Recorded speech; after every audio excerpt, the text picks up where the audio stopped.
പ്രാർത്ഥിക്കാം. വാഴ്ത്തപ്പെട്ട ഞങ്ങളുടെ കർത്താവേ, സ്വർഗീയ പിതാവേ, നന്ദിയോടെ ഞങ്ങൾ അങ്ങേ വാഴ്ത്തുന്നു. കർത്താവെ, കഴിഞ്ഞ ഒരാഴ്ച കർത്താവ് ഞങ്ങളെ കാത്തു പരിപാലിച്ചു. ഞങ്ങൾ അങ്ങേക്ക് നന്ദി കരയേറ്റുന്നു. ഏറെ നന്ദിയുള്ള ഹൃദയത്തോടുകൂടി ഞങ്ങളുടെ എല്ലാ ചിന്താകുലങ്ങളും കർത്താവിങ്കിൽ അർപ്പിച്ച് ഏറെ സന്തോഷത്തോടെ ആത്മാവിൽ സന്തോഷിക്കുന്നവരായിട്ട് ഞങ്ങൾക്കൊരു നിത്യതയുണ്ട്. നിത്യതയിൽ ഞങ്ങൾ എന്നും കർത്താവിനോടുകൂടി ആയിരിക്കും. ഈ ലോകത്തിലെ ദുഃഖങ്ങളും ഭാരങ്ങളും എല്ലാം പോകുവാനുള്ളതാണെന്ന് ഹൃദയത്തിൽ അറിഞ്ഞ് വരാനിരിക്കുന്ന നാളെ ഹൃദയത്തിൽ കണ്ടുകൊണ്ട് കർത്താവിനോടുകൂടി ആയിരിക്കുന്ന ഒരു നാൾ കർത്താവിനോടുകൂടി ഒന്നിക്കുന്ന ആ ദിവസത്തെക്കുറിച്ച് ചിന്തിച്ച് പ്രത്യാശയിൽ പാടുവാനും സ്തുതിക്കുവാനും സന്തോഷിക്കുവാനും ദൈവവചനത്തിൻ്റെ ആശ്വാസം പ്രാപിക്കുവാനും എല്ലാം കർത്താവ് ഞങ്ങളെ സഹായിക്കണം. അവിടുത്തെ അത്ഭുത സാന്നിധ്യം ഞങ്ങളുടെ മധ്യത്തിലുള്ളതോർത്ത് കർത്താവെ ഞങ്ങൾ അങ്ങേക്ക് നന്ദി കരയേറ്റുന്നു. പുതിയ നിയമത്തിൽ കർത്താവ് സഭയുടെ മധ്യേ ഉലാത്തിക്കൊണ്ടിരിക്കുന്നു. കർത്താവിൻ്റെ അത്ഭുത സാന്നിധ്യത്തെ ആത്മീയ നേതൃത്വങ്ങൾ കൊണ്ട് കണ്ട് അപ്പസ്തലനായ പൗലോസ് കൊരിന്തോസുകാർക്ക് എഴുതിയതുപോലെ നിങ്ങൾ കർത്താവിൻ്റെ നാമത്തിൽ സമ്മേളിച്ചിരിക്കുകയും അവൻ്റെ ശക്തി നിങ്ങളുടെ മധ്യേ സന്നിഹിതമായിരിക്കുക. കർത്താവെ, അവിടുത്തെ ശക്തി ഞങ്ങളുടെ മധ്യേ ഉണ്ട് എന്ന് ഞങ്ങൾ അറിയുന്നു, വിശ്വസിക്കുന്നു, അനുഭവിക്കുന്നു. കർത്താവ്, ഏറെ താഴ്മയോടെ ഇരിക്കുവാൻ സകല ചിന്താകുലങ്ങളും കർത്താവിൽ അർപ്പിച്ചിരിക്കുവാൻ സഹായിക്കണം. ദൈവത്തിൻ്റെ പരിശുദ്ധാത്മാവിനാൽ ഇൻസ്പയർഡായിട്ട് പാടുവാൻ, ഹൃദയത്തിൽ നാമോദിക്കുവാൻ എല്ലാം കർത്താവ് ഞങ്ങളെ സഹായിക്കണം. ക്രിസ്തു യേശു മുഖാന്തരം യാചിക്കുന്നു. പിതാവെ, അവിടെ നിന്ന് സ്വീകരിക്കണമേ. ഹൃദയത്തിൽ നിന്ന് ദൈവത്തിന്റെ പരിശുദ്ധാത്മാവിന്റെ ശക്തിയാല് നമുക്ക് കർത്താവിനെ പാടി സ്തുതിക്കാം. പാട്ടുപുസ്തകത്തിലെ 8ാമത്തെ പാട്ട്, സോങ് നമ്പർ 8.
പാഠപുസ്തകത്തിലെ 269 269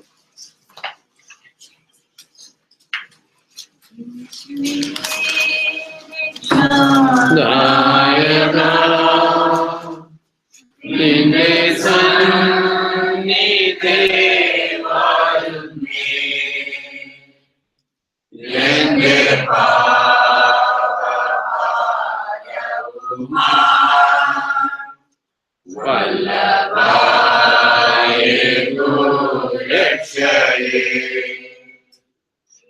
എന്റെ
പാട്ടുപുസ്തകത്തിൽ 49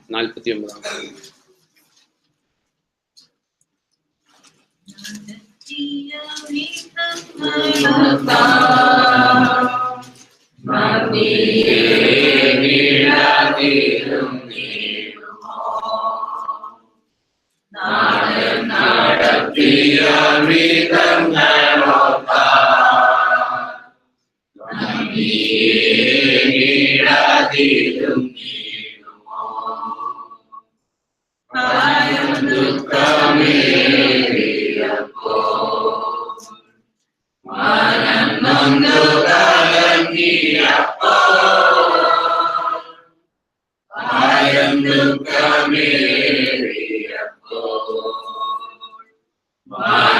നൊന്തു കലങ്ങിയപ്പോൾ ചായയണച്ചു ആശ്വാസം നൽകി. ചായയണച്ചു ആശ്വാസം നൽകി. നാഥൻ നടത്തിയ വിധങ്ങളൊക്കെ നന്ദിയെ നിഴലിടുന്നിടുമോ. നാഥൻ നടത്തിയ വിധങ്ങളൊക്കെ നന്ദിയെ നിഴലിടുന്നിടുമോ. കൂട്ടുകാരിൽ പരമായെങ്കിൽ ആനന്ദതൈലം പകർന്നു. കൂട്ടുകാരിൽ പരമായെങ്കിൽ ആനന്ദതൈലം പകർന്നു. ശത്രുമധ്യേയും തല ഉയർത്തി. ശത്രുമധ്യേയും തല ഉയർത്തി. നാഥൻ നടത്തിയ വിധങ്ങളൊക്കെ നന്ദിയെ നിഴലിടുന്നിടുമോ. നാഥൻ നടത്തിയ വിധങ്ങളൊക്കെ നന്ദിയെ നിഴലിടുന്നിടുമോ. ജീവിതത്തിന്മേടുകളിൽ ഏകനെന്നു തോന്നിയപ്പോൾ ജീവിതത്തിന്മേടുകളിൽ ഏകനെന്നു തോന്നിയപ്പോൾ ധൈര്യം നൽകിയിടും വചനം നൽകി. ധൈര്യം നൽകിയിടും വചനം നൽകി. നാഥൻ നടത്തിയ വിധങ്ങളൊക്കെ നന്ദിയെ നിഴലിടുന്നിടുമോ. നാഥൻ നടത്തിയ വിധങ്ങളൊക്കെ നന്ദിയെ നിഴലിടുന്നിടുമോ. പാഠപുസ്തകത്തിലെ 873 873 English.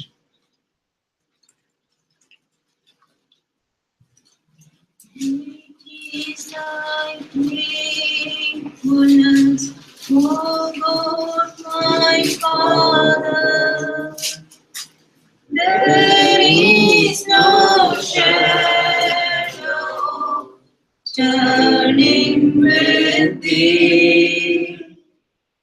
Thou changest not, thy compassions they fail not.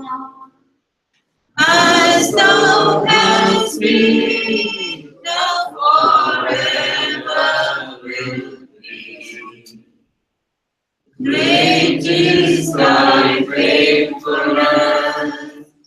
Great is thy faithfulness.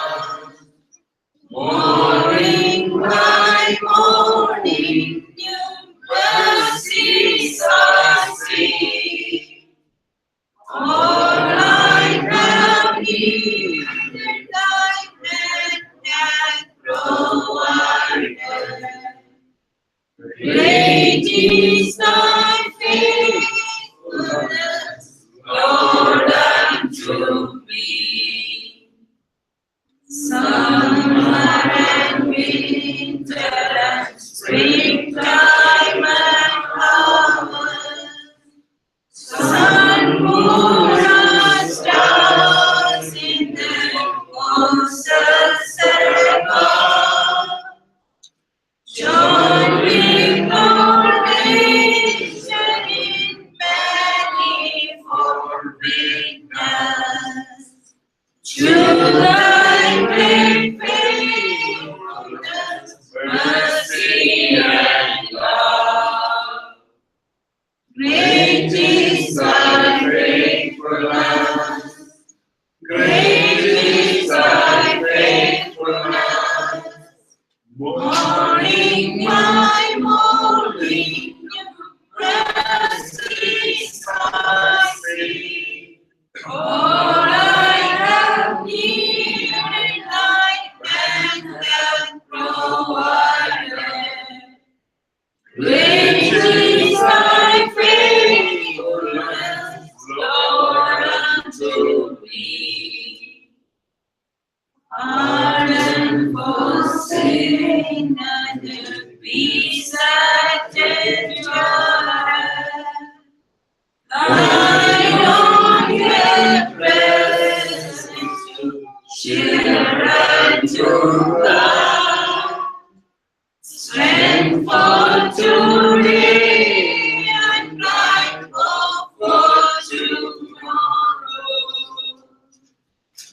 unto me. കർത്താവിന് സ്തുതി സ്തോത്രങ്ങൾ അർപ്പിക്കുന്നതിന് മുമ്പ് ദൈവത്തിന്റെ വചനത്തിൽ നിന്ന് കാരണം ചർച്ച് കൂടി വരുമ്പോഴുള്ള കാര്യങ്ങളെ കുറിച്ച് എഴുതിയേക്കുന്നതുമായിട്ടുള്ള ബന്ധത്തിൽ ഒന്ന് കൊറിന്തോസ് 14 അധ്യായം നമ്മൾ അപ്പോസ്തലനായ പൗലോസ് പറഞ്ഞൊരു കാര്യം നമ്മളെല്ലാവരും ഓർക്കണം. നമ്മൾ കൂടി വരുന്നതിന് നമ്മൾ ഹെബ്രായ ലേഖനത്തിലും തെസ്സലോനിക്ക ലേഖനത്തിലൊക്കെ എഴുതിയേക്കുന്നത് പരസ്പരം പ്രോത്സാഹിപ്പിക്കണം. എല്ലാവരുടെയും ഉത്തരവാദിത്തമാണ് പരസ്പരം പ്രോത്സാഹിപ്പിക്കണം. അപ്പൊ എല്ലാവർക്കും കൂടി വരുമ്പോൾ ഒരു ഉത്തരവാദിത്വമുണ്ട്. ഇതില് എൻ്റെ 18ാം സെന്റൻസിൽ അപ്പോസ്തലനായ പൗലോസ് പറയുകയാണ്, നിങ്ങൾ എല്ലാവരെയുംകാൾ നന്നായി ഭാഷാപരത്തോടെ ഞാൻ സംസാരിക്കുന്നു എന്നതിൽ ദൈവത്തിന് ഞാൻ നന്ദി പറയുന്നു. എങ്കിലും സഭയിൽ ഭാഷാപരത്തോടെ 10,000 വാക്ക് പറയുന്നതിനേക്കാൾ മനസ്സിലാകുന്ന 5 വാക്ക് പറഞ്ഞ് മറ്റുള്ളവരെ പ്രബോധിപ്പിക്കാനാണ് എനിക്ക് ഇഷ്ടം. അപ്പൊ നമ്മുടെ ജീവിതത്തിൽ നമുക്ക് എല്ലാവർക്കും ഉത്തരവാദിത്വമുണ്ട്. പൗലോസിന്റെ മാത്രം ഹൃദയ വാഞ്ചയല്ല. അപ്പൊ മനസ്സിലാകുന്ന രീതിയിൽ മറ്റുള്ളവർക്ക് മനസ്സിലാകുന്ന അല്ലെങ്കിൽ എല്ലാവരെയും പ്രബോധിപ്പിച്ച് പരിജ്ഞാനത്തിൽ എത്തിക്കാനുള്ള ഉത്തരവാദിത്വം എല്ലാവർക്കും ഉണ്ട്.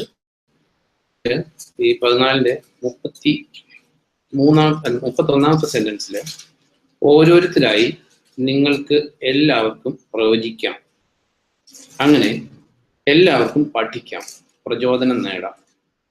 അപ്പൊ ഇതില് ഈ കഴിഞ്ഞ ആഴ്ച നമ്മൾ ആത്മീയ വരങ്ങളുടെ കാര്യം പറഞ്ഞപ്പോൾ പ്രവചന വരത്തിനായിട്ട് കാക്ഷിക്കണം എന്ന് പറഞ്ഞപ്പോൾ ഒരാൾ സംശയം ചോദിച്ചുകൊണ്ടൊന്ന് ക്ലാരിഫൈ ചെയ്യുന്ന. അപ്പൊ ഇതില് ഈ പ്രവചനത്തെ കുറിച്ച് പൊതുവെ ഒരു തെറ്റിദ്ധാരണ. പ്രവചനം എന്ന് പറഞ്ഞാൽ ഭാവി പറയുന്നത് എന്നാണ് പെട്ടെന്ന് നമ്മുടെ എല്ലാവരുടെയും മനസ്സിൽ വരുന്നത്. പ്രവചനം അല്ലെങ്കിൽ പ്രവാചകം, കാരണം നമ്മൾ കൂടി വരുമ്പോൾ നമ്മൾ പരിജ്ഞാനത്തിൽ നമ്മൾ വർദ്ധിച്ചേ പറ്റൂ. കാരണം ക്രിസ്ത്യ വിശ്വാസം എന്ന് പറയുന്നത് നോളജ് ബേസ്ഡാ, സ്ക്രിപ്ചറൽ ബേസ്ഡാ, അല്ലെങ്കിൽ അടിസ്ഥാനം ഇല്ലാത്തൊരു വിശ്വാസമല്ല. Everything is written. കാരണം എഴുതപ്പെട്ടതിന് അപ്പുറത്തേക്ക് മറികടക്കരുതെന്ന് പുതിയ നിയമത്തിലും പഴയ നിയമത്തിലും എല്ലാം വാൺ ചെയ്തിരിക്കുന്ന ഒരു വിശ്വാസ വേയിലാണ് നമ്മൾ ജീവിക്കുന്നത്. അപ്പൊ ഇവിടെ എഴുതിയിരിക്കുന്നത് 14 അധ്യായത്തിന്റെ സ്റ്റാർട്ടിങ്ങിൽ നമ്മൾ കണ്ടു, ആധ്യാത്മിക വരങ്ങൾക്കായി വിശേഷിച്ച് പ്രവചനത്തിനായി തീക്ഷ്ണതാപൂർവം ആഗ്രഹിക്കുക. ആര്? എല്ലാവരും. കാരണം ഇവിടെ പറഞ്ഞിരിക്കുന്നത് നിങ്ങൾക്ക് ഓരോരുത്തർക്കായിട്ട് എല്ലാവർക്കും പ്രവചിക്കാം. അപ്പൊ പ്രവചനത്തിൽ നിന്ന് കിട്ടുന്ന ഇഫക്റ്റ് അതവിടെ പറഞ്ഞിരിക്കുന്നത്, ഓരോരുത്തരായി നിങ്ങൾക്ക് എല്ലാവർക്കും പ്രവചിക്കാം, അങ്ങനെ എല്ലാവർക്കും പഠിക്കാം, പ്രചോദനം നേടാം. അപ്പൊ പ്രവചനത്തിൽ നിന്നുണ്ടാകുന്ന റിസൾട്ട് എന്ന് പറയുന്നത് പഠനവും പ്രചോദനവുമാണ്. 14 3ാം സെന്റൻസ് വായിക്കുമ്പോൾ, കാരണം ഈ കാര്യങ്ങളെ കുറിച്ച് നമ്മൾ ആരും അറിവില്ലാത്തവരാകാൻ പാടില്ല. കാരണം നമ്മൾ ചിന്തിക്കുന്ന പല കാര്യങ്ങളും, ഞാൻ പറയാൻ കാരണം പല കാര്യങ്ങളും പോപ്പുലർ അല്ലെങ്കിൽ ഇന്ന് സൊസൈറ്റിയിൽ രക്ഷിക്കപ്പെട്ടവരുടെ ഇടയിലുള്ള വിശ്വാസത്തിൽ നിന്നും ഡിഫറെൻ്റ് ആയിരിക്കുന്നതുകൊണ്ട് എല്ലാവരും കൺവിൻസ്ഡ് ആയിരിക്കണം, സെൽഫ് കൺവിൻസ്ഡ് ആയിരിക്കണം. കാരണം പോപ്പുലർ ഫെയ്ത്തിൽ നിന്ന് ഡിഫറെൻ്റാണ് നമ്മൾ ചിന്തിക്കുന്ന കാര്യങ്ങൾ. അതുകൊണ്ട് നമ്മൾ മാത്രം കണ്ടുപിടിച്ചേക്കുന്ന കാര്യങ്ങളല്ല, ബൈബിൾ പഠിക്കുന്ന എല്ലാവരും വിശ്വസിക്കുന്ന കാര്യം തന്നെ നമ്മൾ പറയുന്നത്. പക്ഷേ ബൈബിളിന് അത്ര ഇമ്പോർട്ടൻസ് കൊടുക്കാത്ത അല്ലെങ്കിൽ സ്ട്രിക്ട്ലി വിത്തിൻ ദി വേർഡ് ആയിരിക്കണം വലിയ നിർബന്ധം ഇല്ലാത്ത കൂട്ടങ്ങൾ ഇതിൽ നിന്ന് ഡിഫറെൻ്റാണ്. അപ്പൊ ഇതിൽ അതുകൊണ്ട് അവർ രക്ഷിക്കപ്പെടാത്തവരാണെന്നൊന്നും അല്ല. കാരണം fatal errors and non fatal errors ഉണ്ട്. ഫെയ്റ്റൽ എറേഴ്സ് മാത്രമേ നമ്മുടെ ആത്മാവിനെ നശിപ്പിക്കത്തുള്ളൂ. നോൺ ഫെയ്റ്റൽ എറേഴ്സ്, ഇപ്പോൾ സേ ഫോർ എക്സാമ്പിൾ, രക്ഷിക്കപ്പെട്ട ഒരാള് സ്നാനപ്പെട്ടില്ല, സ്നാനപ്പെടണമെന്ന കർത്താവിന്റെ കൽപ്പന, സ്നാനപ്പെട്ടില്ല, അതുകൊണ്ട് ആൾ സ്വർഗത്തിൽ പോകില്ല എന്ന് പഠിപ്പിച്ചാൽ നമ്മുടെ സുവിശേഷം വികലമായി തീരും. കാരണം നമുക്ക് സാൽവേഷൻ ആർമി 20ാം നൂറ്റാണ്ടിലാണ്. അതിന് വില്യം ബൂത്ത് മരിക്കുമ്പോൾ 10,000 സുവിശേഷകരുണ്ട്. 10,000 സെക്കൻഡ് വേൾഡ് വാറിൽ അവർ ചെയ്ത സുവിശേഷ പ്രവർത്തനങ്ങൾ ഗ്രേറ്റാണ്.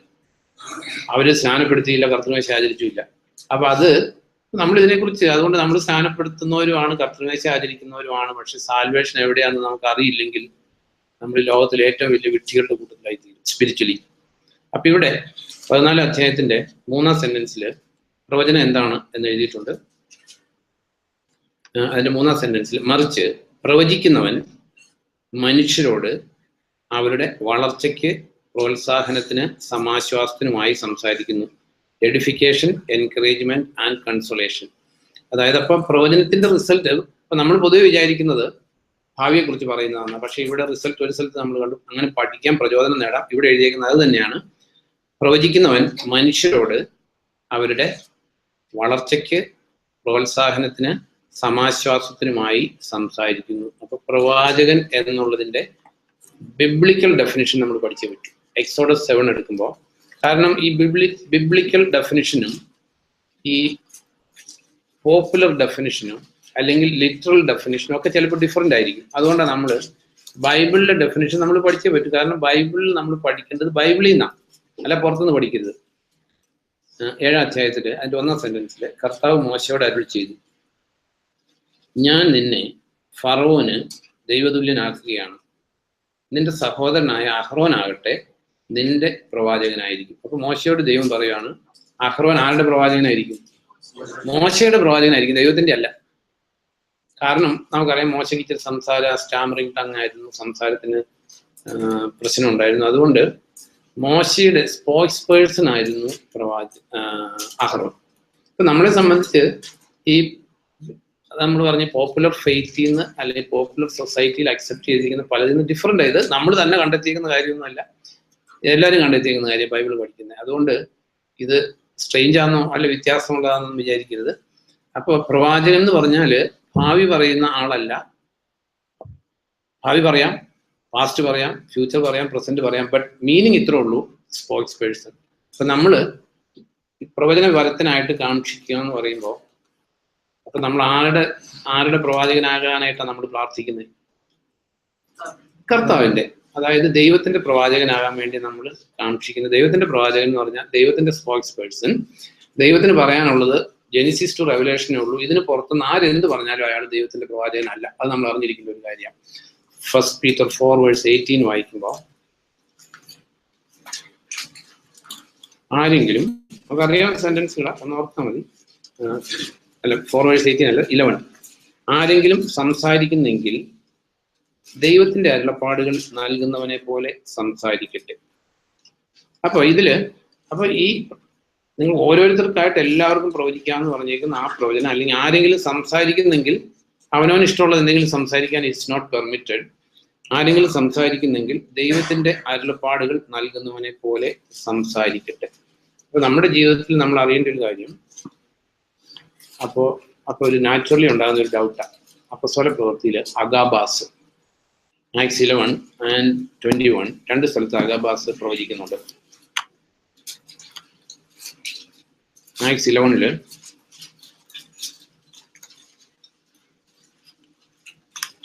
കുറച്ച് സമയം കൊണ്ട് കൂടുതൽ കാര്യങ്ങൾ പഠിക്കുന്നതുകൊണ്ട് ശ്രദ്ധിച്ചിരിക്കണം. 11:27 തുടങ്ങി വായിക്കുമ്പോൾ, അക്കാലത്ത് ജെറുസലേമിൽ നിന്ന് പ്രവാചകർ അന്ത്യോക്യയിൽ ചെന്നു. അവരിൽ അഗാബാസ് എന്നു പേരുള്ള ഒരാൾ എഴുന്നേറ്റ് നിന്ന് ആത്മാവിനാൽ പ്രചോദിതനായി ലോകമാസകലം വലിയൊരു ക്ഷാമം ഉണ്ടാകുമെന്ന് പ്രവചിച്ചു. ക്ലൗദിയോസിന്റെ കാലത്ത് അത് സംഭവിക്കുകയും ചെയ്തു. 21 അപ്പൊ ഇവിടെ ഭാവിയെ കുറിച്ചാണ് പ്രവചിച്ചത്. 15:21 ചാപ്റ്റർ 21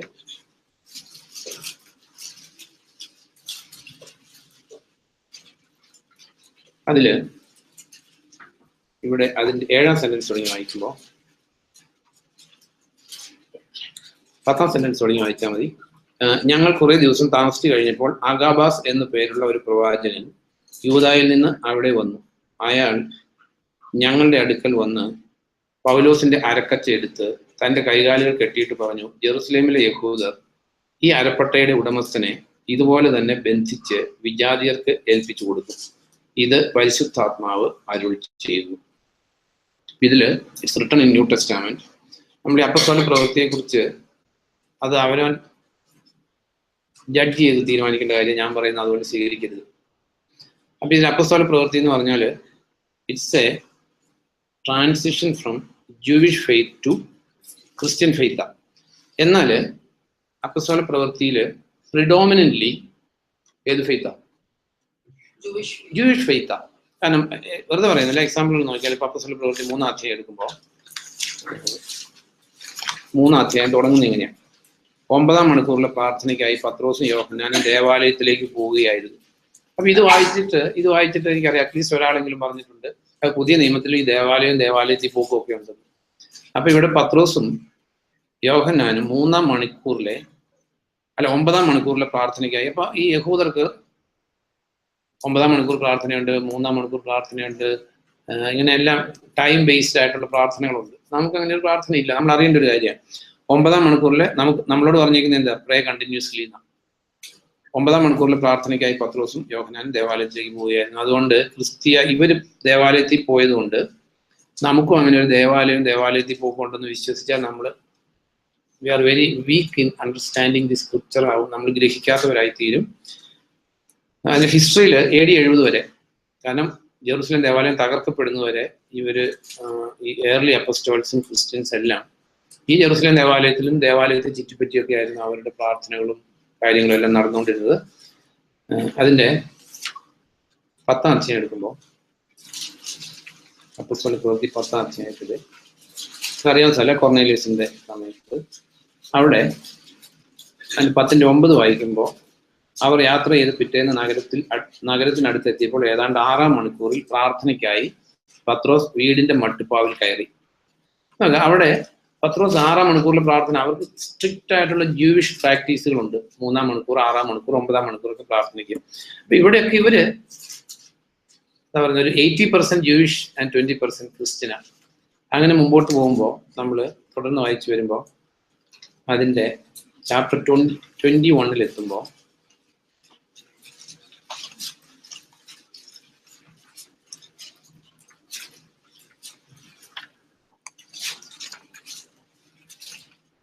അല്ലെ 20-ൽ തന്നെ 20-ല് ജസ്റ്റ് ഒന്ന് പെട്ടെന്ന് വി ആർ ഗോയിങ് ത്രൂ സ്പീഡിലി. 20-യുടെ 6-ാം സെന്റൻസിൽ, പുളിപ്പില്ലാത്ത അപ്പത്തിന്റെ തിരുനാളിന് ശേഷം ഞങ്ങൾ ഫിലിപ്പിയിൽ നിന്ന് കപ്പൽ കയറി 5 ദിവസം കൊണ്ട് ത്രോവാസിൽ അവരുടെ അടുക്കൽ എത്തി. 7 ദിവസം അവിടെ താമസിച്ചു. അപ്പൊ ഇത് 20-ാം അധ്യായത്തിൽ നമ്മൾ കാണുന്ന, അതായത് എഫേഷ്യൻ ചർച്ച് എസ്റ്റാബ്ലിഷ്ഡ് ആയി. എഫേഷ്യൻ ചർച്ചിലെ എൽഡേഴ്സിനോട് ഗുഡ് ബൈ പറഞ്ഞു പോകുന്ന പൗലോസിനെ നമ്മൾ കാണുന്നത്. ആ സമയത്ത് ഇവർക്ക് എന്തുണ്ട്?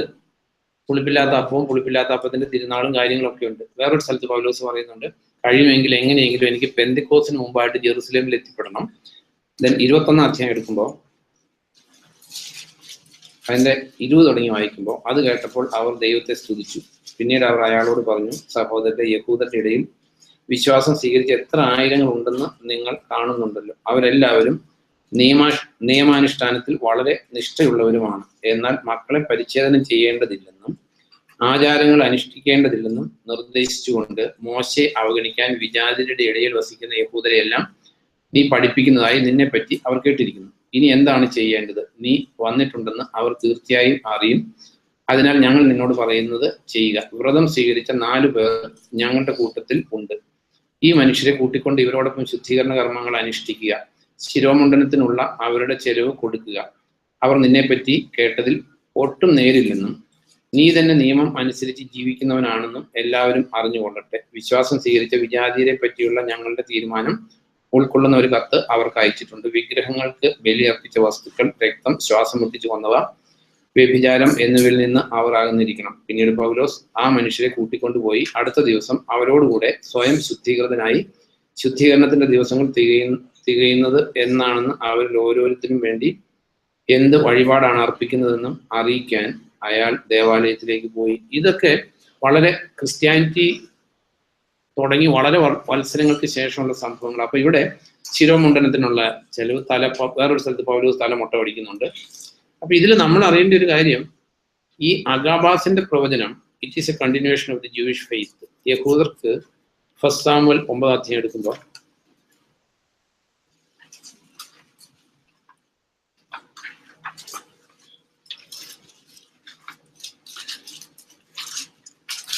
സാമുവൽ 9-ല് നമുക്ക് അതിൽ നിന്ന് യഹൂദരുടെ ഒരു കൾച്ചർ കിട്ടാൻ വേണ്ടിയിട്ട് മാത്രം നമ്മൾ ചിന്തിക്കുന്നത്. അതായത് നമുക്കറിയാം, ശൗല് രാജാവാകുന്ന സമയത്ത് നമുക്കറിയാവുന്ന കഴുത നഷ്ടപ്പെട്ട കഴുതയെ അന്വേഷിച്ചു പോയി. ആ സംഭവമാണ് അതുകൊണ്ട് മുഴുവൻ വായിക്കുന്നില്ല. അതിന് 6 തുടങ്ങി വായിക്കുമ്പോൾ, ആ ദാസൻ പറഞ്ഞു, ഇതാ ഈ നഗരത്തിൽ ഒരു ദൈവപുരുഷനുണ്ട്, അയാൾ സമാദരണീയനാണ്, അയാൾ പറയുന്നതൊക്കെ അപ്പാടെ സംഭവിക്കുന്നു, നമുക്ക് അവിടെ പോകാം, നാം ഇറങ്ങി തിരിച്ചിരിക്കുന്ന കാര്യത്തെക്കുറിച്ചും അയാൾക്ക് പറയാൻ കഴിഞ്ഞേക്കാം. ശൗൽ ദാസനോട് പറഞ്ഞു, നാം പോകുന്നെങ്കിൽ അയാൾക്ക് എന്ത് കൊണ്ടുപോകും? നമ്മുടെ ഭാണ്ഡത്തിലെ അപ്പം തീർന്നു പോയല്ലോ, ഈ ദൈവപുരുഷന് കാഴ്ചവെക്കാൻ ഒന്നുമില്ലല്ലോ, നമുക്ക് എന്താണ് ഉള്ളത്? വീണ്ടും ദാസൻ ശൗലിനോട് പറഞ്ഞു, എന്റെ കയ്യിൽ 4 ശേക്കൽ വെള്ളിയുണ്ട്, നമ്മുടെ വഴി പറഞ്ഞു തരുന്നതിന് ഇത് ആ ദൈവപുരുഷന് ഞാൻ കൊടുക്കാം. പണ്ട് ഇതാണ് നമ്മൾ 9ാം സെന്റൻസ്. പണ്ട് ഇസ്രായേലിൽ ആരെങ്കിലും ദൈവത്തോട് അന്വേഷിക്കാൻ പോകുമ്പോൾ വരൂ നമുക്ക് ദർശകന്റെ അടുക്കൽ പോകാം എന്നാണ് പറഞ്ഞിരുന്നത്. ഇന്ന് പ്രവാചകൻ എന്ന് വിളിക്കുന്നവനെ അന്ന് ദർശകൻ എന്നാണ് വിളിച്ചിരുന്നത്. ഇന്ന് പ്രവാചകൻ എന്ന് വിളിക്കുന്നവൻ എന്നത് എഴുതിയേക്കുന്നത് ശമൂവേലിന്റെ പുസ്തകത്തിലാണ്. അത് ഇന്നല്ല, സാമുവേൽ അത് എഴുതിയ സമയത്ത് ഉദ്ദേശിച്ചിരുന്നത്. അതുകൊണ്ട് ഇന്നത്തെ പ്രവാചകൻ ആ പ്രവാചകനാന്ന് വിചാരിച്ചിരുന്നത്. അപ്പം അന്ന് ഇസ്രായേൽക്കാരുടെ പ്രാക്ടീസ് എന്ന് പറയുന്നത് ദൈവഹിതം അറിയാൻ അവരെങ്ങോട്ട് പോകും, പ്രവാചകന്റെ അടുത്ത് പോകും, ദർശകന്റെ അടുത്ത് പോകും. എന്നാൽ ന്യൂ ടെസ്റ്റാമെന്റിലോട്ട് വരുമ്പോൾ ഇപ്പൊ നോക്കി, ഇവിടെ പ്രവാചകന്റെ അടുത്ത് പോയി, ഇനി പ്രവാചകനെ വിളിക്കാതെ തന്നെ പ്രവാചകൻ അങ്ങോട്ടും പോകാറുണ്ട്. നമ്മൾ കാണുന്നില്ല, ദാവീദ് പാപം ചെയ്തപ്പോൾ നാഥാൻ പ്രവാചകൻ ദാവീദിന്റെ അടുത്തോട്ട് ചെന്ന് പറയാനുള്ള കാര്യം പറഞ്ഞു. Coming to New Testament, John 16 എടുക്കുമ്പോൾ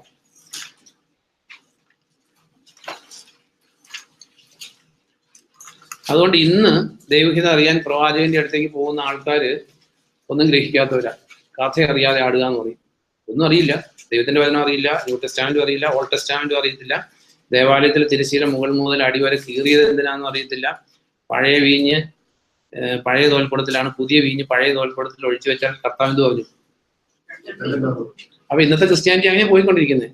പുതിയ വീഞ്ഞെടുത്ത് പഴയ തോൽപ്പടത്തിൽ ഒഴിക്കുന്നത് കൊണ്ട് പഴയ തോൽപ്പടത്തിന്റെ ഗുണമില്ല, പുതിയ തോൽപ്പടത്തിന്റെ ഗുണമില്ല. പെട്രോളും വെള്ളവും കൂടെ മിക്സ് ചെയ്യുന്ന പോലെ.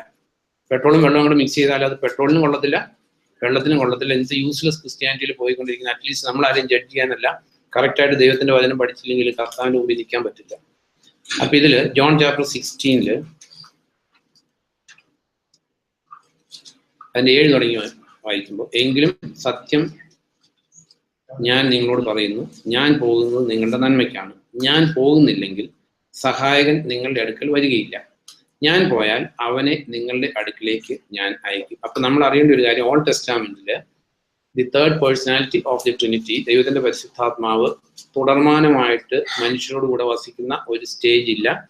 ജോൺ ചാപ്റ്റർ 7 നമ്മൾ വായിക്കുന്നുണ്ട്, തിരുനാളിന്റെ അവസാന ദിവസം കർത്താവ് ഉച്ചത്തിൽ വിളിച്ചു പറഞ്ഞു, ആർക്കെങ്കിലും ദാഹിക്കുന്നെങ്കിൽ അവൻ എന്നിൽ നിന്ന് കുടിക്കട്ടെ, അവന്റെ ഹൃദയത്തിൽ നിന്ന് ജീവജലത്തിന്റെ അരുവികൾ ഒഴുകും. ഇത് തന്നിൽ വിശ്വസിക്കുന്നവർ പ്രാപിക്കാനിരിക്കുന്ന പരിശുദ്ധാത്മാവിനെയാണ് അവൻ ഉദ്ദേശിച്ചത്. അതുവരെ ആരുടെയും മേൽ പരിശുദ്ധാത്മാവ് ആവർത്തിച്ചിരുന്നില്ല, ചൊരിയപ്പെട്ടിരുന്നില്ല. കാരണം യേശു മഹത്വീകരിക്കപ്പെട്ടിരുന്നില്ല. അപ്പൊ യേശു മഹത്വീകരിക്കപ്പെട്ടു. ഇന്ന് ദൈവത്തിന്റെ പരിശുദ്ധാത്മാവ് നമ്മളോടുകൂടെ വസിക്കുന്നുണ്ട്. സഹായകൻ വരുന്നത് നല്ലതാണ്. അതിന് 12 തുടങ്ങി വായിക്കുമ്പോൾ, ഇനിയും പല കാര്യങ്ങൾ എനിക്ക് നിങ്ങളോട് പറയാനുണ്ട്, എന്നാൽ ഇപ്പോൾ നിങ്ങൾക്കത് താങ്ങാൻ സാധ്യമല്ല. സത്യാത്മാവ് വരുമ്പോൾ അവൻ നിങ്ങളെ എല്ലാ സത്യത്തിലേക്കും നയിക്കും. സ്വന്തം അധികാരത്തിൽ ഒന്നും അവൻ പറയുകയില്ല, എന്നാൽ താൻ കേൾക്കുന്നത് എന്തും അവൻ പറയും. വരാനിരിക്കുന്ന കാര്യങ്ങൾ അവൻ നിങ്ങളോട് പ്രഖ്യാപിക്കും. അപ്പൊ പരിശുദ്ധാത്മാവ് വന്നു കഴിയുമ്പോൾ ഒരു കാര്യം എന്താ? വരാനിരിക്കുന്ന കാര്യങ്ങൾ അവൻ, അത് ഏതെങ്കിലും ആളും ഇപ്പൊ എന്നെ കുറിച്ചുള്ള ദൈവഹിതം ഇവിടെ ജോലി മുഖാന്തരം പറയുന്നല്ല, എന്നെ കുറിച്ചുള്ള ദൈവഹിതം ദൈവത്തിന്റെ പരിശുദ്ധാത്മാവ് എന്നോട് പറയും. വരാനിരിക്കുന്ന കാര്യങ്ങൾ അവൻ ആരോട് പ്രഖ്യാപിക്കും?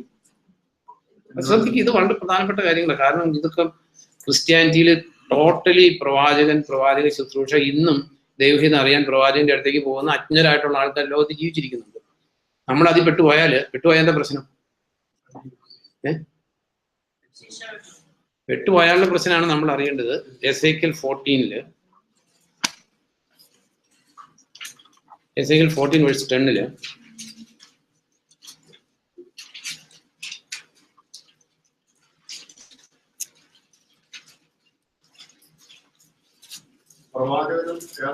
അതിന്റെ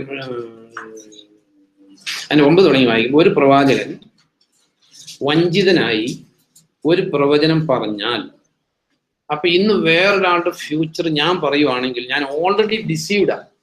ഇറ്റ്സ് നോട്ട് മൈ മിനിസ്ട്രി, എന്നെ ദൈവം ഏൽപ്പിച്ചേക്കുന്ന ശുശ്രൂഷയല്ല. നോ.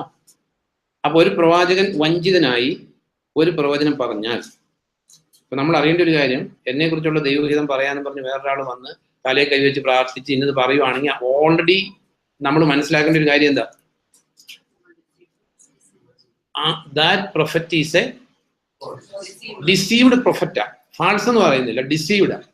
മേ ബി രക്ഷിക്കപ്പെട്ട ആളും ദൈവത്തോട് ആത്മാർത്ഥതയുള്ളതായിരിക്കും, ബട്ട് ലിവിങ് ഇൻ ഇഗ്നോറൻസ്. അല്ല, ഫാൾസ് പ്രൊഫറ്റ് ആയിക്കൊള്ളുന്നില്ല, അറിവില്ലാത്ത ആളായിരിക്കും. അറിവെന്ന് പറയുന്നത് നമ്മൾ അറിവുകാരൻ എന്നുള്ള, ബൈബിളിൽ സിമ്പിൾ സത്യങ്ങൾ അറിയില്ല, പിന്നെ നമ്മൾ ബൈബിൾ പിടിച്ചുകൊണ്ട് നടന്നിട്ട് ഒരു കാര്യമില്ല.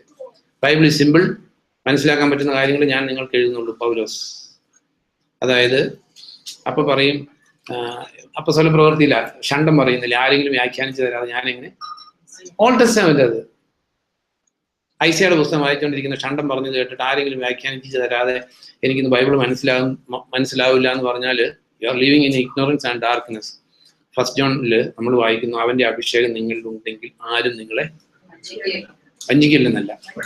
ആരും പഠിപ്പിക്കേണ്ട ആവശ്യമില്ല. അതുകൊണ്ട് പഠിപ്പിക്കേണ്ടെന്നല്ല, പഠിപ്പിക്കാതെ വേറെ ആരും പഠിപ്പിക്കാതെ പഠിക്കാൻ പറ്റും, പ്രൊവൈഡഡ് ഇഫ് വി ഡിസയർ. അപ്പൊ എസേക്കിയേൽ 9 നമ്മൾ അറിയേണ്ട ഒരു കാര്യം, ഒരു പ്രവാചകൻ വഞ്ചിതനായി ഒരു പ്രവചനം പറഞ്ഞാൽ, ഇത് ഓൾഡ് ടെസ്റ്റാമെന്റിലെ വഞ്ചിതനായിരുന്ന പ്രവാചകനെ കുറിച്ച് എഴുതിയിരിക്കുന്ന ന്യൂ ടെസ്റ്റാമെന്റിൽ നമ്മുടെ ഫ്യൂച്ചർ പറയാനായിട്ട് ഒരാൾ വന്നാൽ already he is a deceived prophet. അവിടെ നമുക്ക് പ്രശ്നമില്ല. വഞ്ചിതനായ ഒരു പ്രവചനം പറഞ്ഞാൽ കർത്താവായ ഞാൻ തന്നെയാണ് അയാളെ വഞ്ചിച്ചിരിക്കുന്നത്. കാരണം ദൈവം വഞ്ചിക്കില്ല എന്ന് വിചാരിക്കരുത്. ദൈവം വഞ്ചിക്കും, ദൈവം പോഷത്തിൽ വിശ്വസിപ്പിക്കും, ദൈവം ഡിസീവ് ചെയ്യും. 2 Thessalonians തെറ്റായത് ശരിയെന്ന് വിശ്വസിപ്പിക്കുന്ന പറഞ്ഞാൽ ഇറ്റ്സ് എ ഡിസെപ്ഷൻ. പിശാചി എന്നുള്ള ഡിസെപ്ഷൻ ഉണ്ട്, ദൈവത്തിൽ നിന്നുള്ള ഡിസെപ്ഷൻ ഉണ്ട്. പിശാചി എന്നുള്ള ഡിസെപ്ഷനെ ദൈവത്തിൽ ആശ്രയിച്ച് രക്ഷപ്പെടാൻ പറ്റും. പക്ഷെ ദൈവം ഡിസീവ് ചെയ്താൽ no power on the surface of the earth can detect it. അതിന് രക്ഷപ്പെടാനും പറ്റത്തില്ല. ദൈവം ഡിസീവ് ചെയ്യുന്ന എപ്പോഴാണ്? ബേസിക്കലി ദൈവവചനത്തോട് ആത്മാർത്ഥത ഇല്ലാതെ ജീവിക്കുന്നവരെ മാത്രമേ ദൈവം ഡിസീവ് ചെയ്യത്തുള്ളൂ. സത്യത്തെ സ്നേഹിച്ച് രക്ഷപ്രാപിക്കാൻ വിസമ്മതിച്ചവരെ ദൈവം ഡിസീവ് ചെയ്തു. അപ്പൊ ഇവിടെ എഴുതിയിരിക്കുന്നത്, ഒരു പ്രവചനം പറഞ്ഞാൽ കർത്താവായ ഞാൻ തന്നെയാണ് അയാളെ വഞ്ചിച്ചിരിക്കുന്നത്, ഞാൻ അയാളുടെ നേരെ കൈ നീട്ടി എൻ്റെ ജനമായ ഇസ്രായേലിന്റെ ഇടയിൽ നിന്ന് അയാളെ നശിപ്പിച്ചു കളയും. അടുത്തതാണ് നമുക്കുള്ള മെസ്സേജ്. പ്രവാചകനും അയാളോട് ചോദിക്കുന്നവനും തുല്യ ശിക്ഷയാണ്, അവർ ആ ശിക്ഷ വഹിക്കണം. അപ്പൊ നമ്മൾ അറിയേണ്ട ഒരു കാര്യം, ഇന്ന് പ്രവാചകന്റെ അടുത്ത് പോകാനും പ്രവചനം കേൾക്കാനും പോകുന്ന ആൾക്ക് പ്രവാചകന് ശിക്ഷ കിട്ടും. കിട്ടും. അതിന്റെ ശിക്ഷ നോക്ക്. മനുഷ്യൻ സ്പിരിച്വൽ സെൻസിറ്റിവിറ്റി ഇല്ല. കൊറിന്ത സഭയില് കർത്തൃമേശയായിട്ടുള്ള ബന്ധത്തിൽ ആൾക്കാർ മരിച്ചു. അത് ആ പൗലോസ് ജീവിച്ചിരുന്നോണ്ട് പൗലോസ് എഴുതി ഇന്ന കാരണത്താലാ മരിച്ചത്. ഇന്നാണ് എന്ത് പറയും, ഒന്ന് കാർഡിയോതൊറാസിക് അറസ്റ്റ്, ഒന്ന് എലിപ്പനി, ഒന്ന് മറ്റേ എന്താ കൊതുക് കടിക്കുമ്പോൾ വരുന്നത് ഡെങ്കിപ്പനി, എലിപ്പനി. ഒക്കെ സംഭവം ശരിയാ. എലിപ്പനിയാ ഡെങ്കിപ്പനിയാണ്, കൊതുക് കടിച്ചതാണ്, എല്ലാം ശരിയാ. പക്ഷെ അതിന്റെ നോക്ക്, man is A spiritual creature. Spiritually relation ഇല്ലാത്ത ഒരു കാര്യവും നമ്മുടെ ജീവിതത്തിൽ സംഭവിക്കില്ല. ഒരു കാര്യവും സംഭവിക്കത്തില്ല. കാരണം സ്പിരിച്വൽ ക്രീച്ചറാണ്. ദൈവമായിട്ടുള്ള ബന്ധത്തിൽ ജീവിക്കാൻ വേണ്ടി സൃഷ്ടിക്കപ്പെട്ടിരിക്കുന്നവരാ, ദൈവത്തിന് വേണ്ടി സൃഷ്ടിക്കപ്പെട്ടിരിക്കുന്നവരാ. കർത്താവ് ഭക്തരെ തനിക്ക് ആയിട്ട് സ്വന്തമാക്കിയിരിക്കുന്നു. ഒരുവൻ എല്ലാവർക്കും വേണ്ടി മരിച്ചു, അതുകൊണ്ട് നാം എല്ലാവരും മരിച്ചു. ആകയാൽ ജീവിക്കുന്നവൻ ഇനി തനിക്ക് വേണ്ടി ജീവിക്കാതെ തനിക്ക് വേണ്ടി മരിച്ചു ഉയർപ്പിക്കപ്പെട്ടവന് വേണ്ടി മാത്രം. നമ്മുടെ ജീവിതം അങ്ങനെ അല്ലെങ്കിൽ നമ്മൾ പുതിയ സൃഷ്ടിയായിട്ടില്ല. അത് കഴിഞ്ഞിട്ടുള്ള സെന്റൻസ് ആണ്, ആകയാൽ ക്രിസ്തുവിലായിരിക്കുന്നവൻ ഒരു പുതിയ സൃഷ്ടിയാണ്. പഴയ ഇതെല്ലാവർക്കും അറിയാവുന്ന സെന്റൻസ്. 2 Corinthians 5:17 എല്ലാം പുതിയതായി. പുതിയതായേക്കുന്ന എന്താണെന്ന് ചോദിച്ചാൽ ആർക്കും അറിയില്ല. പുതിയതായേക്കുന്ന ഇതാ, ഇത്രയും കാലം നമുക്ക് വേണ്ടി ജീവിച്ചു, ഇനി നമുക്ക് വേണ്ടി ജീവിക്കാനുള്ള സകല റൈറ്റും സറണ്ടർ ചെയ്ത് നമ്മുടെ എല്ലാ പേഴ്സണൽ ലൈഫിനെ ത്യജിച്ചിട്ട് കർത്താവിന്റെ നാമത്തിന്റെ മഹത്വത്തിന് വേണ്ടി മാത്രം ജീവിക്കാനുള്ള ഒരു ഡിസിഷൻ എടുക്കാത്ത ആരും പുതിയ സൃഷ്ടിയായിട്ടില്ല. അവിടെ പുതിയ സൃഷ്ടി എന്ന് പറഞ്ഞേക്കുന്നത് മീശ വെച്ചവൻ മീശ പഠിക്കുന്ന കാര്യമല്ല, അല്ലെങ്കിൽ കളറുള്ള ഷർട്ട് ഇടുന്നവൻ വെള്ള ഷർട്ട് ഇടുന്ന കാര്യത്തെ കുറിച്ചല്ല പറഞ്ഞിരിക്കുന്നത്, സിഗരറ്റ് വലിച്ചുകൊണ്ടിരുന്ന സിഗരറ്റ് വലി നിർത്തുന്നതിനെ കുറിച്ചല്ല പറഞ്ഞിരിക്കുന്നത്, ഹൃദയത്തിന്റെ ലക്ഷ്യങ്ങളെ കുറിച്ച് അവിടെ എഴുതിയിരിക്കുന്നത്. ഹൃദയത്തിന്റെ ലക്ഷ്യം ഇനി കർത്താവിന് വേണ്ടി മാത്രം എൻ്റെ ജീവിതത്തിന്, ഞാൻ ജോലി ചെയ്യുന്നത്, മക്കളെ വളർത്തുന്നത്, ഞാൻ വീട് വെക്കുന്നത്, വണ്ടി വാങ്ങിക്കുന്നത് എല്ലാം it must glorify my Lord, otherwise you are not a new creation. അപ്പൊ ഇവിടെ ഈ പ്രവാചകനോട് ചോദിക്കാൻ പോകുന്നവനും തുല്യ ശിക്ഷ കിട്ടും. അതുകൊണ്ട് ദൈവത്തെ ഓർത്ത് ഒരു പ്രവാചകന്റെ അടുത്തും പോയി ഭാവി ചോദിക്കാൻ പോകരുത്. അങ്ങനെയുള്ള ഏതെങ്കിലും കൂട്ടങ്ങളുണ്ടെങ്കിൽ അതിൽ നിന്ന് ഓടി രക്ഷപ്പെട്ടു. തിമോത്തിയോസിനോട് പറയുന്ന പോലെ യൗവന മോഹങ്ങളിൽ നിന്ന് ഓടി രക്ഷപ്പെട്ടോളാൻ പറഞ്ഞിരിക്കുന്ന പോലെ, അതായത് ദൈവവചന പ്രകാരം അല്ലാത്ത കൂട്ടങ്ങളിൽ നിന്ന് ഓടി രക്ഷപ്പെട്ടില്ലെങ്കിൽ അതേ ശിക്ഷാവിധി നമുക്ക് കിട്ടും. നമ്മൾ ചിന്തിച്ചത് അപ്പസ്തോല പ്രവൃത്തി, ഇത് ജൂയിഷ് ഫെയ്ത്തിന്റെ 80-90% ജൂയിഷ് ഫെയ്ത്ത് ആണെന്നുള്ളതിന്റെ ഏറ്റവും വലിയ proof the last chapter of the acts. അപ്പസ്തോല പ്രവൃത്തിയുടെ ഏറ്റവും അവസാനം, അതാണല്ലോ അതിന്റെ അവസാനം. അവിടെ എങ്ങനെ അവസാനിക്കുന്നത് നമ്മൾ നോക്കുമ്പോൾ ആക്ട്സ് ചാപ്റ്റർ 28 അതായത് പൗലോസ് ജെറുസലേം, അന്ത്യോക്യ, അവിടുത്തെ എല്ലാം ശുശ്രൂഷ കഴിഞ്ഞ് അവസാനം റോമിലെത്തി. റോമില് ഹി വാസ് ബിഹെഡഡ്, കഴുത്തറക്കപ്പെട്ടു റോമില്. ഇത് റോമിലെ ലാസ്റ്റ് പിക്ചറാണ്. അപ്പോ ഈ അതിന്റെ 28-ന്റെ 3-ാം സെന്റൻസില്, 17-ാം സെന്റൻസില് 3 ദിവസം കഴിഞ്ഞ് പൗലോസ് സ്ഥലത്തുള്ള യഹൂദരുടെ നേതാക്കന്മാരെ വിളിച്ചുകൂട്ടി. അവർ ഒരുമിച്ച് കൂടിയപ്പോൾ നമുക്കറിയാം പൗലോസ് പോകുന്നിടത്തെല്ലാം ആദ്യം ജൂയിഷ് സിനഗോഗിലോട്ടാണ് പോകുന്നത്. നമുക്കും പ്രാക്ടീസ് ചെയ്യാവുന്ന ഒരു കാര്യമാണ്. നമ്മൾ ഒരു ദേശത്ത് ചെന്നാൽ ആ നാട്ടിലെ കത്തോലിക്ക യാക്കോബ മർത്തോമ സഭയിൽ അല്ലെങ്കിൽ അവരോടുള്ള ആൾക്കാരെ വിളിച്ച് അവരോട് സുവിശേഷം പറയുന്ന അബ്സല്യൂട്ട്ലി സ്ക്രിപ്ചറല്ല. കാരണം വഴി തെറ്റിയ ക്രിസ്ത്യ സഭകളാണ്. അപ്പൊ 3 ദിവസം കഴിഞ്ഞ് പൗലോസ് സ്ഥലത്തുള്ള യഹൂദരുടെ നേതാക്കന്മാരെ വിളിച്ചുകൂട്ടി. അവർ ഒരുമിച്ച് കൂടിയപ്പോൾ അയാൾ പറഞ്ഞു, സഹോദരരെ, ജനത്തിനും നമ്മുടെ പിതാക്കന്മാരുടെ ആചാരങ്ങൾക്കോ എതിരായി ഞാൻ ഒന്നും പ്രവർത്തിച്ചിട്ടില്ല. എങ്കിലും ജെറുസലേമിൽ വെച്ച് തടവുകാരനായി എന്നെ റോമാക്കാരുടെ കൈകളിൽ ഏൽപ്പിച്ചു കൊടുത്തു. എന്നെ വിചാരണ ചെയ്തപ്പോൾ മരണശിക്ഷ അർഹിക്കത്തക്ക കുറ്റമൊന്നും എന്നിൽ ഇല്ലാതിരുന്നതുകൊണ്ട് എന്നെ സ്വതന്ത്രനാക്കി വിടാൻ അവർ ആഗ്രഹിച്ചു. എന്നാൽ യഹൂദർ എതിർത്തപ്പോൾ സീസറിന്റെ പക്കൽ മേൽവിചാരണയ്ക്ക് അപേക്ഷിക്കാൻ ഞാൻ നിർബന്ധിതനായി. എന്റെ ജനതയ്ക്കെതിരെ ഉന്നയിക്കാൻ ഒരാരോപണവും എനിക്കുണ്ടായിരുന്നില്ല. ഈ കാരണത്താലാണ് നിങ്ങളെ കണ്ട് സംസാരിക്കാൻ ഞാൻ നിങ്ങളെ വിളിപ്പിച്ചത്. ഇസ്രായേലിന്റെ പ്രത്യാശയെ ചൊല്ലിയാണ് ഞാൻ ഈ ചങ്ങലയിൽ ബന്ധിതനായിരിക്കുന്നത്. അപ്പൊ ഇസ്രായേലിന്റെ പ്രതീക്ഷ എന്താ? കർത്താവായ യേശു ക്രിസ്തു. നമ്മുടെയും പ്രതീക്ഷ അത് തന്നെയാണ്. ഇസ്രായേലിന്റെ പ്രതീക്ഷയെ ചൊല്ലിയാണ് ഞാൻ ഈ ചങ്ങലയിൽ ബന്ധിതനായിരിക്കുന്നത്. അവർ അയാളോട് പറഞ്ഞു, താങ്കളെ പറ്റി യൂദായിൽ നിന്ന് എഴുത്തുകളൊന്നും കിട്ടിയിട്ടില്ല. തുടർന്ന് വായിച്ചു വരുമ്പോൾ അതിന്റെ 23 തുടങ്ങി വായിക്കുമ്പോൾ അവർ ഒരു ദിവസം നിശ്ചയിച്ചു. അന്ന് വളരെയധികം പേർ അയാളുടെ താമസ സ്ഥലത്ത് ചെന്നു. അയാൾ രാവിലെ മുതൽ വൈകുന്നേരം വരെ കാര്യങ്ങൾ അവർക്ക് വിശദീകരിച്ചു കൊടുത്തു. അതൊന്ന് ചിന്തിക്കുന്ന നല്ലതാണ്. Apostolic days, apostolic preaching, apostolic ദൈവവചനം പഠനം എങ്ങനെയായിരുന്നു ചിന്തിച്ചാൽ ഇന്ന് നമുക്ക് എങ്ങനെയാ 15 മിനിറ്റ് കഴിഞ്ഞ് 16 മിനിറ്റ് ആകുമ്പോൾ എന്താവും? തൂത്തിക്കോസാവും എന്ന് പറഞ്ഞാൽ തുടങ്ങി. ഇവിടെ ബാൽക്കണിയിൽ ഇരിക്കാത്ത കാരണം ഇതിനകത്തേക്ക് തന്നെ വീടോട് കയ്യിൽ നിന്ന് ബൈബിൾ ചാടിപ്പോവും, അത് ചാടിപ്പോവും. ഓക്കെ, എന്റെ കുഴപ്പമായിരിക്കാം. ബട്ട് ഈ നമ്മുടെ നാട്ടിൽ പഴഞ്ചൊല്ല് പറയും, കുറച്ചൊക്കെ മരത്തിന്റെ ഉണ്ട് ആശാരിയുടെ ഉണ്ടെന്ന് പറയുന്ന പോലെ മരത്തിന്റെ തന്നെ കുഴപ്പമാകാൻ വഴിയില്ല. അപ്പൊ എന്താണെങ്കിലും ഇവിടെ പൗലോസിന്റെ പ്രീച്ചിങ്, അയാൾ രാവിലെ മുതൽ വൈകുന്നേരം വരെ കാര്യങ്ങൾ അവർക്ക് വിശദീകരിച്ചു കൊടുത്തു. അയാൾ ദൈവരാജ്യത്തിന് സാക്ഷ്യം വഹിക്കുകയും മോശയുടെ നിയമത്തിൽ നിന്നും പ്രവാചകരിൽ നിന്നും യേശുവിനെ പറ്റി അവരെ ബോധവാന്മാരാക്കാൻ ശ്രമിക്കുകയും ചെയ്തു. അയാൾ പറഞ്ഞത് ചിലർക്ക് ബോധ്യമായി, മറ്റു ചിലർക്കോ വിശ്വാസം വന്നതുമില്ല. അങ്ങനെ അഭിപ്രായ ഭിന്നതയിൽ അവർ പിരിഞ്ഞു പോയ ശേഷം പൗലോസ് ഒരു പ്രസ്താവന ചെയ്തു. യേശയ്യാ പ്രവാചകനിലൂടെ പരിശുദ്ധാത്മാവ് നിങ്ങളുടെ പിതാക്കന്മാരോട് പറഞ്ഞിട്ടുള്ളത് ശരിയായിരിക്കുന്നു. നീ ചെന്ന് ഈ ജനത്തോട് പറയുക, നിങ്ങൾ തീർച്ചയായും കേൾക്കും, എന്നാൽ മനസ്സിലാക്കിയില്ല. നിങ്ങൾ തീർച്ചയായും കാണും, എന്നാൽ ഗ്രഹിക്കുകയില്ല. കാരണം ഈ ജനത്തിന്റെ ഹൃദയം വിമൂഢമായിരിക്കുന്നു. അവരുടെ കാതുകൾ കേൾവി കുറഞ്ഞ് കല്ലിച്ചു പോയിരിക്കുന്നു. ഇവരുടെ കണ്ണുകൾ ഇവർ അടച്ചു കളഞ്ഞിരിക്കുന്നു. അതിനാൽ ഇവരുടെ കണ്ണുകൾ കൊണ്ട് ഇവർ കാണുന്നില്ല, ഇവരുടെ കാതുകൾ കൊണ്ട് കേൾക്കുന്നില്ല, ഇവരുടെ ഹൃദയം കൊണ്ട് ഗ്രഹിക്കുന്നില്ല. ഇവരെ സൗഖ്യമാക്കാൻ എന്നിലേക്ക് മാനസാന്തരപ്പെടുന്നുമില്ല. അതുകൊണ്ട് നിങ്ങൾ ഇത് അറിഞ്ഞുകൊള്ളുക, ദൈവത്തിന്റെ ഈ രക്ഷ വിജാതിയരുടെ അടുക്കിലേക്ക് അയക്കപ്പെട്ടിരിക്കുന്നു. അവർ അത് ശ്രവിക്കുകയും ചെയ്യും. അയാൾ അവിടെ സ്വന്തം ചെലവിൽ ഒരു വാടക വീട്ടിൽ 2 വത്സരം മുഴുവൻ താമസിച്ചു. തൻ്റെ അടുക്കൽ വന്നവരെയെല്ലാം അയാൾ സ്വാഗതം ചെയ്തു. അയാൾ ദൈവരാജ്യം പ്രസംഗിക്കുകയും കർത്താവായ യേശുക്രിസ്തുവിനെ പറ്റി വളരെ പരസ്യമായും നിർവിഘ്നമായും പഠിപ്പിക്കുകയും ചെയ്തു. അപ്പസ്തോല പ്രവൃത്തിയിലെ അവസാനത്തെ വേർഡ് ഇംഗ്ലീഷിലാണെങ്കിൽ അൺഹിൻഡേർഡ് എന്നാണ്. അൺഹിൻഡേർഡ്. അത് ഇന്നും അൺഹിൻഡേർഡ് ആയിട്ട് തുടരുന്നു.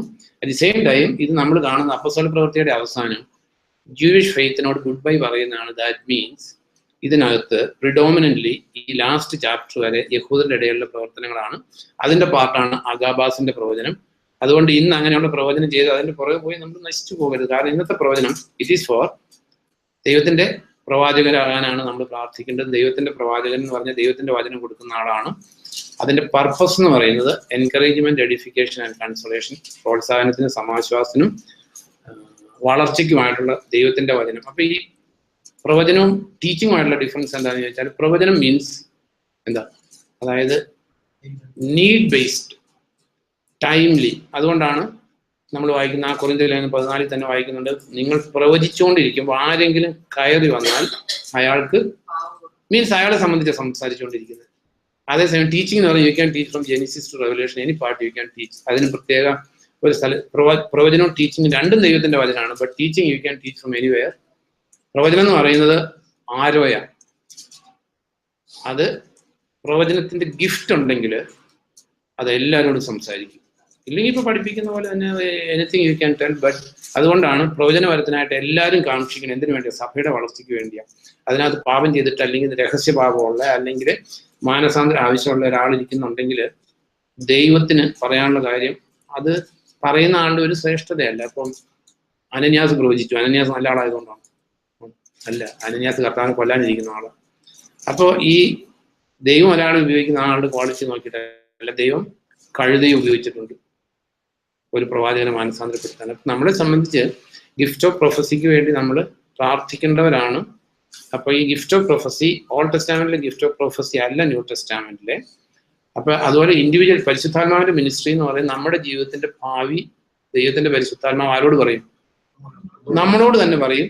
അത് വേറെ ആള് വന്ന് പറയുന്നത് കാണുമ്പോൾ ആദ്യം തന്നെ മനസ്സിലാക്കേണ്ട ഒരു കാര്യം, അങ്ങേര് കള്ളപ്രവാചകനെന്നല്ല, ഹീസ് ഇഗ്നോറന്റ് ആണ്, അറിവില്ലാത്ത ആളാണ്, ഡിസീവ്ഡ് ആണ്. ന്യൂ ടെസ്റ്റാമെന്റും ഓൾഡ് ടെസ്റ്റാമെന്റും തമ്മിൽ തിരിച്ചറിയില്ല. അപ്പൊ പൗലോസിന്റെ ആ മെത്തേഡ് അത് നമ്മൾ പറയാനും നമ്മളത് പ്രാവർത്തിയാക്കാനും പഠിച്ചേ പറ്റൂ. അതായത് രാവിലെ തുടങ്ങി വൈകുന്നേരം വരെ, അല്ലെങ്കിൽ ദൈവവചനം കേൾക്കുമ്പോൾ തളരുന്ന, ശരി ഉറക്കം വരാൻ നാച്ചുറലി തൂത്തിക്കോസം ഉറങ്ങി വീണു, ദി സെയിം ടൈം നമുക്ക് തേഴ്സ്റ്റ് ഉണ്ടായിരിക്കും, unquenching desire to learn and understand the word of the Lord. ഈ അപ്പസ്വല അത് ഇൻസിഡന്റലി പറഞ്ഞുകൊണ്ടുവന്നെടുക്കും. അപ്പസ്വല പ്രവൃത്തി 20 അധ്യായത്തില്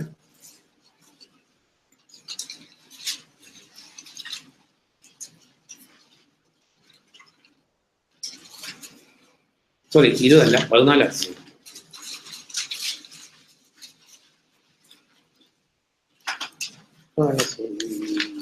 വൃത്തിക്കോസം കഴിഞ്ഞ അത്ര 20ന്റെ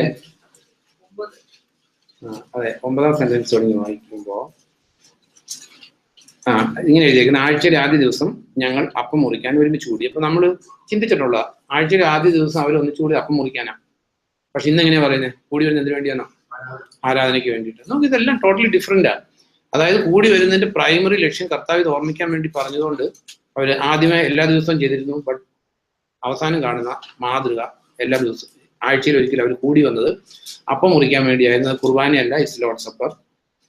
പിറ്റേന്ന് അവിടെ വിട്ടുപോകാൻ ഉദ്ദേശിച്ചിരുന്നതുകൊണ്ട് പൗലോസ് അവരോട് സംസാരിച്ചു. പാതിരാത്രി വരെ അയാൾ പ്രസംഗിച്ചു.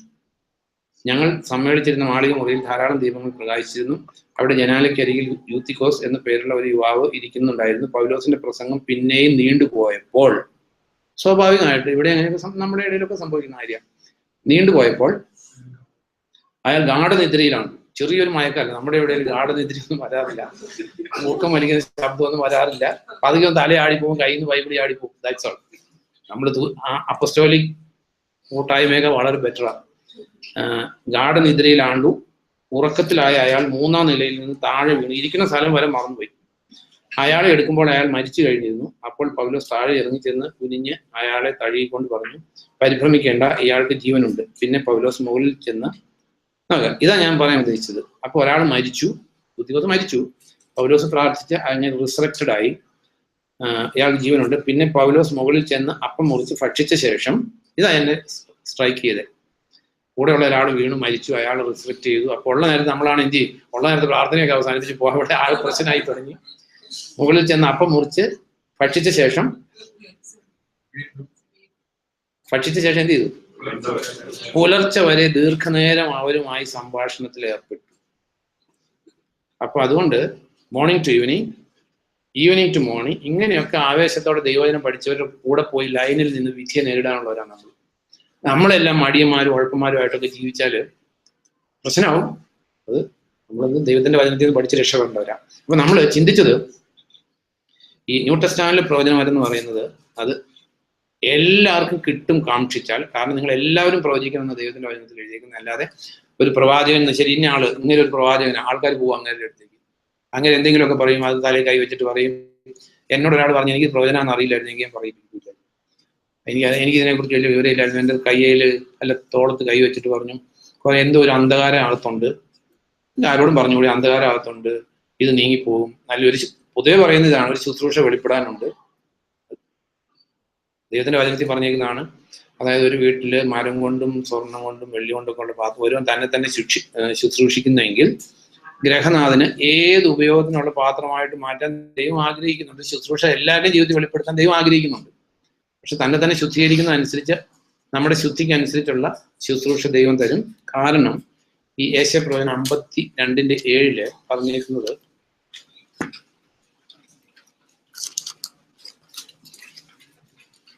വായിക്കാം.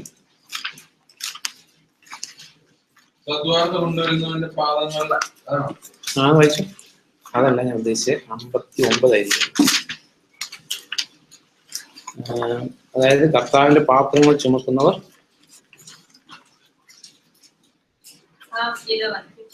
52:11 എന്ന് വായിച്ചു. ലിസി വായിച്ചു. യാത്രയാകൂ, അവിടെ നിന്ന് പുറപ്പെട്ടു, ശുദ്ധിയില്ലാത്ത ഒരു വസ്തുവും സ്പർശിക്കരുത്. അവളുടെ ഇടയിൽ നിന്ന് പുറത്തു കടക്കൂ. കർത്താവിന്റെ പാത്രങ്ങൾ ചുമക്കുന്ന നിങ്ങൾ സ്വയം ശുദ്ധീകരിക്കും. അതെ, കർത്താവിന്റെ പാത്രങ്ങൾ ചുമക്കുന്ന നിങ്ങൾ സ്വയം ശുദ്ധീകരിക്കും. ഇതിന്റെ ഒരു ഫോമാണ്. കാരണം ന്യൂ ടെസ്റ്റ്മെന്റ് എഴുതിയിരിക്കുന്ന എല്ലാറ്റിനും റൂട്ട് ഓൾഡ് ടെസ്റ്റ്മെന്റിലുണ്ട്. അപ്പൊ കർത്താവിന്റെ പാത്രങ്ങൾ ചുമക്കുന്നവരാണ് നമ്മൾ. കർത്താവിന്റെ പാത്രങ്ങൾ ചുമക്കുന്ന നാം ഏവരും സ്വയം ശുദ്ധീകരിക്കും. തിമോത്തിയോസിനോട് പറഞ്ഞു, കീപ് ദൈ സെൽഫ് പ്യുവർ. ലോകത്തെ ശുദ്ധീകരിക്കാൻ നമുക്ക് പറ്റത്തില്ല.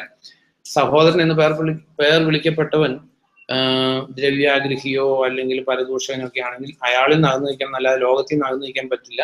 പൗലോസ് പറഞ്ഞു, അങ്ങനെയാണെങ്കിൽ ലോകത്തിൽ നിന്ന് നിങ്ങൾക്ക് പുറത്തു പോകേണ്ടി വരും. അപ്പൊ നമ്മുടെ ജീവിതത്തിൽ നമ്മൾ കൂടി വരുമ്പോൾ എല്ലാവരും പ്രവചനപരത്തിനായിട്ട് കാക്ഷിക്കണം. ഭാഷാപരമുള്ളവർ ഇന്റർപ്രിറ്റേഷനായിട്ട് പ്രാർത്ഥിക്കണം. എല്ലാം ക്രമമായിട്ടും ചിട്ടയായിട്ടും അടക്ക്, അതായത് ഓർഡർ ചെയ്യുന്ന ഒരു കൂട്ടത്തിലെ ദൈവത്തിന് പ്രവർത്തിക്കാൻ പറ്റൂ. കാരണം God is A God of order. Disorder അല്ല ദൈവം. അതാ പറഞ്ഞിരിക്കുന്നത്, ദൈവം ഓർഡറിന്റെ ദൈവമാണ്, ഡിസോർഡറിന്റെ ദൈവമല്ല. ഈ look and to the nature, solar സിസ്റ്റത്തെ നോക്ക്.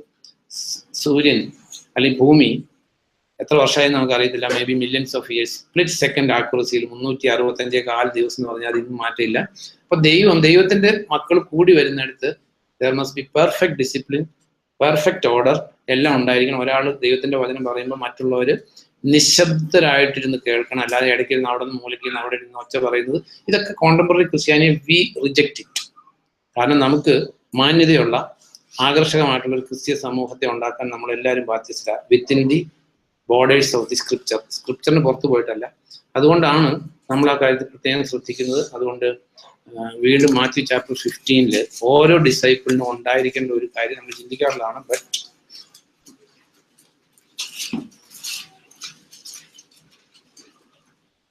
മാത്യു 15:1 പിന്നീട് ജെറുസലേമിൽ നിന്ന് ഫരിസേയരും വേദജ്ഞനും വന്ന് യേശുവിനോട് ചോദിച്ചു, നിന്റെ ശിഷ്യന്മാർ പൂർവികരുടെ പാരമ്പര്യം ലംഘിക്കുന്നത് എന്തുകൊണ്ട്? ഭക്ഷണം കഴിക്കും മുമ്പ് അവർ കൈ കഴുകുന്നില്ലല്ലോ. ഒരു ട്രഡീഷൻ, ഒരു സിംബോളിക് ആയിട്ട് എടുത്താൽ മതി.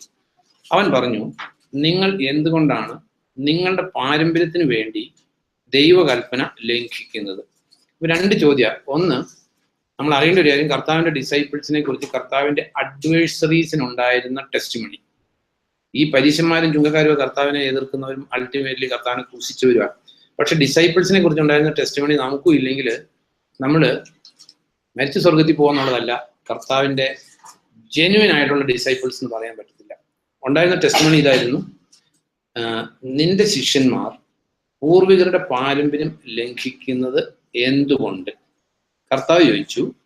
അവൻ പറഞ്ഞു, നിങ്ങൾ എന്തുകൊണ്ടാണ് നിങ്ങളുടെ പാരമ്പര്യത്തിന് വേണ്ടി ദൈവകൽപ്പന ലംഘിക്കുന്നത്? അപ്പൊ നമ്മളെ സംബന്ധിച്ച് അടിയിലോട്ട് വായിച്ചു വരുമ്പോൾ മുഴുവൻ വായിക്കണ്ട,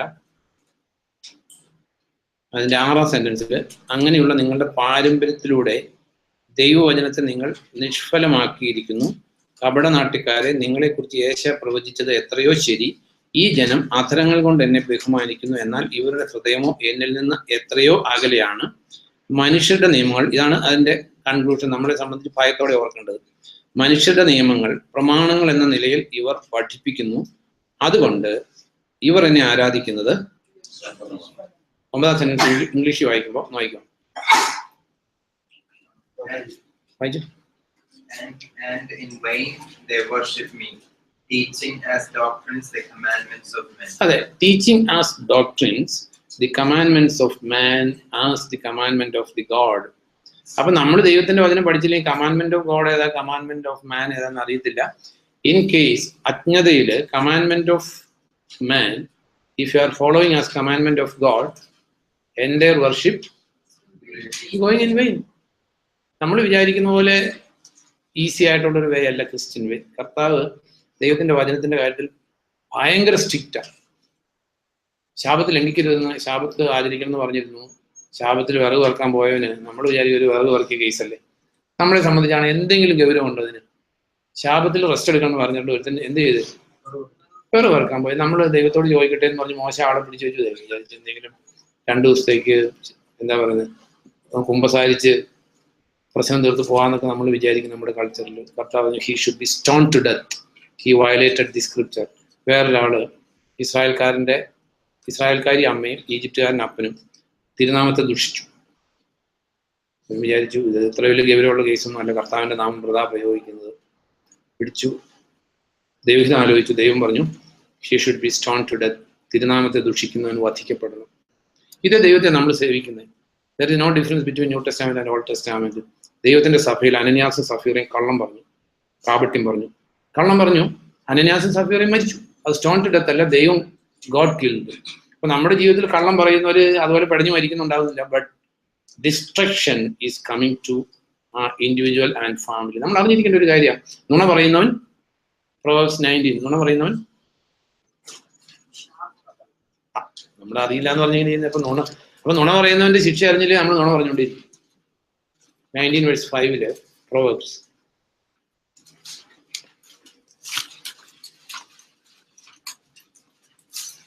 സുഭാഷിതം 19:5. വായിച്ചു. കള്ളസാക്ഷിക്ക് ശിക്ഷ കിട്ടാതിരിക്കില്ല, കള്ളം പറയുന്നവൻ രക്ഷപ്പെടുകയും.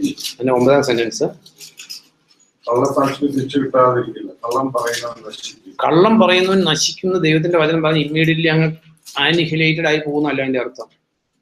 അത് റേഡിയോ ആക്ടിവിറ്റി പോലെ ആ കുടുംബത്തെ കാർന്നു നിന്ന് നശിപ്പിക്കും. കള്ളം is A private property of പിശാചിന്റെ. അവൻ നുണയുടെ പിതാവാണ്. നമ്മൾ കള്ളം പറയുമ്പോൾ നമ്മൾ പിശാചിന്റെ കയ്യിലേക്ക് നമ്മളെ സറണ്ടർ ചെയ്ത് കൊടുക്കുകയാണ്. ദെൻ Proverbs 6 അല്ലെങ്കിൽ കള്ളത്തെ കുറിച്ചുണ്ടെന്നാണ് എൻ്റെ ഓർമ്മ.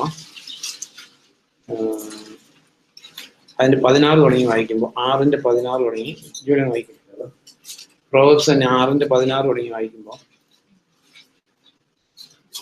കർത്താവ് വെറുക്കുന്ന 6 കാര്യമുണ്ട്. കർത്താവ് വെറുക്കുന്ന കാര്യം നമ്മൾ ചെയ്താൽ കർത്താവ് നമ്മളെയും വെറുക്കും. അത് നമ്മൾ അറിഞ്ഞിരിക്കേണ്ട ഒരു കാര്യമല്ല, നമ്മൾ പോപ്പുലർലി കേൾക്കുന്ന കാര്യം. ദൈവം പാപത്തെ വെറുത്ത് ബൈബിളിൽ എവിടെയെങ്കിലും എഴുതിയിട്ടുണ്ട്? അതിന്റെ ഓപ്പോസിറ്റ് എഴുതിയിട്ടുണ്ട്. കർത്താവ് ഗോഡ് ഹെയ്റ്റ്സ് ദി സിന്നേഴ്സ് എന്ന് എഴുതിയിട്ടുണ്ട്. അപ്പൊ ഇതിലൊന്ന് വായിച്ചു. കർത്താവ് വെറുക്കുന്ന 6 കാര്യമുണ്ട്, അവന് മേച്ചമായ 7 കാര്യമുണ്ട്. കെറുള്ള കണ്ണുകൾ, നുണ പറയുന്ന നാവ്. നുണ പറയുന്ന നാവിനെ ഗോഡ് ഹെയ്റ്റ്സ്. നിർദോഷിയുടെ രക്തം ചൊരിയുന്ന കരങ്ങൾ, ദുഷ്ടപദ്ധതികൾ ആസൂത്രണം ചെയ്യുന്ന ഹൃദയം, തിന്മയിലേക്ക് പായാൻ തിടുക്കം കാട്ടുന്ന പാദങ്ങൾ, നുണ പറയുന്ന കള്ളസാക്ഷി. അപ്പൊ ഇതിൽ 17ാം സെന്റൻസ് നുണ പറയുന്ന നാവ്. നമ്മുടെ ഇടയിൽ നുണ പറയുന്ന നാവുണ്ടെങ്കിൽ നമുക്ക് എങ്ങനെ ദൈവത്തെ സ്തുതിക്കാൻ പറ്റും? ഒരേ നാവ് കൊണ്ട് അതേ നാവ് കൊണ്ട് നുണ പറയുകയും ചെയ്താൽ യാക്കോബ് പറഞ്ഞെങ്കിൽ ഇത് സാധിക്കുന്ന കാര്യമല്ല. ഒരേ നാവിൽ നിന്ന് മധുരവും കയ്പും വരാൻ പാടുള്ളതല്ല. അപ്പൊ നമ്മുടെ ജീവിതത്തിൽ അപ്പൊ നമ്മൾ അറിയേണ്ട ഒരു കാര്യം, മനുഷ്യരുടെ കൽപ്പനകളെ ഫോർ എക്സാമ്പിൾ നോക്കാം. മനുഷ്യരുടെ കൽപ്പനയല്ലേ ശിശുസ്നാനം? ദൈവത്തിന്റെ വചനത്തിൽ എഴുതിയിട്ടില്ല. Repent believe and B baptised. അത് ചെയ്യുന്നത് നമ്മൾ, അത് സമുദായങ്ങളുടെ ആണ്. സ്റ്റിൽ ഒരു എക്സാമ്പിൾ എടുക്കുന്നുള്ളൂ. അപ്പൊ നമ്മുടെ ജീവിതത്തിൽ രക്ഷിക്കപ്പെട്ടവരുടെ ഇടയിൽ കൗണ്ട്ലെസ് ട്രഡീഷൻസ് ഉണ്ട്. ഫോർ എക്സാമ്പിൾ നമ്മൾ ഈ അടുത്ത ദിവസം പറഞ്ഞ, അതായത് ഡിസംബർ 31 പാതിര പ്രാർത്ഥന, അതായത് descending or making Christianity or they are lowering the status of Christianity to the level of Gentiles, Hinduism. ഹിന്ദുക്കൾക്ക് വിഷുക്കണിയുണ്ട്. രാത്രി ഞാൻ കേട്ടിട്ടുണ്ട്, എന്താ ഒന്നയുടെ പൂവും വാഴക്കൊലയൊക്കെ വെച്ച് കണ്ണു തുറന്ന് നോക്കുന്ന പോലെ ക്രിസ്ത്യാനിറ്റിയെ അധപ്പതിപ്പിച്ച് ഡിസംബർ 31, കാരണം ഡിസംബർ 31 അടുത്ത് വരുന്നുണ്ട്. ഞാൻ പറഞ്ഞു പാതിര പ്രാർത്ഥന നടത്താത്ത രക്ഷിക്കപ്പെട്ടവരുടെ കൂട്ടങ്ങളില്ല. കാരണം കഥ അറിയാതെ ആടുന്നവരാണ്. പുതിയ വീഞ്ഞെടുത്ത് പഴയ തോൽക്കൊടുത്തിൽ ഒഴിച്ചേക്കുക. കാരണം ജ്യൂസിന് ഡേറ്റ്സ് ഉണ്ടായിരുന്നു, ഡേറ്റ് റിലേറ്റഡ് ആയിട്ടുള്ള ഫെസ്റ്റിവൽസ് ഉണ്ടായിരുന്നു. ക്രിസ്ത്യൻ കലണ്ടർ എന്നൊരു കലണ്ടർ ലോകത്തിലില്ല. ഇത് റോമാക്കാരുടെ ഗ്രിഗറി കലണ്ടറാണ് ഈ ഫോളോ ചെയ്തുകൊണ്ടിരിക്കുന്നത്. മലയാളം കലണ്ടറുണ്ട്, തമിഴ് കലണ്ടറുണ്ട്, മുസ്ലിങ്ങൾക്ക് കലണ്ടറുണ്ട്, ഹിജ്റ കലണ്ടറുണ്ട്, സിഖുകാർക്ക് കലണ്ടർ, എല്ലാവർക്കും കലണ്ടറുണ്ട്. എന്നാൽ ക്രിസ്ത്യൻ കലണ്ടർ ഇല്ല. കാരണം ഇതൊരു കുറച്ചൊരു ചുരുങ്ങിയ കാലത്തേക്ക് നമ്മൾ ഈ ലോകത്തിലാക്കിയേക്കുന്നത്. നമ്മളെ സംബന്ധിച്ച് നോക്ക്, അത് ചെയ്താൽ എന്താ കുഴപ്പമെന്ന് ചോദിച്ചാൽ ഒരു കുഴപ്പമില്ല. ദൈവത്തിന്റെ വചനത്തിൽ പറയുന്നത് എല്ലാം അനുവദിക്കപ്പെട്ടതാണ്. പക്ഷെ എല്ലാം പടുത്തുയർത്തുന്നില്ല. നമ്മളെ സംബന്ധിച്ച് അനുവദിക്കപ്പെട്ടേക്കുന്ന കാര്യങ്ങൾ എങ്ങനെയെങ്കിലും ചെയ്ത് സ്വർഗരാജ്യത്തിൽ ഗെയിൽ കീപ്പർ ആകണം എന്നുള്ള ആഗ്രഹങ്ങളൊക്കെ കളഞ്ഞിട്ട് what best we can do in this life, ദൈവത്തിന്റെ മഹത്വം കരയറ്റുന്ന ഏറ്റവും ശ്രേഷ്ഠമായിട്ട് മാക്സിമം കാര്യങ്ങൾ ചെയ്ത് ഏറ്റവും ബെറ്റർ ആയിട്ടുള്ള സ്വർഗീയ സ്ഥാനങ്ങളിൽ എത്തിപ്പെടാൻ നമുക്ക് പരിശ്രമിക്കാം. നമുക്ക് കർത്താവിന് സ്തുതി സ്തോത്രങ്ങൾ അർപ്പിക്കാൻ സമയമെടുക്കാം. നമ്മൾ പാട്ടിന്റെ ഈരടികൾ പാടുമ്പോൾ കഴിവതും ഒരു നാല് ലൈൻ ഈരടി പാടുക. കാരണം നമ്മൾ പാട്ട് പാടിയതാണ്. അപ്പോൾ കൂടുതൽ പേർക്ക് പ്രാർത്ഥിക്കാൻ സമയം കിട്ടാൻ വേണ്ടിയിട്ട് ഗാനശകലങ്ങൾ, ദൈവത്തിന്റെ പരിശുദ്ധാത്മാവ് ഇൻസ്പയർ ചെയ്യുന്ന വാക്കുകൾ എല്ലാം കൊണ്ട് നമുക്ക് നമ്മുടെ മധ്യ സന്നിഹിതനായിരിക്കുന്ന കർത്താവിനെ നമുക്ക് സ്തുതി സ്തോത്രങ്ങൾ അർപ്പിച്ച് നമുക്ക് ആരാധിക്കാനായിട്ട് സമയമെടുക്കാം.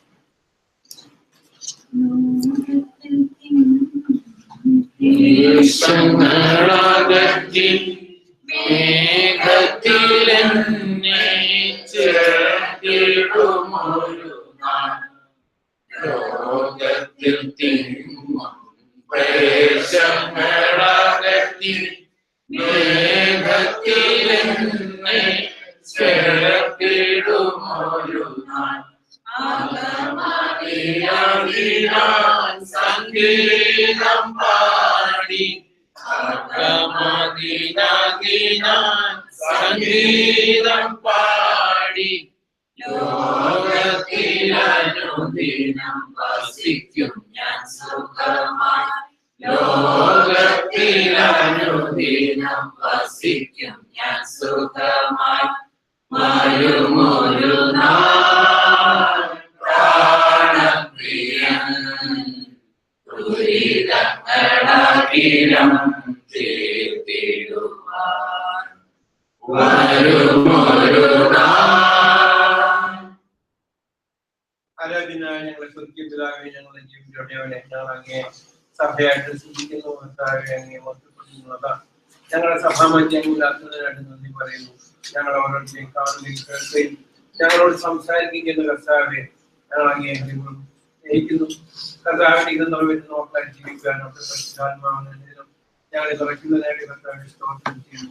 അവിടെ നിന്ന് ആകാശം ഭൂമി സംബന്ധിച്ച് ദൈവം ഞങ്ങളുടെ മധ്യമുണ്ടെന്നുള്ള വിശ്വാസവും സ്നേഹത്തിൽ വളരുവാൻ ഞങ്ങൾക്ക് കൃപയ്ക്കായി കർത്താവെ നന്ദി പറയുന്ന കർത്താവെ ഞങ്ങളുടെ സ്നേഹത്തിന്റെ ആഴവും നീളവും ഉയരവും ജയിക്കാൻ തങ്ങളുള്ള സഭാ കൂട്ടായ്മയ്ക്കായിട്ട് കർത്താവെ നന്ദി പറയുന്നു.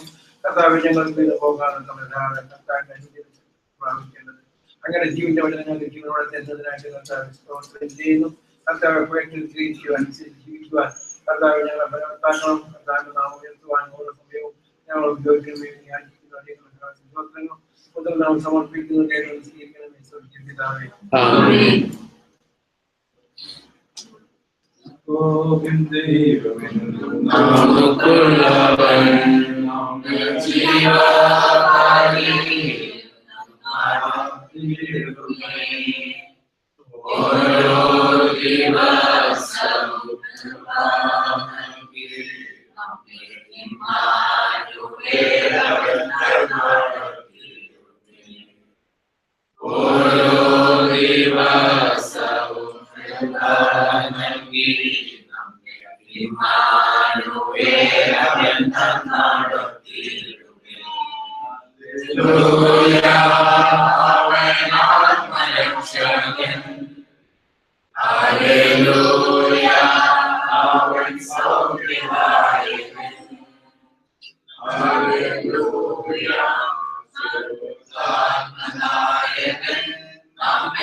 അടുത്ത മഹാപുഴ വേണ്ടിയാണ്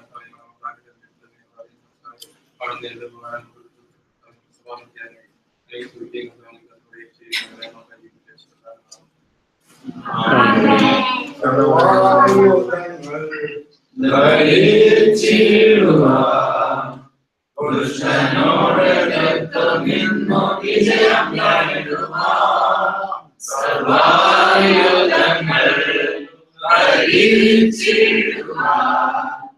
ദുഷ്ടനോട് നിന്നു വിജയം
കാപട്യവും അപ്രതയും ധർമ്മതയും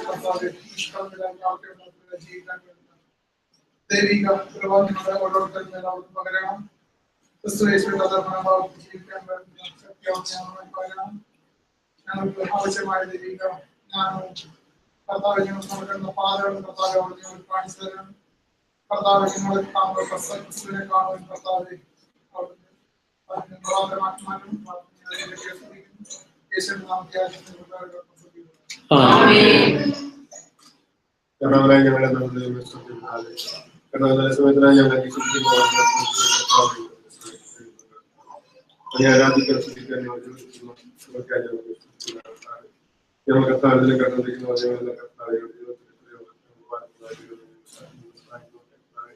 ഞങ്ങളെ ശ്രദ്ധിക്കുന്ന കർത്താവ് ഞങ്ങളെ ലോകത്തിലെ ഞങ്ങളെ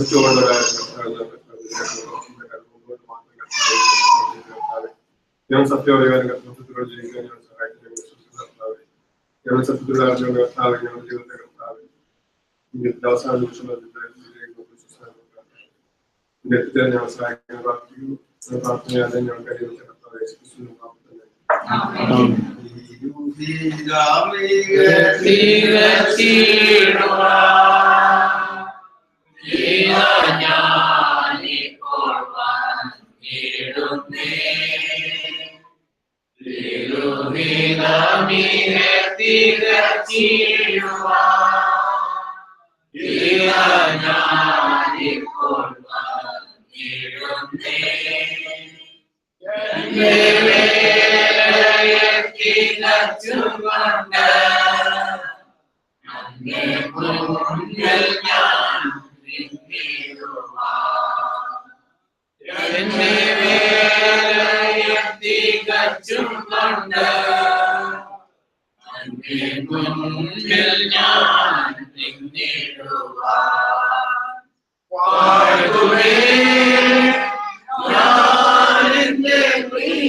കർത്താവെ ഞങ്ങളെ കർത്താവ് സസൂക്ഷ്മ കർത്താവെ ഞങ്ങളെ വീക്ഷിക്കുകയാണ് കർത്താവ് ഞങ്ങളുടെ ഹൃദയങ്ങൾ അറിയുന്ന കർത്താവാണ് കർത്താവെ ദൈവം ഞങ്ങളുടെ ഹൃദയങ്ങൾ കർത്താവിന് മാത്രമേ അറിയുന്നത് കർത്താവെ ദൈവം ഞങ്ങളുടെ പ്രവൃത്തികൾ കർത്താവെ കർത്താവിന് പ്രിയകരമായിരുന്നത് കർത്താവ് തീരുമാനമാണ് ഓരോ ദിവസവും കർത്താവ് ഞങ്ങളെ ആഗ്രഹിക്കുന്ന ആവശ്യത്തിലേക്ക് വരുവാനപ്പോൾ ദൈവം ഞങ്ങളെ സഹായിക്കുന്ന കർത്താവെ ദൈവജാതികളെ പോലെ കർത്താവെ ആകുവാൻ കർത്താവെ കർത്താവെ ദൈവമേ കർത്താവ് ഞങ്ങൾ സംപ്രേതരായിട്ട് കർത്താവിന്റെ ജീവൻ നയിക്കുവാൻ ദൈവം ഞങ്ങളെ സഹായിക്കുന്ന കർത്താവെ കർത്താവിന്റെ ആ സഹായം കൊണ്ട് മാത്രമേ സാധ്യമാകുന്നു.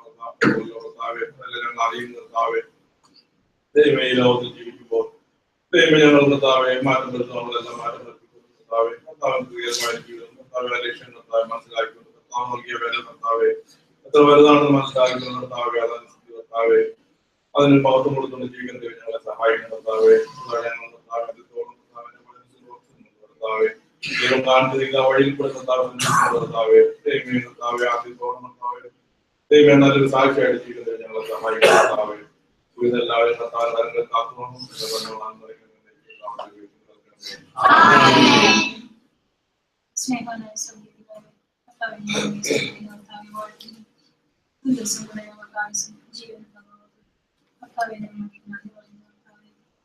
കർത്താവെ ഞങ്ങളുടെ ഒരു ഗുണമല്ല ഞങ്ങൾ അറിയുന്നു. കർത്താവെ അങ്ങയുടെ കരുണ മാത്രമാണ് ഞങ്ങളുടെ ജീവിതത്തിൽ ഞങ്ങൾ അറിയുന്നു. കർത്താവെ ഞങ്ങളുടെ വിശ്വാസം മാത്രമാണ് ഞങ്ങൾ അറിയുന്നു. കർത്താവെ അവിടുത്തെ കരുണ അവിടുത്തെ സ്നേഹം അതുകൊണ്ട് മാത്രമാണ് കർത്താവെ ഞങ്ങൾ ഇങ്ങനെ ആയിരിക്കുന്നത്. കർത്താവെ ഞങ്ങൾ നന്ദി പറയുന്നു. കർത്താവെ അവിടുന്ന് ഞങ്ങള് പുരുഷന്റെ ശത്രുക്കളായിരിക്കുമ്പോൾ തന്നെ ഞങ്ങൾ സ്നേഹിച്ചല്ലോ. കർത്താവെ ഞങ്ങൾക്ക് വേണ്ടി അവിടുന്ന് അസ്വർഗത്തിലെ സുഖങ്ങളെല്ലാം വെടിഞ്ഞ് ഞങ്ങൾക്ക് വേണ്ടി ലോകത്തിലേക്ക് വന്നു. ഞങ്ങൾക്ക് വേണ്ടി ഞങ്ങൾ അനുഭവിക്കേണ്ടിയിരുന്ന മരണം ഓർമ്മ ഏറ്റെടുത്തല്ലോ. കർത്താവെ ഞങ്ങളുടെ എല്ലാവരുടെയും പാവങ്ങൾക്ക് വേണ്ടിയാണല്ലോ കർത്താവെ അങ്ങ് പ്രശ്നം സഹിച്ചത്. കർത്താവെ ഞങ്ങളുടെ രോഗത്തിന് വേണ്ടി ഞങ്ങളുടെ പാവത്തിന് വേണ്ടി ഞങ്ങളുടെ ശാപത്തിന് വേണ്ടി കർത്താവെ അങ്ങ് ഞങ്ങൾക്ക് വേണ്ടി സഹിച്ചു. ഞങ്ങൾക്ക് വേണ്ടി കുരിശിൽ മരിച്ചു. കർത്താവെ അങ്ങനെ മരണത്തെ ജയിച്ച് കർത്താവെ ഞങ്ങൾക്ക് നിത്യജീവൻ തന്നു. നന്ദി പറയുന്നു. കർത്താവെ അമ്മ ഞങ്ങൾക്ക് വേണ്ടി ചെയ്തതെല്ലാം ഓർത്ത് കർത്താവെ എപ്പോഴും നന്ദിയുള്ളവരായിട്ട് ഞങ്ങളെ സഹായിക്കണം. കർത്താവെ അമ്മ ഞങ്ങൾക്ക് വേണ്ടി തന്നെ അത്യുപകാരമായിട്ട് കർത്താവെ ഞങ്ങളുടെ ജീവിതത്തെ ഞങ്ങൾക്ക് സമർപ്പിക്കാൻ സഹായിക്കുന്നു. കർത്താവെ അവിടുത്തെ പരിശുദ്ധാത്മാവിന്റെ ശക്തിയാൽ അവിടുന്ന് ഞങ്ങളെ ഇതിനെ നടത്തുന്ന ഓർത്ത് ഞങ്ങൾ നന്ദി പറയുന്നു. കർത്താവെ അവിടുന്ന് ഞങ്ങളുടെ ജീവിതത്തിൽ നൽകിയിട്ടുള്ള എല്ലാ നന്മകൾക്കായിട്ട് ഞങ്ങൾ നന്ദി പറയുന്നു. കർത്താവെ നന്മയല്ലാതെ ഒന്നും ഞങ്ങളുടെ ജീവിതത്തിൽ അങ്ങ് ചെയ്തിട്ടില്ലല്ലോ. കർത്താവെ അവിടുന്ന് വലിയവനായ ഒരു ദൈവം ഞങ്ങൾക്കുള്ള നന്ദി പറയുന്നു. കർത്താവെ ഞങ്ങൾ ആ വചനത്തിലെ കർത്താവ് ചെയ്ത അത്ഭുതങ്ങളും അടയാളങ്ങളും ഓർക്കുമ്പോൾ കർത്താവെ വലിയവനായ ഒരു ദൈവം ഞങ്ങൾക്കുള്ള നന്ദി പറയുന്നു. കർത്താവെ ഞങ്ങളുടെ സ്തുതിയും സ്തോത്രങ്ങളെല്ലാം ഞങ്ങൾ സമർപ്പിക്കുന്നു. പ്രിയരെന്നു കരുതുന്ന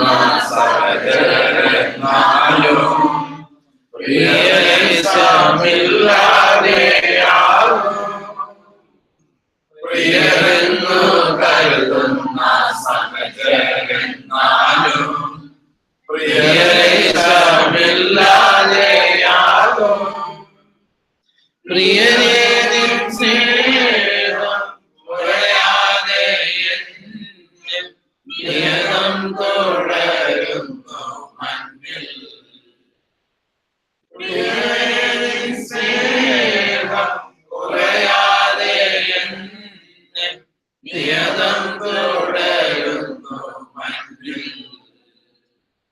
ആരുമില്ല നീയൊഴി ചാരുവാനൊരാ ആയിരം പ്രിയ.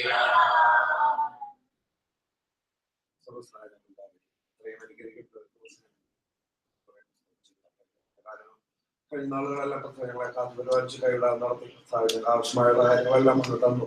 കർത്താവിനെ കൂടുതൽ അടുക്കുവാനും കൂടുതൽ സ്നേഹിക്കാൻ പഠിക്കുവാനൊക്കെ ഞങ്ങൾ സാധിച്ചു. എല്ലാത്തിനും കർത്താവിനോട് നന്ദി പറയണം. കർത്താവ് ഇനിയുള്ള നാളുകൾ കർത്താവെ ഏറ്റവും കർത്താവ് ഞങ്ങൾ ഭയഭക്തിയോടും ദൈവത്തിന്റെ വചനത്തിന് അടിസ്ഥാനത്തിൽ ജീവിക്കുന്നവരാണ്.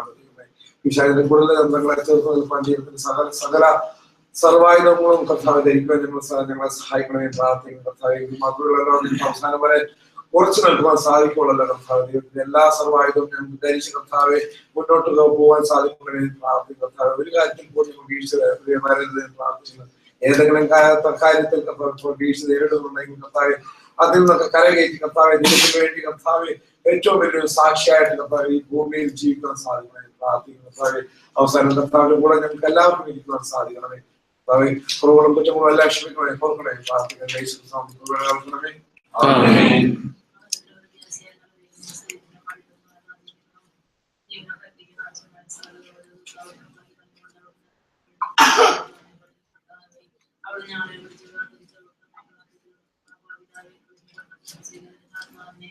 അവിടെ ഞങ്ങളുടെ ജീവിതം അങ്ങയുടെ കാലങ്ങളിൽ സമർപ്പിച്ച് പ്രാർത്ഥിക്കുന്നു കർത്താവേ. അവിടുന്ന് കർത്താവേ സ്തുതികൾ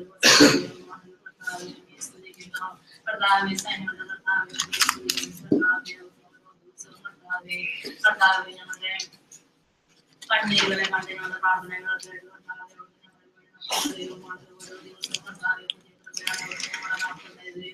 അവിടുത്തെ ആലോചന ഓരോ ദിവസം ഞങ്ങളെ നടത്തുന്നത് പോലെ കർത്താവേ ഞങ്ങളുടെ ക്രിസ്തീയ ജീവിതങ്ങളെ ഞങ്ങളെ സഹായിക്കണമേ. വിശ്വാസത്തിന്റെ നായകനും പൂർണ്ണ നൽകുന്ന കർത്താവെ നോക്കി അവിടുന്ന് കർത്താവെ യാത്ര ചെയ്യുവാൻ വലിയ കൃപ നൽകി അനുഗ്രഹിക്കുമാറാകണമേ. കർത്താവെ അനേക വിശുദ്ധന്മാരും ജീവിക്കുന്നതെന്ന് ഞങ്ങൾ അറിയുന്ന കർത്താവെ ഞങ്ങളുടെ വിളിയും തെരഞ്ഞെടുപ്പും അതും ഉറപ്പാക്കി പല കർത്താവെ കൂടുതൽ ശക്തമായ കർത്താവെ ഞങ്ങളെ സഹായിക്കുകയും അനുഗ്രഹിക്കുകയും ചെയ്യുമാറാകണമേ. അവിടത്തേക്ക് പോലെ ഞങ്ങളെ രൂപാന്തരപ്പെടുത്തുമാറാകണമേ എന്ന് പ്രാർത്ഥിക്കുന്നു. അവിടുത്തെ വരവിന്റെ പ്രത്യാശയിൽ ഓരോ ദിവസമായിരിക്കുവാൻ കർത്താവ് ഞങ്ങളെ സഹായിക്കണമേ. പുതിയ കാലത്താലോട് അവിടുന്ന് ഞങ്ങളെ നടത്തുവാൻ ഇടയാക്കണമേ എന്ന് പ്രാർത്ഥിക്കുന്നു. അവിടുത്തെ ബലത്തിന്റെ ഘട്ടവുമായിട്ട് കർത്താവെ ഞങ്ങളുടെ കർത്താവെ കർത്താവിന്റെ ജനങ്ങളിൽ ഓരോ ദിവസമായിരിക്കുവാൻ കർത്താവിന്റെ മഹത്നാമത്തിന്റെ മഹത്വത്തിന് വേണ്ടി ജീവിക്കുവാൻ അവർക്ക് സഹായിക്കുകയും അനുഗ്രഹിക്കുകയും ചെയ്യുമാറാകണമേ. പ്രാർത്ഥനയെ അതിനേശം നാം അപേക്ഷിക്കുന്ന പ്രകടനം കേട്ടല്ലാണമേ. പിള്ളേര് പ്രാർത്ഥന സമയം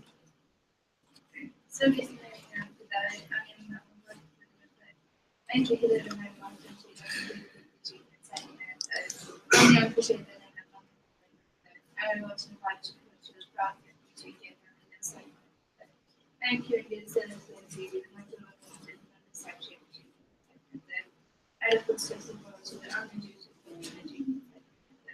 I'm going to do my energy. That is the safety myself. Amen.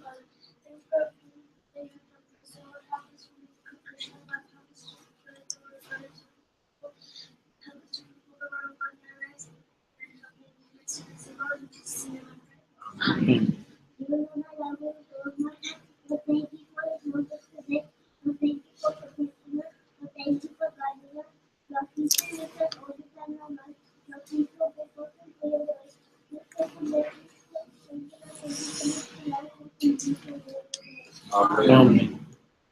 Heavenly Father, I praise and worship you, Lord. Help us today to not to fall into sin. Help us to overcome it, Lord. Guide us and protect us in our studies, Lord. Help us in everything we do. And help us to understand your word and follow it, put it into practice, Lord. In Jesus' name I pray. Amen.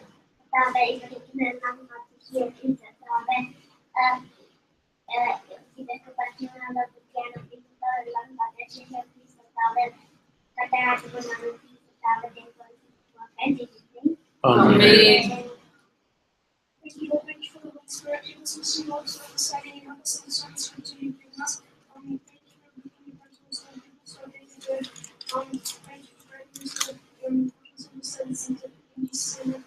Amen.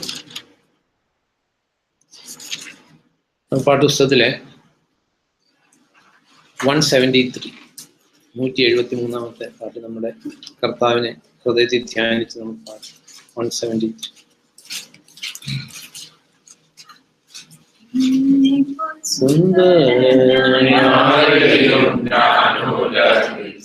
കാണുന്നില്ല മേലാലും ഞാൻ കാണുകയില്ല പ്രിയനെപ്പോൾ സുന്ദരനായാലും ഞാനുണ്ടെങ്കിൽ കാണുന്നില്ല മേലാലും ഞാൻ കാണുകയില്ല സുന്ദര മനോഹര നിന്നെ പിരിഞ്ഞി ലോകയാത്ര പ്രാകൃതരം ചാരന്മാരെ വാഴിക്കുമോ വത്സര മണ്ണെ പ്രതി മാണിക്യം വെടിയുകില്ല ഞാൻ മണ്ണെ പ്രതി മാണിക്യം വെടിയുകില്ല ഞാൻ സർവാംഗ സുന്ദരൻ തന്നെ എന്നെ വീണ്ടെടുത്താമേ സർവസുഖ സൗകര്യങ്ങൾ അർപ്പിക്കുന്നേ ഞാൻ സർവാംഗ സുന്ദരൻ തന്നെ എന്നെ വീണ്ടെടുത്താമേ സർവസുഖ സൗകര്യങ്ങൾ അർപ്പിക്കുന്നേ ഞാൻ മനോഹര നിന്നെ പിരിഞ്ഞി ലോകയാത്ര പാടുതരാം ചാരന്മാരെ പാലിക്കുമോ വത്സല മണ്ണ് പ്രതി മാണിക്യം വെടിയുമില്ല ഞാൻ ഈ മണ്ണ് പ്രതി മാണിക്യം വെടിയുമില്ല ഞാൻ യെരൂശലേം പുത്രിമാരൻ ചുറ്റും നിന്നോരാപകൽ പ്രിയനോടുള്ള അനുരാഗം കവർന്നിടുന്നിൽ യെരൂശലേം പുത്രിമാരൻ ചുറ്റും നിന്നോരാപകൽ പ്രിയനോടുള്ള അനുരാഗം കവർന്നിടുന്നിൽ സുന്ദരനാം മനോഹര നിന്നെ പിരിഞ്ഞി ലോകയാത്ര പാടുതരാം ചാരന്മാരെ പാലിക്കുമോ വത്സല മണ്ണ് പ്രതി മാണിക്യം വെടിയുമില്ല ഞാൻ ഈ മണ്ണ് പ്രതി മാണിക്യം വെടിയുമില്ല ഞാൻ ലോകസുഖ സൗകര്യങ്ങളാകുന്ന പ്രതാപങ്ങൾ മോളിയോട് കൂടെ എന്നെ മാറി വിളിച്ച ലോകസുഖ സൗകര്യങ്ങളാകുന്ന പ്രതാപങ്ങൾ മോളിയോട് കൂടെ എന്നെ മാറി വിളിച്ച സുന്ദര മനോഹര നിന്നെ പിരിഞ്ഞി ലോകയാത്ര പാടുതരാം ചാരന്മാരെ പാലിക്കുമോ വത്സല മണ്ണ് പ്രതി മാണിക്യം വെടിയുമില്ല ഞാൻ ഈ മണ്ണ് പ്രതി മാണിക്യം വെടിയുമില്ല ഞാൻ വെള്ളത്തിൻ കുമിള പോലെ നിന്നെ വിളങ്ങിടുന്ന ചെടിയ സുഖങ്ങളെന്നെ എതിരേൽക്കുന്നിൽ വെള്ളത്തിൻ കുമിള പോലെ നിന്നെ വിളങ്ങിടുന്ന ചെടിയ സുഖങ്ങളെന്നെ എതിരേൽക്കുന്നിൽ സുന്ദര മനോഹര നിന്നെ പിരിഞ്ഞി ലോകയാത്ര പാടുതരാം ചാരന്മാരെ പാലിക്കുമോ വത്സല മണ്ണ് പ്രതി മാണിക്യം വെടിയുമില്ല ഞാൻ ഈ മണ്ണ് പ്രതി മാണിക്യം വെടിയുമില്ല ഞാൻ പ്രിയനിൽ വർദ്ധിക്കുന്ന പ്രിയനോട് ചേരുവാൻ നാളുകൾ ഞാൻ എണ്ണി എണ്ണി ജീവിച്ചിടുന്നേ പ്രേമമെന്നിൽ വർദ്ധിക്കുന്ന പ്രിയനോട് ചേരുവാൻ നാളുകൾ ഞാൻ എണ്ണി എണ്ണി ജീവിച്ചിടുന്നേ സുന്ദര മനോഹര നിന്നെ പിരിഞ്ഞി ലോകയാത്ര പാടുതരാം ചാരന്മാരെ പാലിക്കുമോ വത്സല മണ്ണ് പ്രതി മാണിക്യം വെടിയുമില്ല ഞാൻ ഈ മണ്ണ് പ്രതി മാണിക്യം വെടിയുമില്ല ഞാൻ വാഴ്ത്തപ്പെട്ട ഞങ്ങളുടെ കർത്താവേ, സ്വർഗീയ പിതാവേ, നന്ദിയോടെ ഞങ്ങൾ അങ്ങേ വാഴ്ത്തുന്ന കർത്താവേ. ദൈവമേ, ഞങ്ങൾ പാടിയതുപോലെ മണ്ണെ പ്രതി മാണിക്യത്തെ കൈവിടിയാതെ ജീവിക്കുവാൻ കർത്താവ് ഞങ്ങളെ സഹായിക്കണം. വരാനിരിക്കുന്ന രക്ഷിതാവിനെ, സ്വർഗത്തിൽ നിന്നുള്ള യേശുവിനെ, കർത്താവിനെ കാത്തിരിക്കുവാൻ കർത്താവ് ഞങ്ങളുടെ ഹൃദയങ്ങളെ ഒരുക്കണം. കർത്താവിനെ മാത്രം ആരാധിച്ചും കർത്താവിനെ മാത്രം സേവിച്ച് ഞങ്ങളുടെ ജീവിതകാലം കഴിക്കുവാൻ കർത്താവ് സഹായിക്കണം. അങ്ങനെ ഞങ്ങൾ വാഴ്ത്തുന്നു, സ്തുതിക്കുന്നു. അവിടുത്തെ വലുമ ദർശിക്കുവാൻ ഞങ്ങളുടെ ആത്മീയ നേത്രങ്ങളെ അവിടുന്ന് തുറക്കണം. കർത്താവെ, അവിടുന്ന് മഹോന്നതനായിട്ടുള്ള ദൈവമാണല്ലോ. കർത്താവെ, അവിടുന്ന് ഈ ഭൂമിയിലായിരുന്നപ്പോൾ പത്രോസും യാക്കോബും യോഹന്നാനും അവിടുത്തെ തേജസ് കണ്ടു. കർത്താവെ, ഞങ്ങളും കർത്താവിന്റെ മഹത്വത്തെ ദർശിച്ച് തേജസ്സിൽ നിന്ന് തേജസ്സിലോട്ട് വളരുവാൻ കർത്താവ് ഞങ്ങളെ സഹായിക്കണം. ക്രിസ്തുവിന്റെ മുഖത്തിലെ തേജസ്സിനെ മൂടുപടമില്ലാതെ ദർശിക്കുവാൻ കർത്താവ് പുതിയ നിയമത്തിന്റെ ആത്മാവിനാൽ ഞങ്ങളുടെ കണ്ണുകളെ തുറക്കണം. കർത്താവിനെ സേവിച്ചും കർത്താവിനെ പൂജിച്ചും കർത്താവിന് ജീവിതത്തിൽ ഏറ്റവും വലിയ സ്ഥാനം കൊടുത്തും ജീവിക്കുവാൻ കർത്താവ് ഞങ്ങളെ സഹായിക്കണം. ക്രിസ്തു യേശു മുഖാന്തരം ഞങ്ങൾ അങ്ങേ ആരാധിക്കുന്ന സ്വർഗീയ പിതാവെ അവിടുന്ന് സ്വീകരിക്കണമേ. ലോർഡ് സപ്പറുമായിട്ടുള്ള ബന്ധത്തില് 1 കൊരിന്ത്യർ 10-ാം അധ്യായത്തില്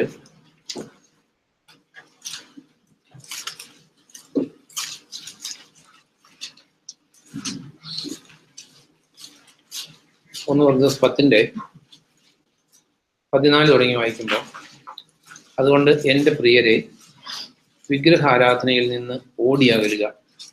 ഞാൻ പറയുന്നത് വിവേകമുള്ളവരോട് പറയുന്നത് പോലെയാണ്. ഞാൻ പറയുന്നതിനെക്കുറിച്ച് നിങ്ങൾ തന്നെ തീരുമാനം എടുക്കുക. നാം സ്തോത്രം ചെയ്യുന്ന സ്തോത്രത്തിന്റെ പാനപാത്രം ക്രിസ്തുവിന്റെ രക്തത്തിലുള്ള പങ്കുചേരലല്ലേ? നാം മുറിക്കുന്ന അപ്പം ക്രിസ്തുവിന്റെ ശരീരത്തിലുള്ള പങ്കുചേരലല്ലേ? കാരണം ഒരപ്പമേ ഉള്ളൂ. നാം പലരെങ്കിലും എല്ലാവരും ഒരേ അപ്പത്തിൽ പങ്കുചേരുന്നത് കൊണ്ട് ഏക ശരീരമാണ്. ജനനം കൊണ്ട് ഇസ്രായേൽക്കാരായവരെ നോക്കൂ. യാഗവസ്തുക്കൾ ഭക്ഷിക്കുന്നവരല്ലേ ബലിപീഠത്തിലെ പങ്കാളികൾ? അപ്പോൾ എന്താണ് ഞാൻ സൂചിപ്പിക്കുന്നത്? വിഗ്രഹത്തിന് അർപ്പിച്ച ഭക്ഷണത്തിനോ വിഗ്രഹത്തിന് തന്നെയോ എന്തെങ്കിലും പ്രത്യേകത ഉണ്ടെന്നോ അല്ല. വിജാതിയർ യാഗം കഴിക്കുമ്പോൾ പിശാചുക്കൾക്കാണ്, ദൈവത്തിനല്ല സമർപ്പിക്കുന്നത് എന്നാണ് എൻ്റെ വിവക്ഷ. നിങ്ങൾ പിശാചുക്കളുടെ പങ്കാളികളാകാൻ ഞാൻ ആഗ്രഹിക്കുന്നില്ല. കർത്താവിൻ്റെ പാനപാത്രവും ഒപ്പം പിശാചുക്കളുടെ പാനപാത്രവും നിങ്ങൾക്ക് കുടിക്കാൻ സാധ്യമല്ല. കർത്താവിൻ്റെ മേശയിലും ഒപ്പം പിശാചിന്റെ മേശയിലും പങ്കാളികളാകാൻ നിങ്ങൾക്ക് സാധ്യമല്ല. നാം കർത്താവിനെ പ്രകോപിപ്പിക്കണമോ? നാം അവനേക്കാൾ ശക്തരോ? ഇത് നമ്മൾ അറിയേണ്ട കാര്യം, ഓക്കെ, കറക്റ്റായിട്ട് നമുക്കറിയില്ല. എന്നാൽ ഈ ലോർഡ് സപ്പറിനെ ഒരു വിഗ്രഹാരാധനയിലേക്ക് കൊണ്ടുപോകുന്ന ഒരു ടെൻഡൻസി ആ കൊറിന്ത്യർ സഭയിൽ ഉണ്ടായെന്ന് വേണം കണക്കാക്കാൻ. കാരണം പൗലോസിനോട് പറയുന്നത്, അതുകൊണ്ട് എൻ്റെ പ്രിയരെ, വിഗ്രഹാരാധനയിൽ നിന്ന് ഓടിയകലുക. ഞാൻ പറയുന്നത് വിവേകമുള്ളവരോട് പറയുന്നത് പോലെയാണ്. ഞാൻ പറയുന്നതിനെ കുറിച്ച് നിങ്ങൾ തന്നെ തീരുമാനം എടുക്കുക. നാം സ്തോത്രം ചെയ്യുന്ന സ്തോത്രത്തിന്റെ പാനപാത്രം ക്രിസ്തുവിന്റെ രക്തത്തിലുള്ള പങ്കുചേരലല്ലേ? നമുക്ക് ആയിരിക്കാം അത് വളർന്ന് ഇപ്പൊ ഏറ്റവും പ്രകടമായിട്ട് നമുക്കറിയാവുന്ന കത്തോലിക്ക സഭയിലാണെങ്കിൽ അത് അബ്സല്യൂട്ട് വിഗ്രഹാരാധനയായിട്ട് മാറി. യാക്കോബ സഭയിലും ഒക്കെ ഏകദേശം അങ്ങനെയാണ്. എന്നാലും കത്തോലിക്ക സഭയിലാണ് അതിന്റെ ഏറ്റവും പ്രകടമായിരിക്കുന്നത്. കാരണം ആ അപ്പത്തിന്റെ മുമ്പിൽ വിളക്ക് കത്തിക്കും, അതിനെ ആരാധിക്കും. വിശുദ്ധ കുർബാനയുടെ ആരാധന എന്ന് പറയുന്ന ചടങ്ങുണ്ട്. ദെൻ അതിന് മുമ്പിൽ അത് സാധാരണ ജനങ്ങളുടെ ഇപ്പൊ കയ്യിൽ കൊടുക്കും, പണ്ട് നാക്കിലേക്ക് വെച്ച് കൊടുക്കുകയുണ്ടായിരുന്നുള്ളൂ. അവിടെ ഈ അപ്പം വെച്ചേക്കുന്നിടത്ത് കെടാവിളക്കുണ്ടായിരിക്കും, അതിപ്പോഴും ഉണ്ട്. അപ്പൊ അതിൻ്റെ ഒരു ടെൻഡൻസി, അതുകൊണ്ട് ഇവിടെ രണ്ടും കൂടെ കണക്ട് ചെയ്ത് വിഗ്രഹാരാധനയിൽ നിന്ന് ഓടി അകലുക. നാം മുറിക്കുന്ന അപ്പം അത് കർത്താവിന്റെ ശരീരത്തിന്റെ സിംബോളിക്കാണ്, അല്ലെങ്കിൽ പാനപാത്രം കർത്താവിന്റെ രക്തത്തിന്റെ സിംബോളിക്കാണ്. എന്നിട്ട് അവിടെ ഒരു കാര്യം, ഇതാ നമ്മളെ സംബന്ധിച്ച് ഓർക്കേണ്ട ഒരു കാര്യം, നമ്മളിവിടെ ലോർഡ് സപ്പർ എടുത്തു, അത് കഴിഞ്ഞിട്ട് വേറെ കത്തോലിക്ക കുർബാനയിലും പങ്കെടുത്തു, യാക്കോബ കുർബാനയിലും പങ്കെടുത്തു. കാരണം ഈ ദൈവവചന പ്രകാരം അല്ലാത്ത എല്ലാം, അതാ 20-ാം സെന്റൻസിൽ പറഞ്ഞേക്കുന്നത്, ഇത് ജെന്റൈൽസിന്റെ മാത്രമല്ല. നമുക്കറിയാം നമ്മളെല്ലാം ബേസിക്കലി ജെന്റൈൽസാണ്, നമ്മളാരും യഹൂദരല്ല. അപ്പൊ നമ്മൾ ക്രിസ്തു യേശുവുമായിട്ടുള്ള ബന്ധത്തിൽ മാത്രമാണ് നമുക്ക് യഹൂദ പൈതൃകത്വവുമായിട്ടുള്ള ബന്ധം. അതർവൈസ് നമ്മൾ നോൺ ജൂ എന്ന് പറഞ്ഞാൽ ഇറ്റ് ഇസ് എ ജെന്റൈൽ. ഗ്രീക്കുകാരും നമ്മളുമായിട്ടൊരു വ്യത്യാസമില്ല. അപ്പം നമ്മൾ അറിയേണ്ട ഒരു കാര്യം, ഈ ദൈവവചന പ്രകാരം അല്ലാത്ത എല്ലാ ലോർഡ് സപ്പറും, അത് കുർബാന എന്ന് പേരിട്ടാലും ഈ ലോർഡ് സപ്പർ എന്ന് തന്നെ പേരിട്ടാലും, ഇതിന്റെ ആ യഥാർത്ഥമായിട്ടുള്ള ഇതിൽ നിന്ന് മാറിക്കഴിഞ്ഞാൽ ആ ടേബിളെല്ലാം അത് പിശാചിന്റെ ടേബിളാണ്. നമ്മൾ അറിയണം 20-ാം സെന്റൻസിൽ വിജാതിയർ യാഗം കഴിക്കുമ്പോൾ പിശാചുക്കൾക്കാണ്, ദൈവത്തിനല്ല സമർപ്പിക്കുന്നത് എന്നാണ് എൻ്റെ വിവക്ഷ. പൗലോസിന്റെ വിവക്ഷ പരിശുദ്ധാത്മാവിന്റെ വിവക്ഷയാണ്. നമ്മളും അറിയേണ്ട ഒരു കാര്യം, അതായത് എൻ്റെ ജീവിതത്തിലെ ഒരു സംഭവം ഞാൻ ഓർക്കും. ഒരു കത്തോലിക്ക അച്ഛനും ആയിട്ട് ഒരിക്കലും ഇങ്ങനെ സംസാരിച്ചപ്പോൾ അച്ഛൻ പറയും, ബൈബിളിലെ എല്ലാ കാര്യങ്ങളും അക്സെപ്റ്റ് ചെയ്യാൻ പറ്റത്തില്ല. നമുക്ക് ജാതികൾ പ്രാർത്ഥിക്കുന്ന പിശാചിനാണെന്നൊക്കെ ബൈബിളിൽ എഴുതിയിട്ട് നമുക്ക് പുറത്തു പറയാൻ പറ്റുന്ന കാര്യമാണോ? ആലോചിച്ചത് ആ ലെവലില് സംഗതികൾ അതപ്പത്തിയേക്കും. കാരണം ഈ സത്യത്തെക്കുറിച്ച് നമ്മൾ അറിഞ്ഞിരിക്കേണ്ട ഒരു കാര്യം, കർത്താവായ യേശു ക്രിസ്തുവിലൂടെ അല്ലാതെ സ്വർഗവുമായിട്ടോ ദൈവവുമായിട്ടോ ആർക്കും ബന്ധപ്പെടാൻ പറ്റത്തില്ല. അല്ലാതെയുള്ള, അതായത് ബൈബിളിലെ യേശു ക്രിസ്തു, കാരണം ഇന്ന് 100 യേശു ക്രിസ്തുമാർ പ്രസംഗിക്കപ്പെടുന്നുണ്ട്. തിരുവഴുത്തിൽ വെളിപ്പെട്ടിരിക്കുന്ന യേശു ക്രിസ്തുവിലൂടെ അല്ലാതെ സ്വർഗീയ സിംഹാസനവുമായിട്ട് ഒരു ബന്ധവും ആർക്കും ഇല്ല. അങ്ങനെ അല്ലാത്ത, തിരുവഴുത്തിൻ പ്രകാരം അല്ലാത്ത എല്ലാ ലോർഡ് സപ്പറും കർത്തൃമേശ എന്ന് പറയുന്നത് അത് കർത്താവിനല്ല, പിശാചിനാണ്. നമ്മൾ അതിൽ പങ്കുകാരാകാൻ പാടില്ല. നമ്മൾ ഓർത്തിരിക്കേണ്ട ഒരു കാര്യമാണ്, നമ്മൾ കർത്താവിന്റെ മേശയിലും പിശാചിന്റെ മേശയിലും ഒപ്പം പങ്കുകാരാകാൻ നമുക്ക് പറ്റില്ല. ഇവിടെ ചോദിച്ചേക്കുവാണ്, നാം കർത്താവിനേക്കാൾ ഒപ്പം പിശാചിന്റെ മേശയിലും പങ്കാളികളാകാൻ നിങ്ങൾക്ക് സാധ്യമല്ല. നാം കർത്താവിനെ പ്രകോപിപ്പിക്കണമോ? നമ്മൾ അറിഞ്ഞിരിക്കേണ്ട ഒരു കാര്യം, കർത്താവിനെ പ്രകോപിപ്പിച്ചാൽ പ്രശ്നമാണ്. കർത്താവ് അങ്ങനെ പെട്ടെന്ന് കോപിക്കില്ല, ചില സമയത്ത് പെട്ടെന്ന് കോപിക്കും, അല്ലേ? നഹൂമി പറഞ്ഞിരിക്കുന്നത് പെട്ടെന്ന് കോപിക്കില്ല എന്ന് സങ്കീർത്തനത്തിൽ പറഞ്ഞിരിക്കുന്നത് പെട്ടെന്ന് കോപിക്കും. അപ്പൊ it depends upon the situation.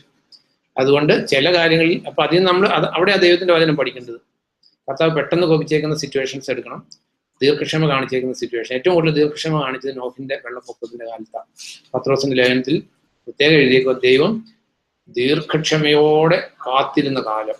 നമുക്കറിയാം വെള്ളപ്പൊക്കത്തെ കുറിച്ച് വാണിംഗ് കൊടുത്ത മെത്തുശലേഖിന് ആണ് ഏറ്റവും കൂടുതൽ ആയുസ്, 969 വർഷം. കാരണം ദൈവം നശിപ്പിക്കുന്നതിൽ സ്ലോയാണ്, പടുത്തുയർത്തുന്നതിൽ ദൈവം സന്തോഷിക്കുന്നു. അപ്പൊ നമ്മുടെ ജീവിതത്തിൽ അറിഞ്ഞിരിക്കേണ്ട ഒരു കാര്യം, നമ്മളിവിടെ ലോർഡ് സപ്പർ എടുത്ത് വേറെ ലോർഡ് സപ്പർ, അതായത് തിരുവെഴുത്തിൻ പ്രകാരം ആണോ എന്ന് നമുക്ക് ബോധ്യമില്ലാത്തടത്ത് പങ്കെടുക്കാതിരുന്നുകൊണ്ട് ഒരു കുഴപ്പമില്ല. പോയി പങ്കെടുത്ത് പിശാചിന്റെ മേശയിൽ നമ്മൾ പങ്കാളികളാകാൻ പാടില്ല. അതുപോലെ തന്നെ നമ്മൾ ഓർത്തിരിക്കേണ്ട ഒരു കാര്യം, ഇത് കർത്താവിന്റെ ശരീരത്തിന്റെ നിഴലാണ്, കർത്താവിന്റെ ശരീരമല്ല. ഇത് കർത്താവിന്റെ രക്തത്തിന്റെ നിഴലാണ്, കർത്താവിന്റെ രക്തമല്ല. അത് പൗലോസ് അവിടെ പ്രത്യേകം പറയുവാണ്, 15ാം സെന്റൻസ്, ഞാൻ പറയുന്നത് വിവേകമുള്ളവരോട് പറയുന്നത് പോലെയാണ്, ഞാൻ പറയുന്നതിനെ കുറിച്ച് നിങ്ങൾ തന്നെ തീരുമാനം എടുക്കുക. അപ്പം ഞാൻ പറഞ്ഞതുകൊണ്ട് ആരും തീരുമാനം എടുക്കരുത്, അല്ലെങ്കിൽ വേറെ ഒന്നും കണ്ടല്ല. അവനവൻ തന്നെ ഉത്തമ ബോധ്യത്തോടു കൂടി ദൈവത്തിന്റെ വചനം അനുസരിച്ചില്ലെങ്കിൽ അതിന് വിലയില്ല. വേറൊരാൾ പറഞ്ഞതുകൊണ്ടല്ല, വേറൊരാൾ ചെയ്തുകൊണ്ട് അതിന് അബ്സല്യൂട്ട്ലി 0 വാല്യൂ. അതുകൊണ്ട് ഈ കൊളോസ്യ ലേഖനത്തില്, കൊളോഷ്യൻസ് 4 നമ്മൾ കാണുന്നു, 4:12 വായിക്കാം. അതായത് കൊളോസ്യ സഭ ഫൗണ്ട് ചെയ്തത് ആരാ? എപ്പാഫ്രോദോസാണ്. അദ്ദേഹത്തിന്റെ ഒരു പ്രാർത്ഥന. കൂട്ടത്തിൽപ്പെട്ടവരും ക്രിസ്തുയേശുവിന്റെ ദാസനുമായ എപ്പാഫ്രോസിന്റെ അന്തവാദികൾ, നിങ്ങൾ ദൈവവിശ്വാസത്തിൽ പക്വത പ്രാപിക്കാനും ഉത്തമ ബോധ്യത്തോടും കൂടി ദൈവഹിതം അനുസരിക്കാനും വേണ്ടി അയാൾ തീക്ഷ്ണതാപൂർവ്വം നിങ്ങൾക്ക് വേണ്ടി പ്രാർത്ഥിക്കുന്നു. നമ്മളെല്ലാവരും പരസ്പരം പ്രാർത്ഥിക്കേണ്ടവർ, നമ്മൾ പ്രാർത്ഥിക്കേണ്ട ഒരു ഏറ്റവും വലിയൊരു കാര്യം, അതായത് നമ്മൾ തിമോത്തിയോസിൽ വായിക്കുന്നുണ്ട്, 2 തിമോത്തിയിലെ ലാസ്റ്റ് ഡേയ്സിനെ കുറിച്ച് പറഞ്ഞേക്കുന്നത്. എല്ലാം കേൾക്കുന്നവരായിരുന്നു, നമ്മൾ അന്നത്തേക്കാൾ കൂടുതൽ എല്ലാം കേൾക്കുന്നവരായിരുന്നു. കാരണം അന്ന് ഇത്രയും കേൾക്കാനുള്ള ചാൻസുകളില്ല. ഇന്ന് ഇന്റർനെറ്റ് എക്സ്പ്ലോഷൻ, അമേരിക്ക തുടങ്ങി അന്റാർട്ടിക്ക വരെ, അല്ലെങ്കിൽ ഇവിടെയുള്ള എല്ലാ പ്രസംഗക്കാരുടെയും പ്രസംഗം കേൾക്കാൻ പറ്റും. എല്ലാം കേൾക്കുന്നവരാ. പക്ഷെ അവിടെ പറഞ്ഞേക്കുന്ന അന്ത്യകാലത്ത് ക്രിസ്ത്യാനികളെ കുറിച്ച് പറഞ്ഞേക്കുന്നത് എന്താ? അല്ല, എല്ലാം കേൾക്കുന്നു, പക്ഷെ നമ്മൾ എന്നും പറയുന്ന കാര്യമാണ്. 2 തിമോത്തി 3:7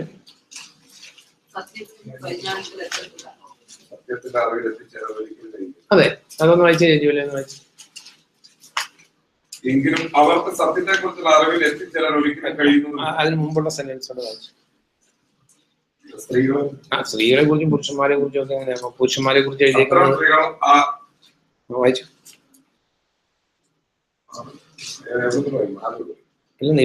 ഇവർ ചില വീടുകളിൽ ഇന്നത്തെ മനുഷ്യന്റെ ടെൻഡൻസി അത് തന്നെയാണ്. ആരുടെ പ്രസംഗമാണെങ്കിലും കേൾക്കും. ഓക്കെ, അതിപ്പോ ആരുടെയും പ്രകൃതി കൈകടത്താൻ വേണ്ടിയിട്ടല്ല, ആര് പറയുന്നത് കേൾക്കാൻ തയ്യാറാണ്. സത്യത്തെ കുറിച്ചുള്ള അറിവിൽ എത്തിച്ചേരാൻ ഒരിക്കലും കഴിയുന്നില്ല. അത് വലിയൊരു ദുഃഖസത്യമാണ്. കാരണം നമുക്ക് അതവിടെ എപ്പാഫ്രോദിത്തോസിന്റെ പ്രാർത്ഥനയുടെ റിലവൻസ്. എപ്പാഫ്രോദിത്തോസിന്റെ നിങ്ങൾ ദൈവവിശ്വാസത്തിൽ പക്വത പ്രാപിക്കാനും ഉത്തമ ബോധ്യത്തോടുകൂടി ദൈവഹിതം അനുസരിക്കാനും വേണ്ടി അയാൾ. അപ്പൊ നമ്മള് ദൈവഹിതം അനുസരിച്ചാലും നമ്മൾ ബോധ്യത്തിൽ നല്ല അനുസരിക്കുന്നതെങ്കിൽ ദൈവത്തിന് മുമ്പിൽ ഒരു വാല്യൂ ഇല്ല. കാരണം നമ്മള് അത് ഏശായിൽ നമ്മൾ വായിക്കുന്നുണ്ട്, നിങ്ങളാണ് എൻ്റെ സാക്ഷികൾ, എന്നെ അറിഞ്ഞ് വിശ്വസിക്കുന്നവര്. കാരണം ഇത് അറിയാതെയുള്ള വിശ്വാസമല്ല, ആരെങ്കിലും ചെയ്യുന്നതുകൊണ്ട് വിശ്വസിച്ച് അതിനൊരു വാല്യൂ ഇല്ല. അതുകൊണ്ടാണ് എന്നെ അറിഞ്ഞ് വിശ്വസിക്കുന്നത്. അപ്പൊ ഇവിടെ എപ്പാഫ്രോദിത്തോസിന്റെ പ്രാർത്ഥന കൊളോസോസിലെ വിശ്വാസികളെ കുറിച്ച് നമ്മളെ സംബന്ധിച്ച് ദൈവവിശ്വാസത്തിൽ പക്വത പ്രാപിക്കാനും ഉത്തമ ബോധ്യത്തോടുകൂടെ. നമ്മുടെ ജീവിതത്തില് സത്യത്തെക്കുറിച്ചുള്ള പരിജ്ഞാനത്തിൽ എത്തിയേ പറ്റൂ, ഉത്തമ ബോധ്യം നമുക്ക് ഉണ്ടായേ പറ്റൂ. ഓരോ കാര്യത്തെക്കുറിച്ച് നമ്മൾ പൊതുവെ പറയുന്ന കാര്യങ്ങൾ ആൾക്കാർ എല്ലാവരും പറയുന്നു, ആരും ഉദ്ദേശിച്ചല്ലേ പറഞ്ഞു. അതായത് ഇങ്ങനെ പറയാറുണ്ട്, ഈ വലിയ പ്രസംഗകർ പോലും ഈ കാര്യം, ഓരോ കാര്യത്തിലും അവർക്ക് യൂണിറ്റി ഇല്ല. കാരണം വലിയ പ്രസംഗരെന്ന് പറയുമ്പോൾ ലോകം ആദരിക്കുന്നുണ്ട്, പക്ഷെ അവര് ചില കാര്യങ്ങളിൽ അവർക്ക് ബേസിക് കാര്യങ്ങൾ പോലും അറിയാത്തവരായിരിക്കും. അതൊക്കെയാണ് നമ്മൾ ലോകത്തിൽ പുതിയതായിട്ട് കാണുന്ന കാര്യങ്ങൾ. സ്ത്രീത്വത്തെ കുറിച്ച് പോലും അറിയാത്തവര് ലോകപ്രശസ്തരായിട്ടുള്ള പ്രസംഗരായിട്ട് നടക്കുന്നവർ. അപ്പൊ അതുകൊണ്ട് നമുക്കൊരു വലിയൊരു അപകടം ഈ കർത്താവിന്റെ മുമ്പിൽ വലുതും ചെറുതൊന്നുമില്ല, അങ്ങനെ നമ്മൾ ചിന്തിച്ചിട്ട് കാര്യമില്ല. അറ്റ് ദി സെയിം ടൈം ഉത്തമ ബോധ്യത്തോടു കൂടി നമ്മളെ സംബന്ധിച്ച് നമ്മൾ അറിയേണ്ട ഒരു കാര്യം, ബൈബിൾ ഈസ് സിമ്പിൾ. ബൈബിൾ ആരും പഠിപ്പിച്ചില്ലെങ്കിൽ നമുക്ക് പഠിക്കാൻ പറ്റും. അറ്റ് ദി സെയിം ടൈം ഓരോ കാര്യത്തെക്കുറിച്ച് ഏതാണ് ശരി ഏതാണ് തെറ്റെന്ന് നല്ല ബോധ്യം ഇല്ലെങ്കിൽ ചാൻസ് ഫോർ us to വല്ലാത്ത അപകടത്തിൽ ചെന്ന് ചാടും. അപ്പൊ ഇവിടെ പൗലോസ് പറഞ്ഞേക്കുന്ന വിവേകമുള്ളവരോട് പറയുന്ന പോലെയാണ്. അപ്പൊ നമ്മളെ സംബന്ധിച്ച് ഓർത്തിരിക്കേണ്ട ഒരു കാര്യം, ലോർഡ് സപ്പറിനെ കുറിച്ച്, അതായത് ഈ ദൈവവചന പ്രകാരം അല്ലാത്ത എല്ലാ ലോർഡ് സപ്പറും അത് പോകുന്നത് പിശാചിന്റെ അടുത്തേക്കാണ്.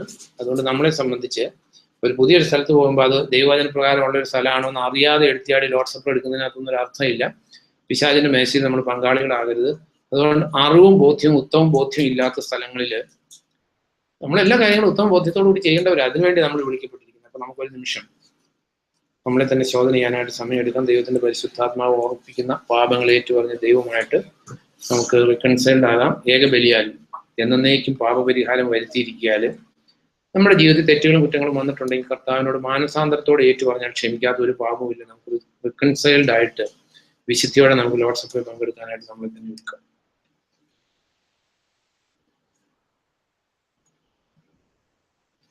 വാഴ്ത്തപ്പെട്ട ഞങ്ങളുടെ കർത്താവേ, സ്വർഗീയ പിതാവേ, ഞങ്ങളുടെ ജീവിതത്തിലെ തെറ്റുകളും കുറ്റങ്ങളൊക്കെ വന്നിട്ടുണ്ട് കർത്താവേ, ക്ഷമിക്കണം. പാപം ചെയ്യാതെ ജീവിക്കാനുള്ള ദൈവിക ശക്തി, വലിയ ദൈവകൃപ ഞങ്ങൾക്ക് നൽകണമെന്ന് പ്രാർത്ഥിക്കുന്നു. കർത്താവിൻ്റെ ആ മരണത്തെ ഞങ്ങൾ ഓർക്കുന്നു. ഈ അപ്പത്തെയും മുന്തിരിച്ചാറിനെ ആശീർവദിക്കണം.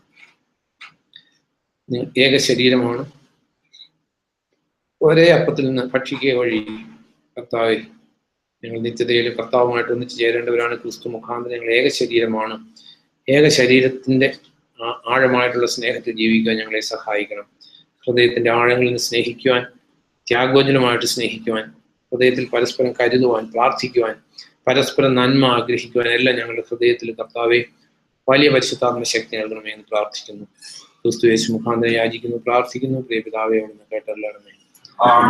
ലോർഡ് സപ്പറിൽ പങ്കെടുക്കുന്നവർക്ക് എഴുന്നേറ്റ് നിന്ന് പാഠപുസ്തകത്തിലെ 418 പാട്ട് പാടി നമുക്കത് പങ്കെടുക്കാം. 418.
Let's ഞാനെന്തുള്ളൂ ഞാനെന്തുള്ളൂ ഞാനെന്തുള്ളൂ യേശു പറ ഇത്രയേറെ എന്നെ സ്നേഹിപ്പാൻ ഞാനെന്തുള്ളൂ യേശു പറ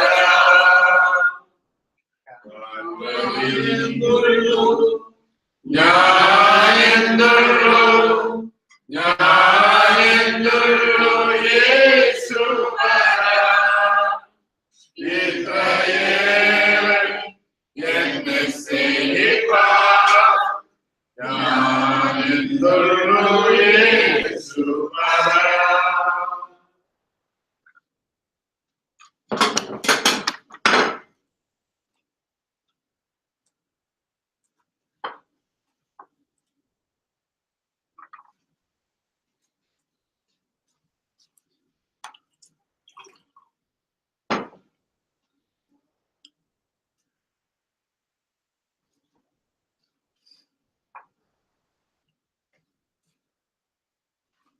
കർത്താവെ, ഞങ്ങൾ അങ്ങേക്ക് നന്ദി കരയേറ്റുന്നു.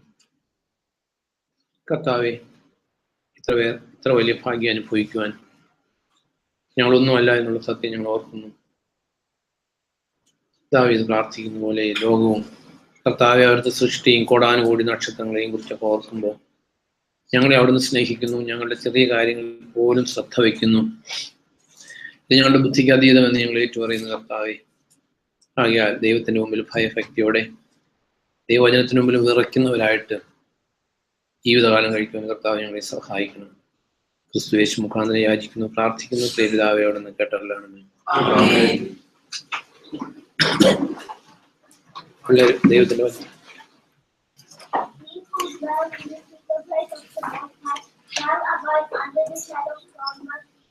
Our faith the Lord is my refuge and my comfort, and God is in our trust. Surely He shall deliver you from the snare of the fowler and from the snare of the pestilence. He shall carry you with His feathers, and under His wings He shall take you which He shall be no evil and not fear.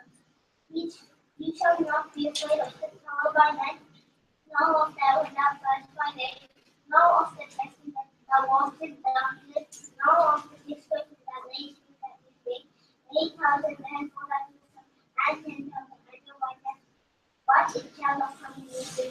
Only with your eye shall you look and see the reward of the wicked. Because you have made the Lord great my refuge, even the most afflicted shall dwell in His place. No evil shall befall you, nor shall any plague come near your dwelling. For He shall give His angels charge over you to keep you in all your ways. In their hands they shall bear you up, lest you dash your foot against a stone. You shall tread upon the lion and the cobra, the young lion and the serpent. Humble underfoot. Because He has set His love upon you, therefore I will then deliver him. I will set him on high, because he has known my name. He shall call upon me, and I will answer him. I will be with him in trouble. I'll deliver him and honor him with long life. I will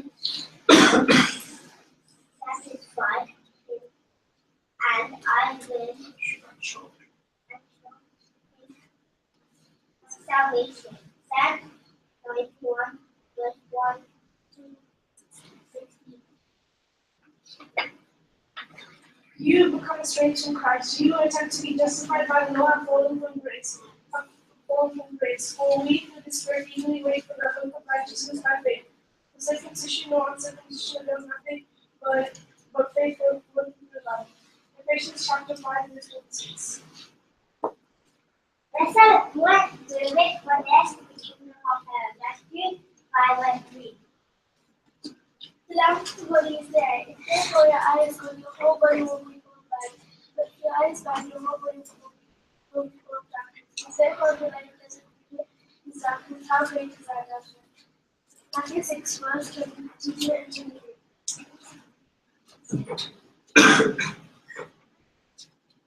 I trusted the Lord when I said, I am greatly afflicted. In my alarm I said, everyone is a liar. What shall I return to the Lord for all his goodness to me? I will lift up the cup of salvation and call on the name of the Lord. Psalm 116, verse 1, verse 10 to 13.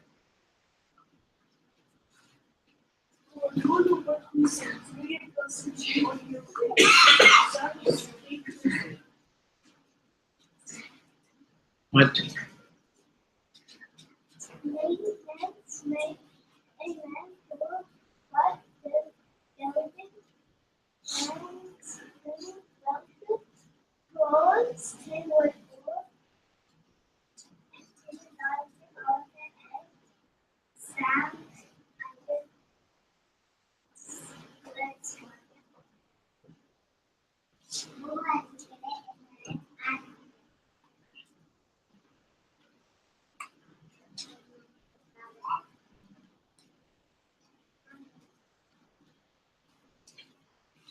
പ്രാർത്ഥന സ്തോത്രം പറയാം.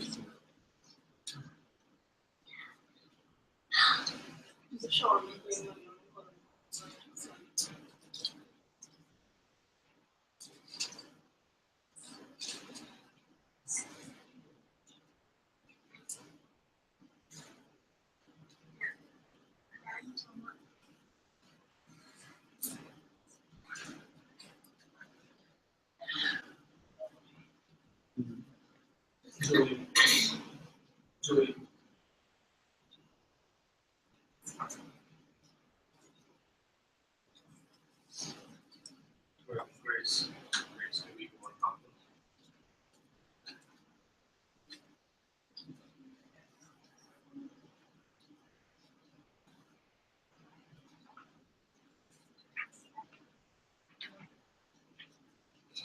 ശരീരത്തിന് വേദന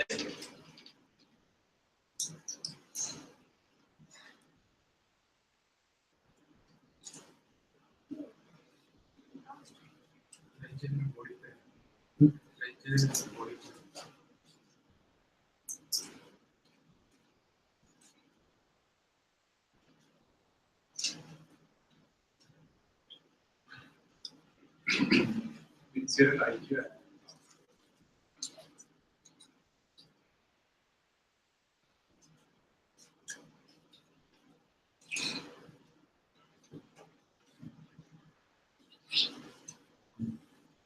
സൈഡിൽ കാലിന്റെ മുക്കില് വേദന മാറ്റി പരിപാടിയായിട്ട് മാറി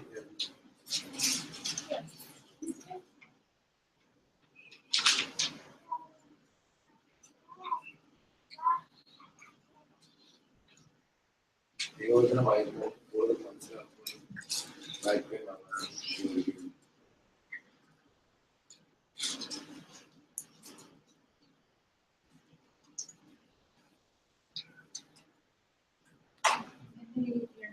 കൂടുതൽ നേരം ഡിസ്കൗണ്ട്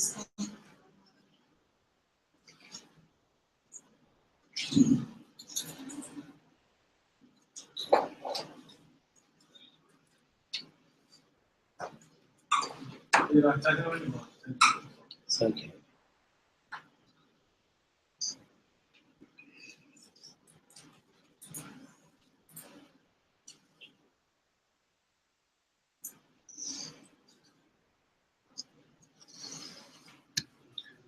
Please.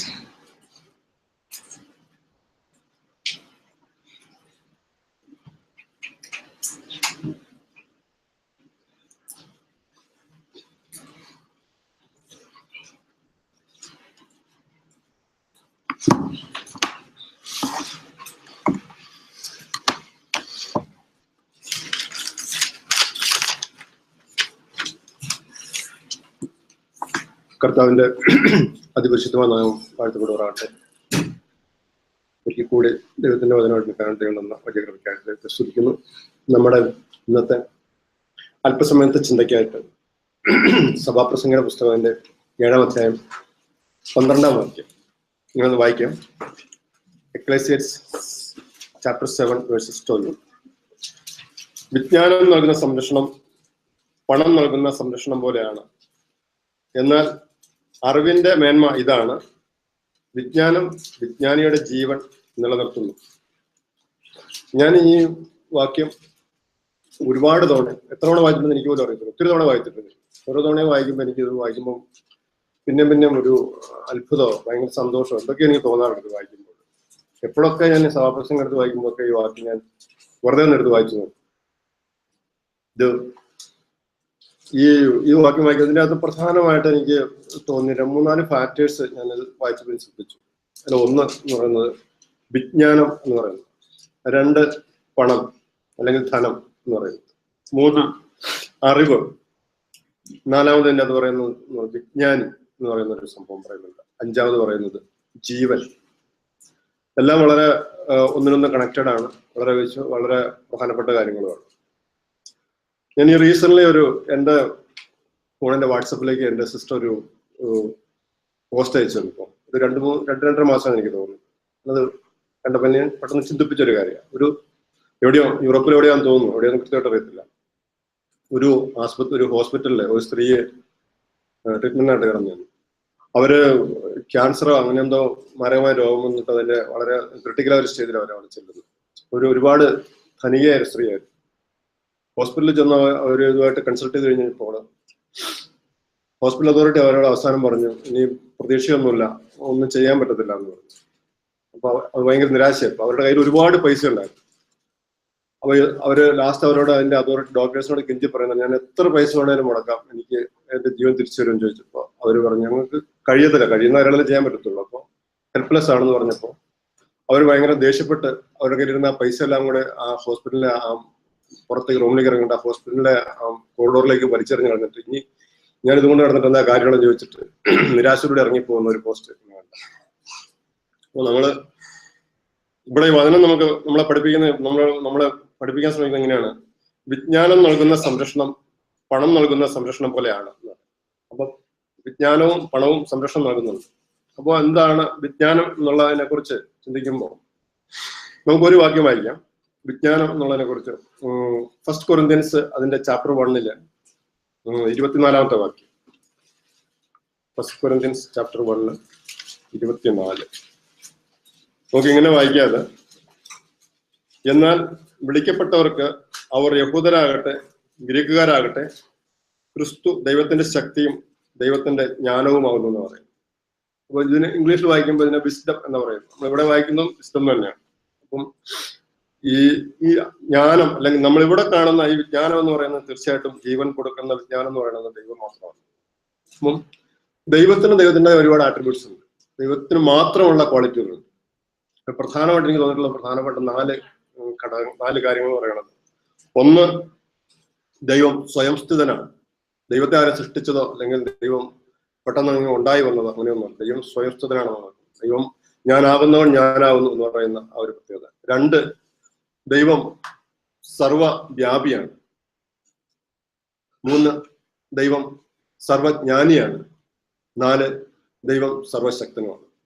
ഈ ക്വാളിറ്റികൾ 4 ഉള്ള ഒന്നിനെ നമുക്ക് ഈ ലോകത്ത് കാണാൻ കഴിയും. ലോകത്തിന് ഒരിടത്തും കാണാൻ കഴിയത്തില്ല. ഇതാണ് ദൈവത്തിന്റെ പ്രത്യേകത എന്ന് പറയുന്നത്. അപ്പൊ ഇതാണ് ദൈവം വിജ്ഞാനം എന്ന് പറയുന്നത്. അപ്പം ദൈവത്തിന്റെ ഈ ക്വാളിറ്റീസ് എല്ലാം നമ്മൾ വേറെ എവിടെ നോക്കിക്കഴിഞ്ഞു കഴിഞ്ഞാലും നമുക്ക് ഇതേ ഈ ഗുണഗണങ്ങളെല്ലാം ഉള്ളത് നമുക്ക് കണ്ടെത്താൻ കഴിയത്തില്ല. ഇതിനെ ഓരോന്നിനും എക്സ്പ്ലെയിൻ ചെയ്യാനായിട്ട് ബൈബിളിൽ ഒരുപാട് വാക്യങ്ങളുണ്ട്. അതെല്ലാം എക്സ്പ്ലെയിൻ ചെയ്യാനായിട്ട് നമുക്കിവിടെ സമയമില്ല. നമ്മൾ പറയുമ്പോൾ ദൈവം സർവജ്ഞാനം എന്ന് പറയുമ്പോൾ നമ്മൾ കാണുന്നുണ്ട് സുവിശേഷത്തിന്റെ അതൊക്കെ പലയിടത്തും പലരും കർത്താവ് പ്രസംഗിച്ചുകൊണ്ടിരിക്കുമ്പോൾ ഈ ആൾ ഇങ്ങനെയായിരുന്നെങ്കിൽ ഇവൻ അറിഞ്ഞിരുന്നില്ല എന്നൊക്കെ പറയുമ്പോൾ അവരുടെ ഹൃദയത്തിലെ ജ്ഞാനത്തെ ആ നിമിഷം അറിഞ്ഞിട്ട് അപ്പം തന്നെ അവരോട് ചോദിക്കുന്ന കാര്യങ്ങളൊക്കെ നമ്മൾ കാണുന്നുണ്ട്. അതുപോലെ സർവശക്തനാന്ന് പറയുമ്പോൾ അലയടിച്ചു കിടന്ന കടലിനെ ദൈവം ഒരു നിമിഷം കൂടി ശാന്തനാക്കുന്നത്, അങ്ങനെ എല്ലാ കാര്യങ്ങളും നമുക്ക് ബൈബിളിൽ നോക്കിയാൽ കാണാൻ പറ്റില്ല. ഇതുപോലെ തന്നെ അടുത്ത കാര്യമാണ് പണം എന്ന് പറയുന്നത്, അല്ലെങ്കിൽ ഇപ്പൊ ധനം കൊടുക്കുന്ന സംരക്ഷണം എന്ന് പറയുന്നത്. ദൈവം സംരക്ഷിക്കുന്നുണ്ടെന്നുള്ള കാര്യം നമുക്കറിയാം. പണം സംരക്ഷിക്കുന്നുണ്ടോ എന്ന് ചോദിച്ചാൽ തീർച്ചയായിട്ടും ഉണ്ട്. പണം സംരക്ഷിക്കുന്നുണ്ട് മനുഷ്യനെ. അല്ലെങ്കിൽ നമുക്കത് കാണാൻ പറ്റും. ഇപ്പൊ പണത്തിന്റെ ഒരു പ്രത്യേക പണം കൊണ്ട് ഒരുപാട് കാര്യങ്ങൾ ചെയ്യാൻ പറ്റും. അതുകൊണ്ട് തന്നെയാണ് ഈ ലോകം മുഴുവനും തന്നെ ലോകം വഞ്ചിക്കപ്പെടുന്നതും. ഈ വാക്യം നമ്മൾ വായിക്കാൻ നമുക്ക് മനസ്സിലാക്കുന്ന കാര്യമുണ്ട്. ജനങ്ങൾ അല്ലെങ്കിൽ ലോകം മുഴുവൻ വഞ്ചിക്കപ്പെടുന്നത് ലോകത്തിന്റെ ആ മായിക പ്രപഞ്ചത്തിൽ വഞ്ചിക്കപ്പെട്ടു പോകുന്നുണ്ട് ലോകം മുഴുവൻ. അപ്പം നമ്മൾ എവിടെ കണ്ടു കഴിഞ്ഞാൽ, ഞാൻ ഈ റീസെന്റ് എന്റെ കൂടെ വർക്ക് ചെയ്യുന്ന എന്റെ കൂടെ വർക്ക് ചെയ്യുന്ന ഒരു പെൺകുട്ടിയുണ്ട്. അതുകൊണ്ട് ഞാനൊരു 2-3 തവണയെങ്കിലും ഈ ദൈവവചനം ആയിട്ട് ഷെയർ ചെയ്യാൻ നോക്കിയിട്ടുണ്ട്. പുള്ളിക്കാരി ഇത് കേട്ടോണ്ടിരിക്കുമ്പം എങ്ങനെ വന്നു കഴിഞ്ഞാൽ നമ്മൾ ഇന്നാളെ പറഞ്ഞ പോലെ പൂച്ച എങ്ങനെ ചാടിയാലും 4 കാലം ചാടും എന്ന് പറഞ്ഞ പോലെ ഇതൊക്കെ പറഞ്ഞു വരുമ്പോൾ അവസാനം പുള്ളിക്കാരത്തിയുടെ പുതുതായിട്ട് പറഞ്ഞുകൊണ്ടിരിക്കുന്ന വീടിന്റെ ബെഡ്റൂമിലേക്കും അതിന്റെ ബാക്കിയുള്ള കാര്യങ്ങളിലേക്ക് എത്തും. കാര്യങ്ങൾ എത്ര പറഞ്ഞു കഴിഞ്ഞാലും അവസാനം അത് വരുമ്പോ ഇത് അച്ചേട്ടാ അത് അങ്ങനെ പറഞ്ഞു തിരിച്ചു വരുമ്പോ അത് വീണ്ടും അത് അവിടെ ചെന്നെത്തും. അപ്പൊ എല്ലാവരുടെയും ചിന്ത ഈ ലോകത്തിൽ കാണുന്ന ഈ കാര്യങ്ങളെ കുറിച്ച് തന്നെയാണ്. ഈ ലോകത്തിൽ കാണുന്ന ജീവിതത്തെ എങ്ങനെ മൂടിപിടിപ്പിക്കാം, അല്ലെങ്കിൽ പൈസ കൊണ്ട് നമുക്ക് എന്തൊക്കെ ചെയ്യാൻ പറ്റും, അല്ലെങ്കിൽ പലരുടെയും ക്രൈസ്തവ കാറ് അല്ലെങ്കിൽ വീട്, ഇതുപോലുള്ള കാര്യങ്ങൾ 2-3 വീട് മേടിച്ചു, ഇങ്ങനെയുള്ള കാര്യങ്ങളെ കുറിച്ചൊക്കെ പറയും. ഇനി ഈ പണത്തിന്റെ സംരക്ഷണം എന്ന് പറയുമ്പോൾ അതിന് 2 രീതിയിൽ പ്രൊട്ടക്ട് ചെയ്യുന്ന ഒരു അവസ്ഥ എനിക്ക് തോന്നിയിട്ടുണ്ട്. അതായത് ഈവിളായ രീതിയിലും പ്രൊട്ടക്ട് ചെയ്യും, നല്ല രീതിയിലും പണം പ്രൊട്ടക്ട് ചെയ്യുന്ന ചില കാര്യങ്ങളുണ്ട്. ഈവിൾ പ്രൊട്ടക്ഷൻ എന്ന് പറഞ്ഞിട്ടുണ്ടെങ്കിൽ നമുക്കറിയാം, പണമാണ് ഇന്ന് ലോകത്തിൽ കാണുന്ന എല്ലാ ഈവിൾസിന്റെയും നിദാനം എന്ന് പറയുമ്പോൾ മസിൽ പവർ, പൊളിറ്റിക്കൽ പവർ, പണം അതിന്റെ തന്നെ ഒരു പവർ. ഇതിന്റെ എല്ലാം സോഴ്സ് പണത്തിൽ നിന്ന് തുടങ്ങുന്നു. ഇതിന് വേണ്ടിയിട്ട് തന്നെയാണ് ഇതെല്ലാം നടക്കുന്നത് നമ്മൾ കാണുന്നത്. അങ്ങനെ കാണുമ്പോൾ നമ്മൾ കാണുന്ന അടിച്ചമർത്തലുകൾ, അക്രമങ്ങൾ, ഈ പറയുന്ന എല്ലാ കാര്യങ്ങളും സംഭവിക്കുന്നത് പണത്തിന്റെ പേരിലാണ്. ഇനി പണത്തിന് അതല്ലാത്ത രീതിയിലുള്ള വേറൊരു പവർ ഉണ്ട്, ഒരു പ്രൊട്ടക്ഷൻ ഉണ്ട്. നമുക്ക് കാണാൻ പറ്റുന്ന പല കാര്യങ്ങളുണ്ട്. ഒരു ഉദാഹരണം പറഞ്ഞിട്ടുണ്ടെങ്കിൽ എനിക്ക് തോന്നിയിട്ടുള്ളത്, ഇപ്പം നമ്മളെല്ലാം സാധാരണക്കാരായ മനുഷ്യരാണ്. എല്ലാ മനുഷ്യരും ഇപ്പം ഇന്ത്യയിൽ ഇപ്പൊ 130 കോടി ജനങ്ങളുണ്ട്. ഇത് സാധാരണക്കാരായ അപ്പൊ ഈ ജനങ്ങൾക്കൊക്കെ ശരിക്കും പറഞ്ഞിട്ടുണ്ടെങ്കിൽ ഇപ്പൊ നമ്മളൊക്കെ നാട്ടിൽ തിരുമാണെങ്കിലും ഓസ്ട്രേലിയയിലാണ്, അല്ലെങ്കിൽ UK-ല്, അല്ലെങ്കിൽ അമേരിക്കയിലാന്ന് പറയുമ്പോൾ അവർക്ക് ഒരു അത്ഭുതം, അല്ലെങ്കിൽ അവർക്ക് പോകണം, അല്ലെങ്കിൽ ചെല്ലണം എന്നൊക്കെ ഭയങ്കര ആഗ്രഹം തോന്നാറുണ്ട്. അപ്പൊ എന്നോട് ഒത്തിരി പേര് ചോദിച്ചിട്ടുണ്ട്, യാത്രയൊക്കെ പോകുമ്പോൾ ചിലർക്ക് എവിടെയാണെന്ന് ചോദിക്കുമ്പോൾ അവിടെ എങ്ങനെ വരാൻ പറ്റും. അപ്പൊ നമ്മൾക്കിപ്പം പെട്ടെന്ന് ഓസ്ട്രേലിയയിലേക്ക് പോകണം, അല്ലെങ്കിൽ USA-ലേക്ക് വരണം, അല്ലെങ്കിൽ UK-ൽ പോകണം എന്നിട്ടുണ്ടെങ്കിൽ ഒരു സാധാരണക്കാരനായ ഒരു മനുഷ്യനാണെങ്കിൽ അവന് അതിന് വേണ്ടിയിട്ട് ഒരുപാട് പ്രൊസീജിയർ ഉണ്ട്, പ്രോസസ് ഉണ്ട്. അതിന് പിന്നാലൊക്കെ നടന്ന് ചിലപ്പോൾ അത് കിട്ടും, ചിലപ്പോൾ കിട്ടില്ല. എന്നാൽ അതേ സമയത്ത് ഇപ്പൊ ലോകത്തിലെ വമ്പൻ പണക്കാരായിട്ടുള്ള ഇപ്പൊ മുകേഷ് അംബാനി അല്ലെങ്കിൽ ബിൽ ഗേറ്റ്സ്, ഇവർക്കൊക്കെ ഈ പറയുന്ന രാജ്യങ്ങളൊന്ന് പോകണമെന്ന് ചിന്തിച്ചിട്ടുണ്ടെങ്കിൽ, ഇന്ന് ചിന്തിച്ചിട്ടുണ്ടെങ്കിൽ ചിലപ്പോൾ നാളെ അവർക്ക് വിസയായിരിക്കും, അവർക്കവിടെ പോകാൻ പറ്റും.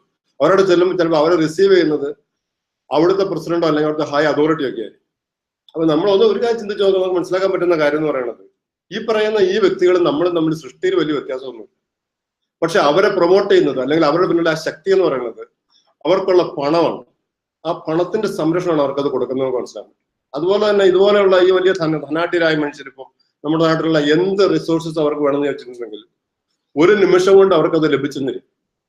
ഇപ്പൊ തന്നെ ഒരു ആശുപത്രിയിൽ നമ്മൾ പറഞ്ഞു, സാധാരണക്കാരൻ ഒരു ആശുപത്രി ഒരു രോഗമായിട്ട് ചെന്നിട്ടുണ്ടെങ്കിൽ അവൻ ചിലപ്പോൾ മെഡിക്കൽ കോളേജിലൊക്കെ പോയി ഡോക്ടറെ കണ്ട് അതിന്റെ ആ പ്രൊസീജിയറൊക്കെ കീപ്പ് ചെയ്ത് വരുമ്പോൾ ചിലപ്പോൾ അവര് സമയത്ത് ചിലപ്പോൾ ട്രീറ്റ്മെന്റ് കിട്ടിയെന്നിരിക്കും, ചിലപ്പോൾ കിട്ടിയില്ലാന്നിരിക്കും. പക്ഷെ അതേ സമയത്ത് തന്നെ അത് ഉള്ളത് വേറൊരു ധനികനായ ഒരാൾക്കാണെങ്കിൽ ഈ പറയുന്ന ഈ സോഴ്സസ് എല്ലാം പെട്ടെന്ന് അവർക്ക് കിട്ടും. അപ്പൊ ഇതാണ് ആ പൈസ കൊടുക്കുന്ന അല്ലെങ്കിൽ ആ അട്രാക്റ്റീവ് ആയിട്ടുള്ള ആ ഒരു സംരക്ഷണം എന്ന് പറയുന്നത്. എന്നാൽ കർത്താവ് കൊടുക്കുന്ന സംരക്ഷണമുണ്ട്. നമ്മളിപ്പം നമുക്ക് വായിച്ചു കഴിഞ്ഞാല് ഇതുപോലെ തന്നെ കർത്താവ് കൊടുക്കുന്ന സംരക്ഷണം നമ്മൾ വായിക്കുമ്പോൾ മത്തായിയുടെ സുവിശേഷം അതിന്റെ 6:32, മാത്യു 6:32.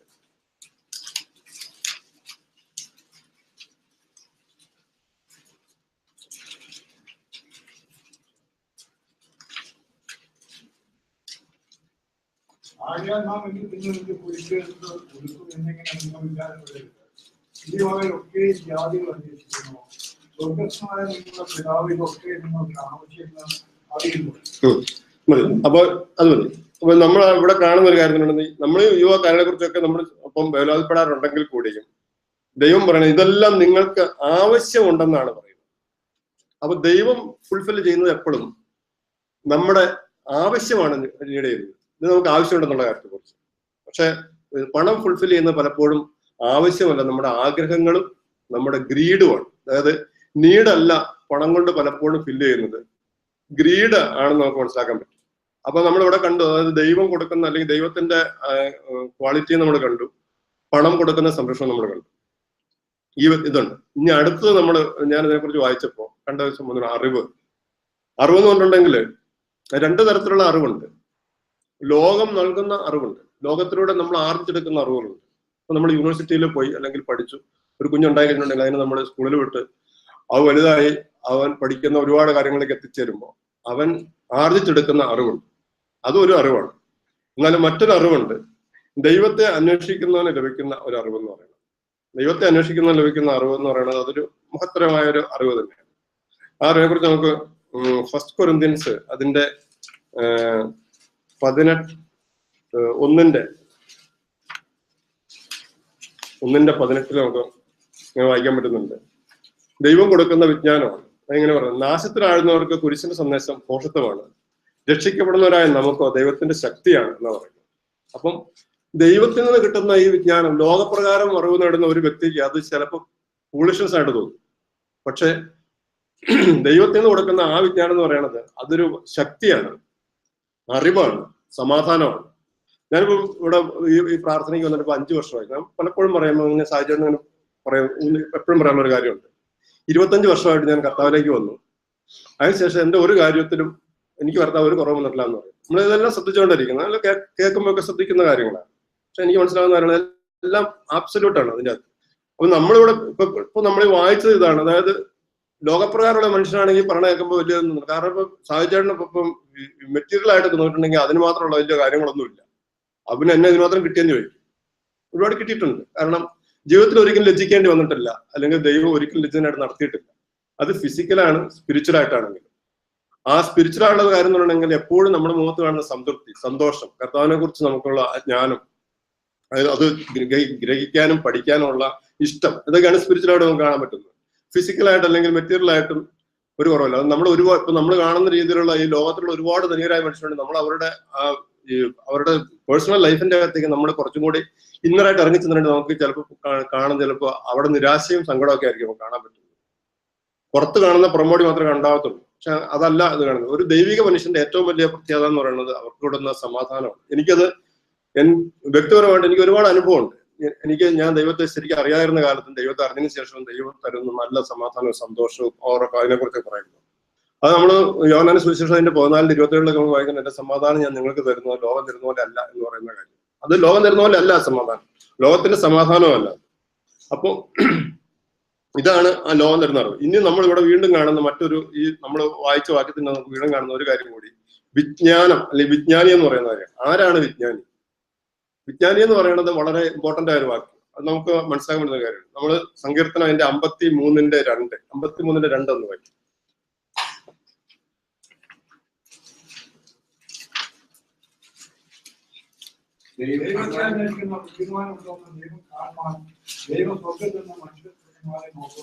അത് മതി. അതായത് ദൈവത്തെ അന്വേഷിക്കുന്ന ബുദ്ധിമാൻ, ഇതാണ് ശരിയായ രീതിയിൽ വിജ്ഞാനം അന്വേഷിക്കുന്ന ഒരാൾ എന്ന് പറയുന്നത്. അപ്പോ ദൈവത്തെ അന്വേഷിക്കുന്ന ബുദ്ധിമാൻ ഉണ്ടോ എന്ന് കാണാനാണ് ദൈവം നോക്കുന്നത്. ഇതാണ് യഥാർത്ഥ ബുദ്ധിമാൻ എന്ന് പറയുന്നത്. ദൈവത്തെ അന്വേഷിച്ച് കണ്ടെത്തുക എന്ന് പറയുന്നത് അത്ര ചെറിയ കാര്യമൊന്നുമല്ല. നമ്മൾ വിചാരിക്കുന്നത് എളുപ്പമായ കാര്യമല്ല. നമ്മൾ അതിനുവേണ്ടി ഒരുപാട് അതിനു വേണ്ടിയിട്ട് നമ്മൾ ഇറങ്ങി പുറപ്പെട്ടു കഴിഞ്ഞാൽ നമ്മൾ ശ്രദ്ധിച്ചിട്ടുണ്ടെങ്കിൽ നമുക്ക് ദൈവത്തെ കൃത്യമായിട്ട് മനസ്സിലാക്കാനും അന്വേഷിക്കാനും കണ്ടെത്താനും കഴിയും എന്ന് പറയുന്നത്. അപ്പൊ നമ്മളിവിടെ കാണുന്നത്, ഇനി നമ്മുടെ വീട്ടിൽ നമ്മൾ വായിച്ചു വരുമ്പോൾ അതിന്റെ സെക്കൻഡ് പാർട്ടില്, എന്നാൽ അറിവിന്റെ മേന്മ ഇതാണ്, വിജ്ഞാനം വിജ്ഞാനിയുടെ ജീവൻ നിലനിർത്തുന്ന പറയുന്നത്. വിജ്ഞാനം എന്ന് പറയുന്നത് ദൈവവും, വിജ്ഞാനി എന്ന് പറയുന്നത് ദൈവത്തെ കണ്ടെത്തി ആ വിജ്ഞാനമുള്ള ആ ബുദ്ധിമാനായ മനുഷ്യനെ കുറിച്ച് നമ്മൾ പറയുന്നത്. അപ്പോ ഇവിടെ നമ്മൾ കാണുന്ന ജീവൻ നിലനിർത്തുന്ന പറയുന്നത്. അപ്പൊ നമ്മൾ കുറച്ചു മുമ്പ് കണ്ടു, പണവും അത് കൊടുക്കുന്ന രണ്ടും പറഞ്ഞു. അതായത് വിജ്ഞാനം സംരക്ഷണം കൊടുക്കുന്നു, പണവും സംരക്ഷണം കൊടുക്കുന്നു എന്ന് പറഞ്ഞു. എന്നാൽ വിജ്ഞാനത്തിന്റെ മാത്രമായ ക്വാളിറ്റിയാണ് നമ്മൾ വീണ്ടും ഇവിടെ കാണുന്നത്. വിജ്ഞാനം വിജ്ഞാനിയുടെ ജീവൻ നിലനിർത്തുന്ന പറയുന്നത്. ജീവൻ, അപ്പൊ ജീവൻ എന്ന് പറയുന്ന കാര്യത്തിന് ഒരുപാട് പ്രാധാന്യമുണ്ട്. ഇനി ജീവന്റെ കാര്യത്തിൽ തന്നെ നമുക്ക് പഠിക്കുമ്പോൾ അതിന് 2 തരത്തിൽ അതിനെ മനസ്സിലാക്കാൻ പറ്റുന്നുണ്ട്. ജീവൻ എന്ന് പറയുമ്പോൾ ഇപ്പൊ ഒരു വേദോസത്തിൽ തന്നെ ചില കാര്യങ്ങൾ എടുത്തിട്ടുണ്ടെങ്കിൽ നമുക്ക് മനസ്സിലാക്കാൻ പറ്റുന്ന കാര്യങ്ങളുണ്ടെങ്കിൽ, ലാസർ മരിച്ചു, 4 ദിവസമായി ജീർണിച്ചു പോയ ശരീരം ആണ് കർത്താവ് ആ കല്ലറൊക്കെ ചെന്നിട്ട് പുനർജീവം കൊടുക്കുന്നത്. അപ്പൊ ലാസർ രണ്ടാമത് റിസർട്ട് ചെയ്യുന്നു. പിന്നെ ഞാനൊരിക്കൽ ഒരാളോട് ഇതുപോലെ സംസാരിച്ചപ്പോൾ ഈ നിത്യജീവനെ കുറിച്ചൊക്കെ പുള്ളിയോട് സംസാരിച്ച പുള്ളി പെട്ടെന്ന് ചോദിച്ചാൽ അതെങ്ങനെയാണ്. അപ്പൊ ഞാൻ ചോദിച്ചു, ലാസറിന് അപ്പൊ എല്ലാവരുടെയും ഒരു കാഴ്ചപ്പാടെന്നുണ്ടെങ്കിൽ നമ്മൾ ദൈവത്തെ വിളിക്കുന്നതും അന്വേഷിക്കുന്നതും തന്നെ പ്രധാനപ്പെട്ടമായ നമ്മുടെ പല ആവശ്യങ്ങളും എടുക്കാൻ പറ്റാണ്. അതിൽ രോഗസൗഖ്യമുണ്ട്, നമുക്ക് ജോലി വേണം, ജീവിത സൗകര്യങ്ങൾ വേണം, മക്കളുടെ കാര്യങ്ങൾ എല്ലാം ഉണ്ട്. ഒന്നും മോശമായ കാര്യം എന്നല്ല പറയുന്നത്. പക്ഷെ പലപ്പോഴും പലരും മരിക്കുന്ന കാര്യത്തെക്കുറിച്ച് വരുമ്പോൾ അല്ലെങ്കിൽ രോഗം വരുമ്പോൾ അതിന്റെ സൗഖ്യം കിട്ടുമ്പോഴാണ് ഏറ്റവും കൂടുതൽ അതൊരു തെറ്റായ കാര്യമല്ല, ശരിയായ മോശമായ കാര്യം നല്ല ഞാൻ പറയുന്നത്. എന്റെ വീടിന്റെ അടുത്തുള്ള സുഹൃത്തുമായിട്ട് ഞാൻ ഇന്നാളെ നാട്ടിൽ പോയപ്പോഴും സംസാരിച്ചപ്പോൾ എന്റെ ഒരു ക്ലോസ് ഫ്രണ്ട് അവിടെ ക്യാൻസർ വന്ന് മരിച്ചു. അവന് 38 വയസ്സ് പ്രായം ഉണ്ടായിരുന്നു. അപ്പൊ ഞങ്ങളെല്ലാവരും വലിയ കൂട്ടുകാരായിരുന്നു. അപ്പൊ ഇദ്ദേഹം എന്നോട് സംസാരിച്ചപ്പോൾ എന്നോട് പറയാ, നിങ്ങളെല്ലാവരും അവന് വേണ്ടി പ്രാർത്ഥിച്ചില്ലേ? ഞാനും പ്രാർത്ഥിക്കുന്നുണ്ടായിരുന്നു തന്നെ. നിങ്ങളെ പ്രാർത്ഥനയ്ക്ക് ഒത്തിരി പ്രത്യേകത ഉണ്ടെങ്കിൽ, പക്ഷെ അവൻ മരിച്ചുപോയി. അവൻ ജീവിച്ചിരുന്നെങ്കിൽ ഞാൻ ശരിക്കും ദൈവത്തെ വിശ്വസിക്കാറുണ്ട്. അപ്പൊ ഞാൻ പറഞ്ഞു അങ്ങനെയൊന്നും പറഞ്ഞൊരു കാര്യമില്ല. ഇപ്പൊ ജനിച്ചിട്ട് 4 ദിവസം കഴിഞ്ഞ കുഞ്ഞ് മരിച്ചു പോകാറുണ്ട്. ഈ പ്രായത്തിലുള്ളവർ മരിക്കാറുണ്ട്. 100 വയസ്സായിട്ട് കിടക്കയിൽ ഒരിക്കലും എഴുന്നേക്കാൻ പോലും പറ്റാതെ ശ്വാസം പോലും കിട്ടാതെ കിടക്കുന്ന ചില ആളുകൾ വർഷങ്ങളോളം കിടന്നിട്ട് മരിച്ചു പോകുന്നവരെ എനിക്കറിയാം. അപ്പോൾ ജീവന്റെ കാര്യത്തിലൊക്കെ അതിന്റെ അന്തിമമായ തീരുമാനം എടുക്കുന്ന ആൾ ദൈവം. അതില് ഈ ആള് രക്ഷപ്പെട്ടാലും ഞാൻ ദൈവത്തെ വിശ്വസിക്കണം എന്ന് പറയുന്നതിൽ അർത്ഥമൊന്നും എനിക്ക് തോന്നുന്നില്ല. അങ്ങനെയല്ല നമ്മൾ ദൈവത്തെ അന്വേഷിക്കുന്ന നമുക്ക് കണ്ടെത്താൻ പറ്റുന്ന കാര്യം. നമ്മളിവിടെയും കാണുന്നത് ലാസർ മരിച്ചു. 4ാമത്തെ ദിവസം ലാസറിനെ കർത്താവ് ഉയർപ്പിച്ചു. അതേ ലാസർ പിന്നെ മരിച്ചുപോയി. അതുപോലെ തന്നെ നമ്മൾ വീണ്ടും കാണുന്ന ബൈബിളിൽ കാണുന്ന മറ്റൊരു ഇതുണ്ട്. ഇപ്പൊ ഹിസ്കിയാവിന് ശരിക്കും ദൈവം ഡെത്ത് വാറണ്ട കൊടുത്തു. എന്നാൽ ആ ഡെത്ത് വാറണ്ട് മരിച്ചു, ഇത്ര സമയത്തോടെ മരിച്ചു പോകുന്നു പറഞ്ഞു കഴിഞ്ഞപ്പോ ഹിസ്കിയാവ് ദൈവത്തിന് തിരുസന്നിധിയിൽ ഒരിക്കൽ കൂടി കരഞ്ഞു കഴിഞ്ഞപ്പോ ദൈവം ആ തീരുമാനം മാറ്റി കൊടുത്തു. അപ്പൊ ആ ഡെത്തിലും ചെറിയ വ്യത്യാസം വരും. എന്നാലും ഹിസ്കിയാവ് മരിച്ചുപോയി. അതുപോലെ എല്ലാവരും മരിക്കുന്നുണ്ട്. ജനിച്ചിട്ടുണ്ടെങ്കിൽ എല്ലാവരും മരിച്ചിരിക്കും. അതൊരു വലിയ സത്യമാണ്. അത് നമുക്ക് നമ്മുടെ കൺമുമ്പിൽ എപ്പോഴും കണ്ടുകൊണ്ടിരിക്കുന്ന കാര്യമാണ്. എന്നാൽ ജീവനിലുള്ള അടുത്ത പ്രധാനപ്പെട്ട കാര്യം എന്ന് പറയുന്നത് നിത്യ ജീവൻ എന്നാണ് പറയുന്നത്. അപ്പൊ ഈ ജീവന്റെ കാര്യത്തിൽ ഇത് പറയുമ്പോൾ ജീവൻ അത് മരിച്ച ബോഡിക്കകത്തും ജീവൻ തിരിച്ചു കൊടുക്കാനും ജീവൻ എടുക്കാനും എല്ലാം ഉള്ള എല്ലാ കഴിവുകളും നമ്മുടെ കർത്താവിനുണ്ട്. അത് നമ്മൾ യോഹന്നാന്റെ സുവിശേഷം അതിന്റെ 10-ാം അധ്യായം അതിന്റെ 17-18 വാക്യം നമ്മൾ വായിക്കുമ്പോൾ നമുക്കിങ്ങനെ കാണാൻ പറ്റുന്ന വളരെ അത്ഭുതകരമായിട്ട് കാണാൻ പറ്റുന്ന ഒരു വാക്യമാണ്. എന്റെ ജീവൻ അത് വീണ്ടും എടുക്കാനായി ഞാൻ ത്യജിക്കുന്നതിനാൽ പിതാവ് എന്നെ സ്നേഹിക്കുന്നു. എന്നിൽ നിന്ന് അത് ആരും എടുക്കുന്നില്ല, എന്നാൽ ഞാൻ അത് സ്വമേധയാ ത്യജിക്കുകയാണ്.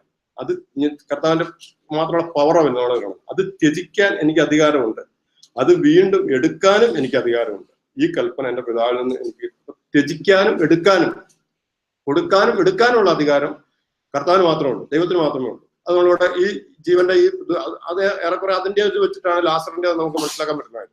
എന്നാല് വീണ്ടും നമ്മൾ ക്രൈസ്തവ ജീവിതത്തിൽ നമ്മുടെ ക്രിസ്തീയ ജീവിതത്തിൽ നമ്മൾ കടന്നു വരുമ്പോൾ നമ്മൾ മനസ്സിലാക്കാൻ പറ്റുന്ന കാര്യം ഈ രോഗസൗഖ്യം അല്ലെങ്കിൽ ഈ കാര്യങ്ങൾ മാത്രമൊന്നും അല്ല. അതല്ല ഇതിനകത്ത്. ഇതൊക്കെ വളരെ ഇതിന് മൊത്തം നമ്മളൊരു സംഖ്യ ആയിട്ട് കൂട്ടിയിട്ടുണ്ടെങ്കിൽ 100 എന്ന് കൂട്ടിയിട്ടുണ്ടെങ്കിൽ അതിന്റെ പെർസെന്റേജ് കണക്കാക്കിയിട്ടുണ്ടെങ്കിൽ ആദ്യത്തെ 15% വന്നു നിൽക്കും. ഇതല്ല, ബാക്കിയുള്ള 85% ഞാൻ ഇതിനകത്ത് മനസ്സിലാക്കി എനിക്ക് മനസ്സിലാവുന്ന കാര്യം നിത്യതയും നിത്യജീവനാണ്. നിത്യത ഇല്ലെങ്കിൽ അല്ലെങ്കിൽ നിത്യജീവൻ ഇല്ലെങ്കിൽ പിന്നീട് ശരിക്കും പറഞ്ഞിട്ടുണ്ടെങ്കിൽ ദൈവത്തിന്റെ ഒരു പ്രാധാന്യം പോലും ഇല്ല എന്ന് നമുക്ക് മനസ്സിലാക്കുന്നത്. അപ്പൊ നമ്മള് നിത്യജീവൻ കൊടുക്കുന്ന കാര്യമാണ് നമുക്ക് ശരിക്കും മനസ്സിലാക്കാൻ പറ്റുന്നത്. നമ്മളോട് വായിക്കുന്ന വിജ്ഞാനിയുടെ ജീവൻ നിലനിർത്തും എന്ന് പറയുമ്പോൾ ഈ ഭൂമിയിലുള്ള ആ ജീവനല്ല ഉദ്ദേശിക്കുന്നത്. നിത്യതയിൽ കിട്ടുന്ന ആ നിത്യതയെ കുറിച്ചാണ് ശരിക്കും അവിടെ പ്രഭാഷണം പറയുന്നത് നമുക്ക് മനസ്സിലാക്കാൻ പറ്റും. അതിനോട് നമ്മൾ നിത്യജീവൻ എന്നാന്ന് മനസ്സിലാക്കണമെങ്കിൽ ഒരു ഇതും കൂടെ മത്തായിയുടെ സുവിശേഷം അതിന്റെ യോഹന്നാന്റെ സുവിശേഷം അതിന്റെ 5:24 നമ്മളിങ്ങനെ വായിക്കുന്നുണ്ട്. സത്യം സത്യമായി ഞാൻ നിങ്ങളോട് പറയുന്നു, എന്റെ വചനം കേട്ട് എന്നെ അയച്ചതിനെ വിശ്വസിക്കുന്നതിന് നിത്യജീവനുണ്ട്. അപ്പൊ എന്റെ വചനം കേട്ട് എന്നെ അയക്കുന്ന നിത്യജീവനുണ്ടെന്ന് അത് കർത്താവ് വെറുതെ പറയില്ല, സത്യം സത്യമായി നിന്നോട് പറയുന്നു. വളരെ ശക്തമായ രീതിയിൽ പറയുന്ന ഒരു കാര്യമാണ്. അതുപോലെ തന്നെ വീണ്ടും പറയുന്നു അതിന്റെ 6:48 6:48 പറയുന്നു, വിശ്വസിക്കുന്ന നിത്യജീവനുണ്ട്, ഞാനാവുന്ന ജീവന്റെ അപ്പം എന്ന് പറയുന്നത്. അപ്പൊ യേശു ക്രിസ്തു ആണ് നിത്യജീവൻ എന്ന് പറയുന്നത്. ഈ ലോകത്തില് അനേക മതങ്ങള്, ഒരുപാട് മതങ്ങളുണ്ട്. അതായത് ഇന്നും കൂടെ മതങ്ങൾ ഓരോ ദിവസം മതങ്ങൾ ഉണ്ടാവാറുണ്ട്, ഓരോ കാഴ്ചപ്പാടുകളുണ്ട്, അതുപോലെ ഇതെല്ലാം ഉണ്ട്. പക്ഷെ അതില് ഈ കർത്താവായ യേശു ക്രിസ്തുവിന് മാത്രമുള്ള യൂണിക്നെസ് ഒന്ന് മാത്രമേ ഉള്ളൂ. അത് എന്റെ ജീവിതത്തിൽ എനിക്കും ബുദ്ധിമുട്ടുള്ള കാര്യം എന്നിട്ടുണ്ടെങ്കിൽ ക്രിസ്ത്യനായ പേരൻസിന്റെ മകനായി ജനിച്ചതിന്റെ പേരിലല്ല ഞാൻ ക്രിസ്ത്യാനിയാണ്. എനിക്ക് എന്റെ സാക്ഷ്യം അത്. ഞാൻ ഈ കാര്യത്തിനൊന്നും വലിയ പ്രാധാന്യം കൊടുത്തിരുന്നുമില്ല. ചരിത്രം പഠിക്കുമ്പോൾ ചരിത്ര പുസ്തകത്തിൽ കർത്താവ് യേശു ക്രിസ്തുവിനെ കുറിച്ചും നബിയെക്കുറിച്ചും അതുപോലുള്ള ഈ മതസ്ഥാപകരെ കുറിച്ചൊക്കെ പഠിച്ചിട്ടുള്ള കാര്യങ്ങളല്ലാതെ അതിൽ കൂടുതലായിട്ടുള്ള യാതൊരു കാര്യവും എനിക്ക് അറിയത്തില്ലായിരുന്നു, പഠിക്കാൻ താല്പര്യമില്ലായിരുന്നു, ഞാൻ പഠിച്ചിട്ടുമില്ലായിരുന്നു. അപ്പൊ യേശു ക്രിസ്തു എന്ന് പറയുമ്പോൾ ക്രിസ്തു മത സ്ഥാപകനും, മുഹമ്മദ് നബി എന്ന് പറയുമ്പോൾ അത് ഇസ്ലാം മതത്തിന്റെ സ്ഥാപകനും, ഗുരുനാനാക്ക് എന്നുണ്ടെങ്കിൽ സിഖ് മത സ്ഥാപകനും, എന്നൊക്കെയുള്ള ഒരു മതസ്ഥാപകൻ എന്നുള്ള കൂടുതൽ കാര്യങ്ങളെ കുറിച്ചൊന്നും ഞാൻ പഠിച്ചിട്ടുമില്ല, മനസ്സിലാക്കിയിട്ടില്ലായിരുന്നു. പക്ഷെ എന്റെ ജീവിതത്തിൽ കർത്താവ് എനിക്ക് പോലും അറിയത്തില്ല, അത്ഭുതകരമായ രീതിയിൽ എന്നെ അങ്ങനെ വഴി നടത്തിക്കൊണ്ടുവന്നു. കർത്താവിനെ കുറിച്ച് അറിയാനായിട്ട് എനിക്ക് ഇടതന്നു. ഞാൻ കൂടുതൽ പഠിച്ചു കഴിഞ്ഞപ്പോൾ എനിക്ക് മനസ്സിലായത് യേശുക്രിസ്തുവിന്റെ യൂണിക്നെസ് എന്ന് പറയുന്ന യേശുക്രിസ്തുവിന്റെ പേഴ്സണാലിറ്റിക്ക് തുല്യമായിട്ട് നിൽക്കാൻ ഈ ലോകത്തിൽ ഒരു പേഴ്സണാലിറ്റിയും ഇല്ല. കാരണം എല്ലാ മതങ്ങളും പഠിപ്പിക്കുന്നുണ്ട്, ഒരുപാട് നല്ല കാര്യങ്ങൾ പഠിപ്പിക്കുന്നുണ്ട്. ലൈഫ് ആഫ്റ്റർ ഡെത്തിനെ കുറിച്ച് വ്യക്തമായ ചിത്രമുള്ള ഒരു മതവും ഇല്ല. ഞാൻ എല്ലാവരോടും ചോദിച്ചിട്ടുണ്ട്, അവർക്ക് ആർക്കും അറിയത്തില്ല വ്യക്തമായ രീതിയിൽ അവരാരും പറയുന്നില്ല അതിനെക്കുറിച്ച്. പക്ഷെ നമ്മുടെ കർത്താവായ യേശുക്രിസ്തു നമ്മളെ പഠിപ്പിച്ചെന്നാണെന്നുണ്ടെങ്കിൽ ഈ ഭൂമിയിൽ ഒരു മനുഷ്യനായി കടന്നു വന്നു, നമ്മൾ എങ്ങനെ ജീവിക്കണം, നമ്മുടെ ജീവിതം എപ്രകാരമുള്ളതായിരിക്കണം എന്നുള്ളത് വളരെ കൃത്യമായിട്ട് കർത്താവ് നമ്മൾ ജീവിച്ച് കാണിച്ചു തന്നു. അതിനുശേഷം ഈ ഭൂമിയിൽ ജീവിച്ചിരിക്കുന്ന ഓരോ മനുഷ്യനും മരിക്കുമെന്നുള്ളതിനെ കൃത്യമായി കർത്താവ് മരിച്ച ശേഷം കർത്താവിന്റെ വാഗ്ദാന പ്രകാരം കർത്താവ് മൂന്നാം ദിവസം ഉയർത്തെഴുന്നതിന് ശേഷം 40 ദിവസം ഈ ഭൂമിയിൽ എല്ലായിടത്തോടെയും കർത്താവ് അന്ന് ജീവിച്ചിരുന്ന ആ ഇടങ്ങളിലെല്ലാം പ്രത്യക്ഷപ്പെട്ടാണ് കാണാൻ പറ്റും. അതിൽ തന്നെ നമ്മൾ പ്രത്യേകിച്ച് നമ്മൾ ഫസ്റ്റ് കൊരിന്ത്യൻസ് അതിന്റെ ചാപ്റ്റർ 15 6ാമത്തെ വാക്യം നമ്മൾ വായിക്കുന്നുണ്ട്. 500-ലധികം ആളുകൾക്ക് ഒന്നിച്ച് പ്രത്യക്ഷപ്പെട്ടു എന്ന് പറയുന്നത്. അതില് ചിലരൊക്കെ ഇപ്പോഴും ജീവനോടെ ഇരിക്കുന്നു എന്ന് പോലെ എഴുതിയിരിക്കുന്നു. അല്ല, കർത്താവോടെ അവിടെ എവിടെയും പോയി ചില മുറിയിൽ അല്ലെങ്കിൽ എവിടെയും പോയി വിളിച്ച് പത്തൊന്നുമല്ല, വളരെ പരസ്യമായിട്ടും കർത്താവ് വന്നിട്ടുണ്ട്. എന്നിട്ട് ഇവരെല്ലാരും അവരെല്ലാരും നോക്കി നിൽക്കുമ്പോഴാണ് കർത്താവ് സ്വർഗ്ഗാരോഹണം ചെയ്തത്. അപ്പൊ ഇത്ര ക്ലിയർ ആയിട്ടുള്ള ഒരു പിക്ചർ, അതായത് ഈ ഭൂമിയിലെ ജീവിതത്തിന് ശേഷം വീണ്ടും ഒരു ജീവിതം ഉണ്ടെന്നും അതിന് ഇത്രമാത്രം ക്ലാരിറ്റി ഉണ്ടെന്നും പ്രൂവ് ചെയ്ത ഒരേ ഒറ്റ പേഴ്സണാലിറ്റി കർത്താവ് യേശുക്രിസ്തു മാത്രമേ ഉള്ളൂ. ഇതാണ് എന്നെ കർത്താവിലേക്ക് ആകർഷിച്ചതും ഞാൻ കർത്താവിനെ കുറിച്ച് കൂടുതൽ പഠിച്ചതും പഠിക്കാൻ തുടങ്ങിയപ്പോൾ മുതൽ എനിക്ക് കൂടുതൽ സന്തോഷം തന്നമായ കാര്യങ്ങളും ഇത് തന്നെയാണ്. അപ്പോൾ ഈ നിത്യത, ഇതാണ് ഒരു യഥാർത്ഥ ക്രിസ്ത്യാനിക്ക് അവന്റെ ജീവിതത്തിൽ മുഖമുദ്രയായിട്ട്, അല്ലെങ്കിൽ അവന്റെ ജീവിതത്തിന്റെ അവൻ ഏറ്റെടുക്കേണ്ട ഏറ്റവും വലിയ അർത്ഥവത്തായ സംഭവം എന്ന് പറയുന്നത് ഈ നിത്യതയാണ്. അത് ഏറ്റെടുത്തിട്ടില്ല എന്നുണ്ടെങ്കിൽ നമ്മൾ പറഞ്ഞ പോലെ അതിന് മുമ്പുള്ള കാര്യങ്ങൾ, അല്ലെങ്കിൽ നമുക്ക് ജീവിതത്തിലുള്ള സൗകര്യങ്ങൾ, പണം, ജോലി, കാര്യങ്ങൾ, രോഗസൗഖ്യം, ഇതൊക്കെയാണെങ്കിൽ 100 വയസ്സ് അല്ലെങ്കിൽ 100 വർഷത്തിന്റെ ഇടയിൽ എല്ലാം വന്ന് തീർന്ന് അവസാനിച്ച് പോകുന്ന കാര്യങ്ങൾ മാത്രമേ ഉണ്ടാകത്തുള്ളൂ.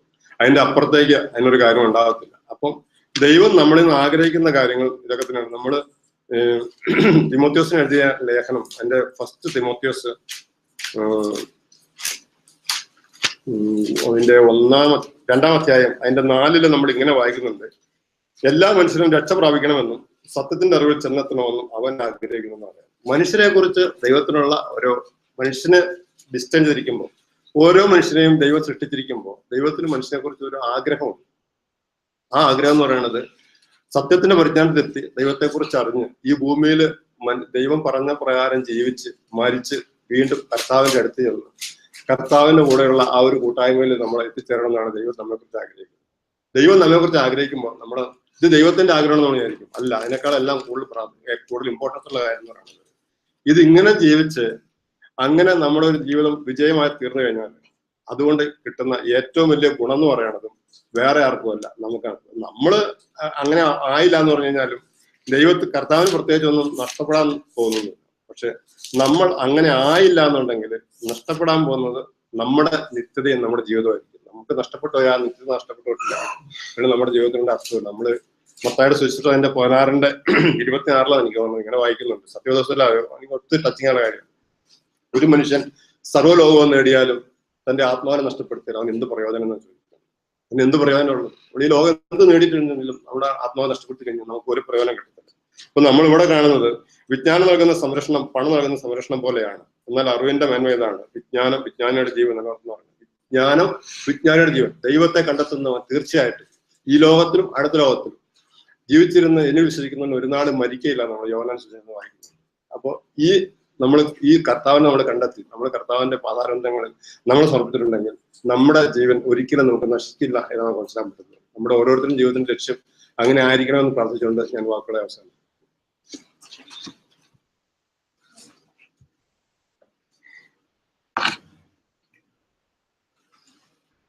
പാട്ടുപുസ്തകത്തിലെ 562 പാട്ട് 562.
വാഴ്ത്തപ്പെട്ടോരുടെ സന്നിധാനം ഏവം രോദനമാഞ്ഞില്ലല്ലോ. നിത്യം സൗഭാഗ്യമാത്മാക്കൾക്ക് ഉയരനാം ചേർന്നിടും ഭംഗിയേറിയ തീരത്ത് ഉയരനാം ചേർന്നിടും ഭംഗിയേറിയ തീരത്ത് സ്നേഹമാം സ്വർഗ്ഗതാരങ്ങളുടെ സ്നേഹദാനത്തിനു നൽകുനാം പ്രീശയനേതരും നന്മയ്ക്കായി കാഴ്ചയായും സ്വപ്നം പാടാം. ദൈവനാം ചേർന്നിടും ഭംഗിയേറിയ തീരത്ത് ദൈവനാം ചേർന്നിടും ഭംഗിയേറിയ തീരത്ത്. വാഴ്ത്തപ്പെട്ട ഞങ്ങളുടെ കർത്താവേ, സ്വർഗ്ഗീയ പിതാവേ, നന്ദിയോടെ ഞങ്ങൾ അങ്ങേ വാഴ്ത്തുന്നു. കർത്താവെ, അവിടുന്ന് ഞങ്ങളുടെ മധ്യ സന്നിഹിതനാണല്ലോ. ഞങ്ങളുടെ പ്രാർത്ഥന ആവശ്യങ്ങളെ കർത്താവെ അങ്ങേ പാദാന്ത്യത്തിൽ ഞങ്ങൾ സമർപ്പിക്കുന്നു. ഞങ്ങളുടെ സ്തോത്ര വിഷയങ്ങൾ കർത്താവെ അങ്ങേക്ക് നന്ദി കരയേറ്റുന്നു. ലിസി പറഞ്ഞ പ്രാർത്ഥന വിഷയങ്ങളെ കർത്തരോട് സമർപ്പിക്കുന്നു. ആ ഷോൾഡറിന്റെ വേദനയ്ക്ക് കർത്താവ് ആശ്വാസം നൽകിയല്ലോ. പൂർണ്ണമായിട്ടുള്ള സൗഖ്യം നൽകണമെന്ന് പ്രാർത്ഥിക്കുന്നു. കർത്താവെ, ശരീരം അങ്ങയുടേതാണ്. അവിടുന്ന് മെനഞ്ഞ ശരീരം, അതിൻ്റെ പ്രോബ്ലംസ് എല്ലാം അവിടെ നിന്ന് അറിയുന്നു. കർത്താവെ, അവിടുത്തെ ആ പുനരുത്ഥാന ശക്തി പ്രിയ ലിസിയുടെ ശരീരത്തിൽ വ്യാപരിക്കുവാനും പൂർണ്ണ സൗഖ്യം കിട്ടുവാനും കർത്താവ് സഹായിക്കണമെന്ന് പ്രാർത്ഥിക്കുന്നു. കിറ്റുവിൻ്റെ ചുമ കർത്താവ് പൂർണ്ണമായിട്ട് സൗഖ്യം നൽകണമെന്ന് പ്രാർത്ഥിക്കുന്നു. ഡെസ്മണ്ടിന് വേണ്ടി പ്രാർത്ഥിക്കുന്നു. കർത്താവെ, അവിടുന്ന് ഞങ്ങളെക്കുറിച്ച് ശ്രദ്ധാലുവാണ് എന്ന് ഞങ്ങൾ അറിയുന്നു. കർത്താവെ, ജോലി കർത്താവ് ഒരുക്കിക്കൊണ്ടിരിക്കുന്നതിനായിട്ട് നന്ദി. വിശ്വാസത്താൽ പ്രാപിക്കുവാൻ കർത്താവ് സഹായിക്കണമെന്ന് പ്രാർത്ഥിക്കുന്നു. ജസ്റ്റിൻ പറഞ്ഞ പ്രാർത്ഥന വിഷയങ്ങളുടെ കാര്യത്തിലോട്ട് സമർപ്പിക്കുന്നു. കർത്താവെ, ദൈവത്തിന്റെ കൃപയിൽ വർദ്ധിച്ചു വരുവാൻ, കർത്താവിന്റെ പരിശുദ്ധമായിട്ടുള്ള സ്വഭാവങ്ങളിൽ കൂട്ടാളിയായി തീരുവാൻ, ഏറെ താഴ്മയോടെ ജീവിക്കുവാൻ എല്ലാം കർത്താവ് സഹായിക്കണമെന്ന് പ്രാർത്ഥിക്കുന്നു. കർത്താവെ, അവിടുത്തെ ദിവ്യ വാഗ്ദത്തങ്ങൾക്കായിട്ട് നന്ദി കരയേറ്റുന്നു. ദൈവിക പ്രകൃതിയിൽ ഭാഗഭാക്കാകുവാൻ ജസ്റ്റിന് മാത്രമല്ല, ഞങ്ങളെ ഓരോരുത്തരെയും സഹായിക്കണം. ഞങ്ങളെ കാണുന്നവര് കർത്താവിന്റെ മഹത്വം ദർശിക്കുവാൻ ഇടയാക്കണമെന്ന് പ്രാർത്ഥിക്കുന്നു. ചാരി പറഞ്ഞ പ്രാർത്ഥന വിഷയം ഞങ്ങളുടെ കർത്തരോട് സമർപ്പിക്കുന്നു. ബോഡി പെയിൻ കർത്താവെ പൂർണ്ണമായിട്ടുള്ള സൗഖ്യം നൽകണമെന്ന് പ്രാർത്ഥിക്കുന്നു. കർത്താവെ, ഞങ്ങളുടെ ശരീരം പരിശുദ്ധാത്മാവിന്റെ ആലയമാണല്ലോ. ഞങ്ങളുടെ ശരീരത്തെ പരിശുദ്ധാത്മാവിനായിട്ട് ഞങ്ങൾ സെറ്റപ്പാട്ട് ചെയ്തിരിക്കുന്ന ആളുകൾ കർത്താവെ, ആകിയാൽ ശരീരത്തിൽ നിന്ന് വേദന പൂർണ്ണമായിട്ട് മാറുവാൻ കർത്താവ് സഹായിക്കണം. രഞ്ജിത്തിന് വേണ്ടി പ്രാർത്ഥിക്കുന്നു. കർത്താവെ, ബോഡി പെയിൻ ഉണ്ടെന്ന് കേട്ടല്ലോ. കർത്താവെ, സൗഖ്യം നൽകണം. ഞങ്ങളുടെ സൗഖ്യം ഞങ്ങളുടെ കർത്താവാണല്ലോ. അവിടുന്ന് സൗഖ്യം നൽകുന്ന ദൈവമാണല്ലോ. കർത്താവെ, സൗഖ്യം നൽകണമെന്ന് പ്രാർത്ഥിക്കുന്നു. ബിൻസിക്ക് വേണ്ടി പ്രാർത്ഥിക്കുന്നു. കൈക്ക് വേദനയാണെന്ന് കേട്ടല്ലോ. കർത്താവ് സൗഖ്യം നൽകണം. ഞങ്ങളുടെ ആരോഗ്യം, ഞങ്ങളുടെ ബലം എല്ലാം ഞങ്ങളുടെ കർത്താവാണല്ലോ. ആകിയാൽ പ്രിയ ബിൻസിക്ക് ഏറ്റവും വേഗം സൗഖ്യം നൽകണമെന്ന് പ്രാർത്ഥിക്കുന്നു. മാഷിന് നൽകിയ സൗഖ്യത്തിനായിട്ട് നന്ദി. കാലിന്റെ മുട്ടിന്റെ വേദനയ്ക്ക് പൂർണ്ണമായിട്ടുള്ള സൗഖ്യം അവിടെ നൽകിയല്ലോ. അങ്ങേക്ക് നന്ദി കരയേറ്റുന്നു. യുവലിന് വേണ്ടി പ്രാർത്ഥിക്കുന്നു. ദൈവത്തിന്റെ വചനം ഏറെ മനസ്സിലാക്കുവാൻ, ഗ്രഹിക്കുവാൻ, ദൈവത്തിന്റെ വചനത്തിന്റെ സാക്ഷിയായി തീരുവാൻ കർത്താവ് ഏതിലേക്ക് വിളിച്ചിരിക്കുന്ന ആ വിളി പൂർണ്ണമായിട്ട് പ്രാവർത്തികമാക്കുവാൻ ദൈവത്തിന്റെ വചനത്തിന്റെ സമൃദ്ധിയും റിച്ച്നെസ്സും ഒക്കെ നൽകണമെന്ന് പ്രാർത്ഥിക്കുന്നു. ശാരീരികമായിട്ട് പൂർണ്ണമായിട്ട് സൗഖ്യം നൽകണം. വേദനയ്ക്ക് ആശ്വാസം നൽകണം. ജോലിയുടെ കാര്യം കർത്താവ് ഒരുക്കിക്കൊണ്ടിരിക്കുന്നതിനായിട്ട് നന്ദി. കർത്താവ് തക്ക സമയത്ത് കർത്താവ് അത് നൽകുമെന്ന് വിശ്വസിക്കുന്നു. ജെസ്സി പറഞ്ഞ പ്രാർത്ഥന വിഷയങ്ങളുടെ കരുത്തിലോട്ട് സമർപ്പിക്കുന്നു. കാലിന്റെ ലെഫ്റ്റ് സൈഡിൽ ഉണ്ടാകുന്ന വേദനയിൽ കർത്താവ് പൂർണ്ണമായിട്ടുള്ള സൗഖ്യം നൽകണം. കർത്താവെ, അവിടെ നിന്നാണല്ലോ ഞങ്ങളുടെ സൗഖ്യം.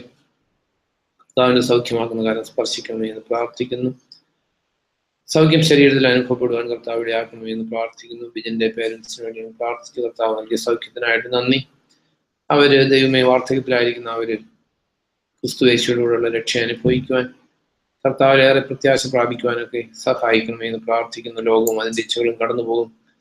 ഒരു മനുഷ്യൻ ലോകം മുഴുവൻ നേടിയാലും തൻ്റെ ആത്മാവിനെ നഷ്ടപ്പെടുത്തുവാൻ ഇടയായ പിന്നെ ഒന്നുമില്ല. കർത്താവെ ബിജന്റെ പേരൻസ് യഥാർത്ഥ ക്രിസ്തീയ അവസ്ഥകളിലൊക്കെ ആയി തീരുവാൻ ദൈവം സഹായിക്കുന്നു. ഞങ്ങൾ ചാച്ചുവിനെ അവർക്ക് സഭയായിട്ട് പ്രാർത്ഥിക്കുന്നു. കർത്താവ് ഏറ്റവും സൗഖ്യം പ്രാപിക്കുവാൻ ആ ജീവിതത്തിൽ കർത്താവിലോട്ടൊക്കെ വലിയ മനസ്താന്തരത്തോടെ തിരിയുവാനൊക്കെ കർത്താവ് മുഖാന്തരം ഒരുക്കണമേ എന്ന് പ്രാർത്ഥിക്കുന്നു.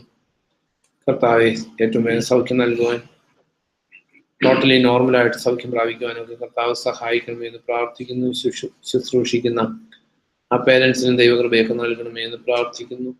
കർത്താവെ അവിടുത്തെ കരുണയും അവിടുത്തെ മനസ്സിലും അവരുടെ പേര് വ്യാപരിക്കുവാൻ ദൈവം ഇടയാക്കണമേ എന്ന് പ്രാർത്ഥിക്കുന്നു. അവരുടെ മടക്കയാത്രയിൽ കൂടി സഹായിക്കണം. ഞങ്ങളെല്ലാം അങ്ങയുടെ കരത്തിലോട് താഴ്ത്തി സമർപ്പിക്കുന്നു.